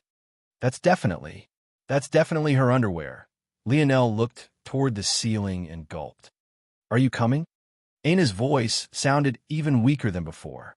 If Lionel didn't know better, he would think that she was still wounded. Shaking his head, Lionel also stood from his seated position. He had already taken off his upper garments, revealing a toned torso, even more toned than he seemed to remember, in fact. So, all he had to do now was take off his pants. Lionel looked down toward a certain region. Behave, he said sternly. Lionel tossed his pants to the side, slowly walking forward. When Aina sensed that he was close, she shuddered slightly, but she still grabbed at her long hair, pulling it into a ponytail and sweeping it to her front. The action should have completely exposed her back to Lionel, but light curtain obstructed everything. Lionel activated Magic Touch and grabbed a small towel at the edge of the pool. With the ability of the cleansing waters, soap was completely unnecessary. But Lionel still brought out a few herbs he had found in the underground garden of the hive. He rarely had uses for these herbs, however that didn't mean that they didn't have special abilities of their own. Lionel smiled. Which scent do you like more? This one? Or this one? Aina froze when she realized how close Lionel was. She could feel his warm breath on her neck. It was the sort of feeling that sent goosebumps racing across her body. After a while, she finally paid attention to Lionel's words. Lionel's arms stretched around her and raised two different budding flowers to her nose. One had a gentle purple color and dozens of tiny petals clumped together to form its figure. It had a slight, spicy scent that tickled the nose almost like a carbonated drink. It reminded Aina of cinnamon. The other was a gentle yellow color, so pale that it almost seemed white at first glance. It only had 3 petals, but each was as large as Aina's palm and flopped about like drooping dog ears.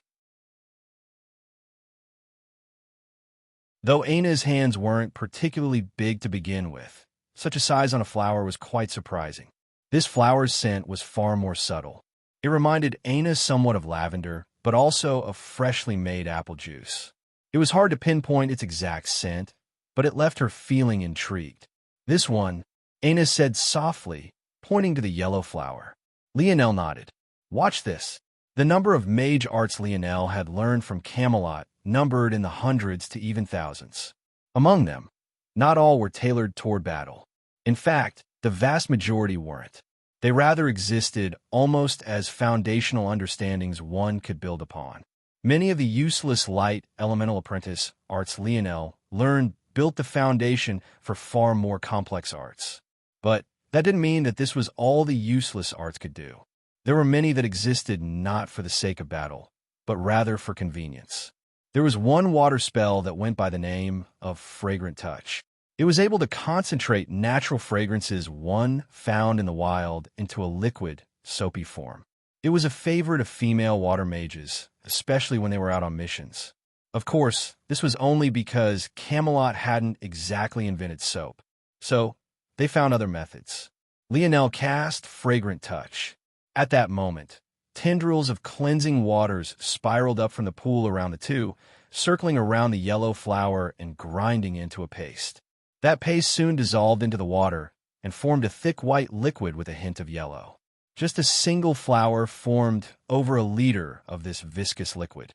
Lionel allowed the blob of thick liquid to hover in the air before dabbing at the towel. Stealing his will, he approached Aina's back. "Wait!"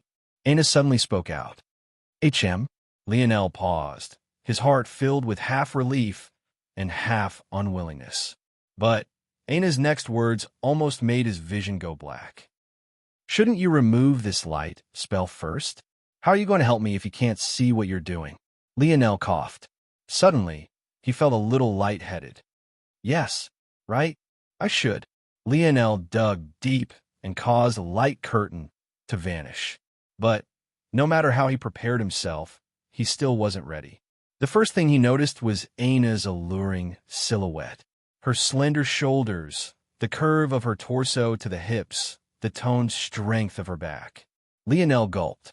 Though the water submerged her waist down, without the lights of light curtain, and with how crystal clear the cleansing waters were, Lionel could faintly see a distorted image that made any sort of lower body self-control he'd fly out the window. Thoughts of what Aina's front view might look like took hold of his mind. "Calm down.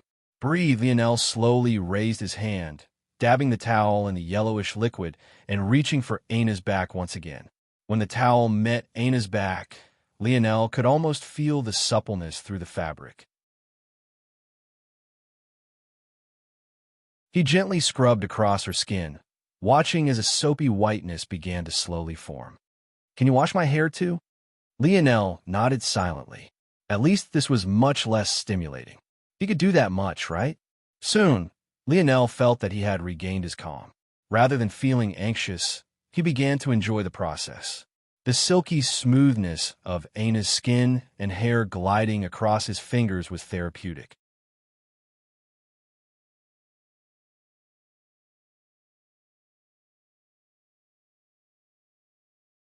Chapter 503. "I like this smell. What is this flower called?" Aina asked.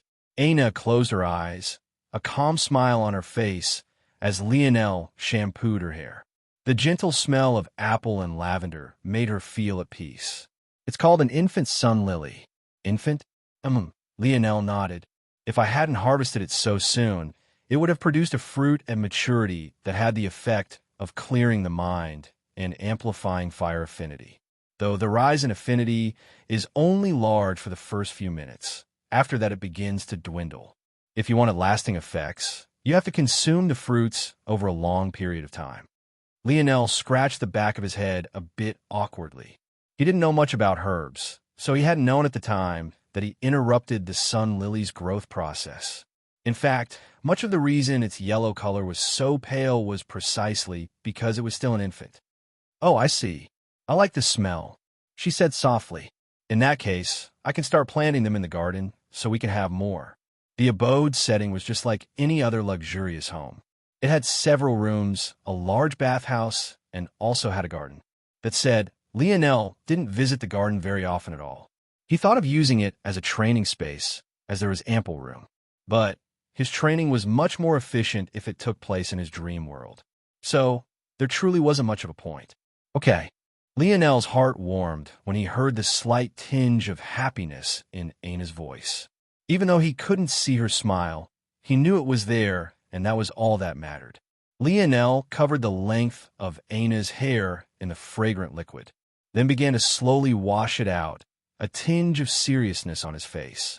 If others saw him now, they would definitely feel that he was taking this task much too seriously. "Your hair's gotten longer," Lionel commented offhandedly. Anna's hair was much longer than what he remembered. Considering the growth rate of hair, it shouldn't have been possible for such an exaggerated change to occur in just a few months. Somehow, Anna's hair had gone from barely reaching the small of her back to reach past her ankles. If she walked around like this, her hair would definitely drag across the ground. What Lionel didn't know, of course, was that this had been caused by Anna's transformation. Though the rest of her body had gone back to how it once had been, her hair didn't shorten, unfortunately. Now that Lionel thought about it, long hair was quite uncharacteristic for a woman like Anna. With her level of practicality, even down to her military uniform and boxer briefs, Lionel wouldn't have been surprised if she appeared before him completely bald one day. But, interestingly enough, she never did. In fact, back when Lionel first met Anna, her hair had been exceptionally short, no longer than Jessica's. But after their freshman year, during their sophomore year, if he recalled correctly, she began to let it grow out. Not that he minded. He quite preferred long hair. He thought it made her look particularly fairy-like. Anna blinked at Lionel's words. "You don't like it?" Lionel was stunned before hurriedly shaking his head. No, I like your long hair. It just might be slightly inconvenient for you." Anna smiled. It was a shame that Lionel couldn't see it. The slight blushing of her cheeks, the hint of pride in her eye, the gentle slope of her pink lips. "I know you do." Anna spoke in words that were barely audible over the moving water. Nothing." Lionel raised his brow in confusion. He didn't understand what Anna meant by that. At that moment, Lionel washed the last of the soapy bubbles from Anna's hair.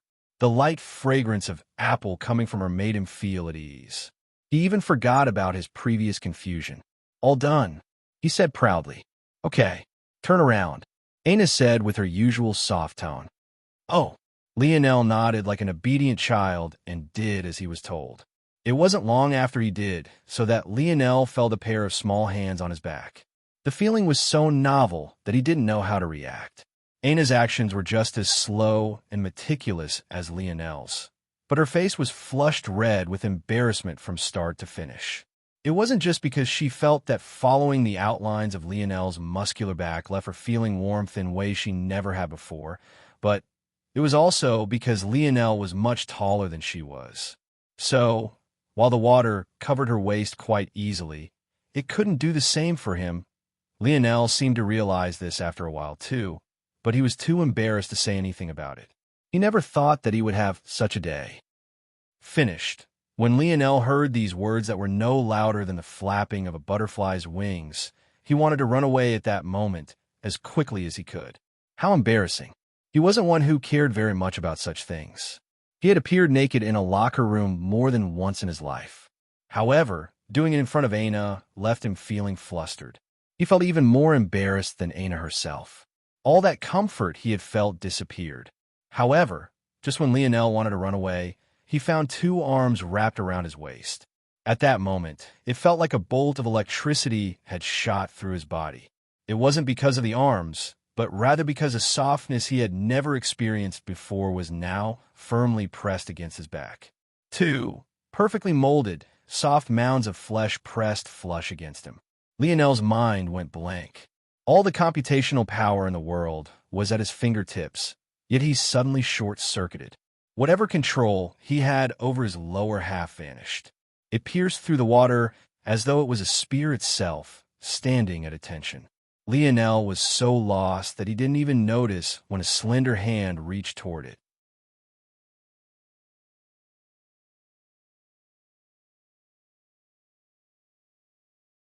Chapter 504. Lionel froze, his entire body tensing. He felt a hand grab onto him below, but he didn't even have the courage to look down. "Aina!" Lionel's voice came out exceptionally hoarse. It bordered on the growl of a beast. Just the sound alone made Aina shudder, her hold on Lionel's waist becoming tighter. Lionel tried to pull away, but Aina's strength was far beyond his own. One of her arms wrapped around his waist like a vice grip while the other reached out a hand and found a place on his heated shaft. The temperature of Lionel's body seemed to skyrocket, a fog beginning to emit from his reddening skin. Compared to the grip around his waist, her hand was exceptionally gentle. Though she hardly moved, it made Lionel's knees weak. He didn't think that there could be such a marvelous feeling in the world. But something was eating at the back of his mind. Unfortunately, he didn't get the chance to think about it. Lionel felt his body being pushed forward. Before he could realize what was happening, he found himself at the edge of the pool and being spun around. At this point, he truly wanted to shed tears. Why did he feel more like a rag doll than a man? How was she so much stronger than him? Lionel's metal body had entered the perfection realm now, thanks to the herb essence he found within Camelot's vaults. Soon afterward, his body naturally progressed to the fourth dimension. Yet, he was still so much weaker than Aina.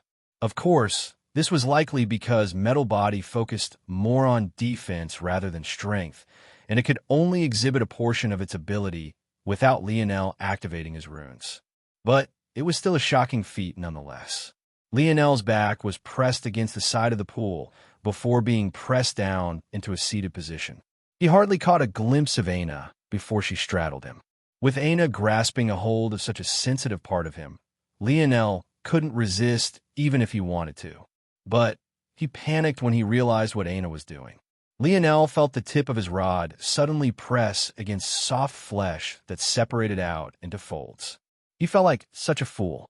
It hadn't even entered yet, but he realized that calling just a hand the best feeling was nothing more than pure ignorance. If there was anything that could possibly feel better than this, it must only exist in a world of gods. However, it was this very intoxicating feeling that made Lionel's panic reach a fever pitch. Judging by Aina's position straddling over him like this, he didn't need to guess what this feeling was. Even as a virgin, he would be too much of a fool to not understand. From Lionel's vantage point, all he could see was a wall of wet hair blocking Aina's face as she looked down as though fiddling with something. Her movements were awkward and erratic, her every action carrying a clearly discernible trembling. She had gone from a highly coordinated athlete to what looked like a person who couldn't even tie her own shoes. Lionel could hear a slight whimpering coming from Aina, as though she was trying to hold back and ignore pain she was suffering through. But a barrier seemed to stop her from going any further. So she tried harder, trying to force her body down. As she did so, the sharp pain she was feeling seemingly only became worse. At that moment, Lionel finally regained his strength, the haziness in his gaze vanishing. That uncomfortable feeling at the back of his head, that very thing he had ignored until now, came bubbling forth. All of this felt wrong. No, it was wrong. Aina! The roar caused the abode setting to tremble. Even the waters parted beneath Lionel's shout. Violent ripples spread, sending a wave of cleansing water surging out. The hair that covered Aina's face parted beneath the forcefulness of Lionel's shout. For the first time since they entered this pool together, Lionel's gaze landed on Aina's face. But what he saw left him heartbroken. Tears streamed down her cheeks, her eyes swollen with redness. Lionel felt like such a fool. Aina's boldness, her asking him to wash her back, to remove the light curtain, even down to trying to wash his back as well. Were those really things she wanted to do? He was an idiot, blinded by his own lust. He just nodded like a pecking chicken, following along as though he could no longer think with his head. Because he wanted it so much for it to be her words, her feelings, he ignored everything else and went with the flow, disregarding how ridiculous it all was. Aina. Lionel gently grasped Aina's face, his heart trembling with guilt. Aina hiccuped, wiping her tears away as fast as she could. I'm sorry. Aina sobbed. She felt so stupid. She was almost there, but she just had to start crying. Just one more push, and she would have broken through. Don't leave me again. They'll do it. I can do it. Lionel's gaze reddened. His arms wrapped around Aina, his hand caressing the back of her head. He held her firmly against his chest, his jaw clenched. He didn't expect that leaving Aina for a few months would have such an effect. He had only wanted to give her some space to sort out her emotions. But he hadn't thought this would be the result. How could he not feel guilty? As though a wall had broken down between them, Aina broke out into a fit of sobs. Her hands balled into fists that rested on Lionel's chest. She tried to bury her head in the same place, her emotions spilling over. She never said it, but she had felt afraid. She was afraid that Lionel wouldn't come back, afraid that he really would abandon her. And the worst part was that it would all be her fault, all because she couldn't open her mouth to speak, all because she couldn't communicate how she felt. All she could think of during these past few months were Lionel's words, how he could grow apart from her if she pushed him away. It was her fault. She had done exactly that. She felt she had to do something to make him stay. She had to. But she never understood why Lionel liked her to begin with. She didn't feel like she was special. She didn't think she had anything else to give. This was the only thing she could think of. I want leave you again. Lionel's voice rumbled, the vibrations flowing through his chest. Aina could feel every word, every syllable, every ounce of backing them. Aina collapsed onto Lionel completely, letting him support the entirety of her weight. Her tears spilled forth in a flood. They fell down Lionel's chest in a torrent, only to be washed away by the cleansing waters. You're tuning into the Romance Rendezvous YouTube channel. We're so grateful for your support, and don't forget to subscribe to join us on this incredible journey through captivating stories. Your generosity through donations truly makes a world of difference, as it's the primary source of revenue that allows me to expand and enhance this channel for you. Thank you from the bottom of my heart for being a part of this adventure.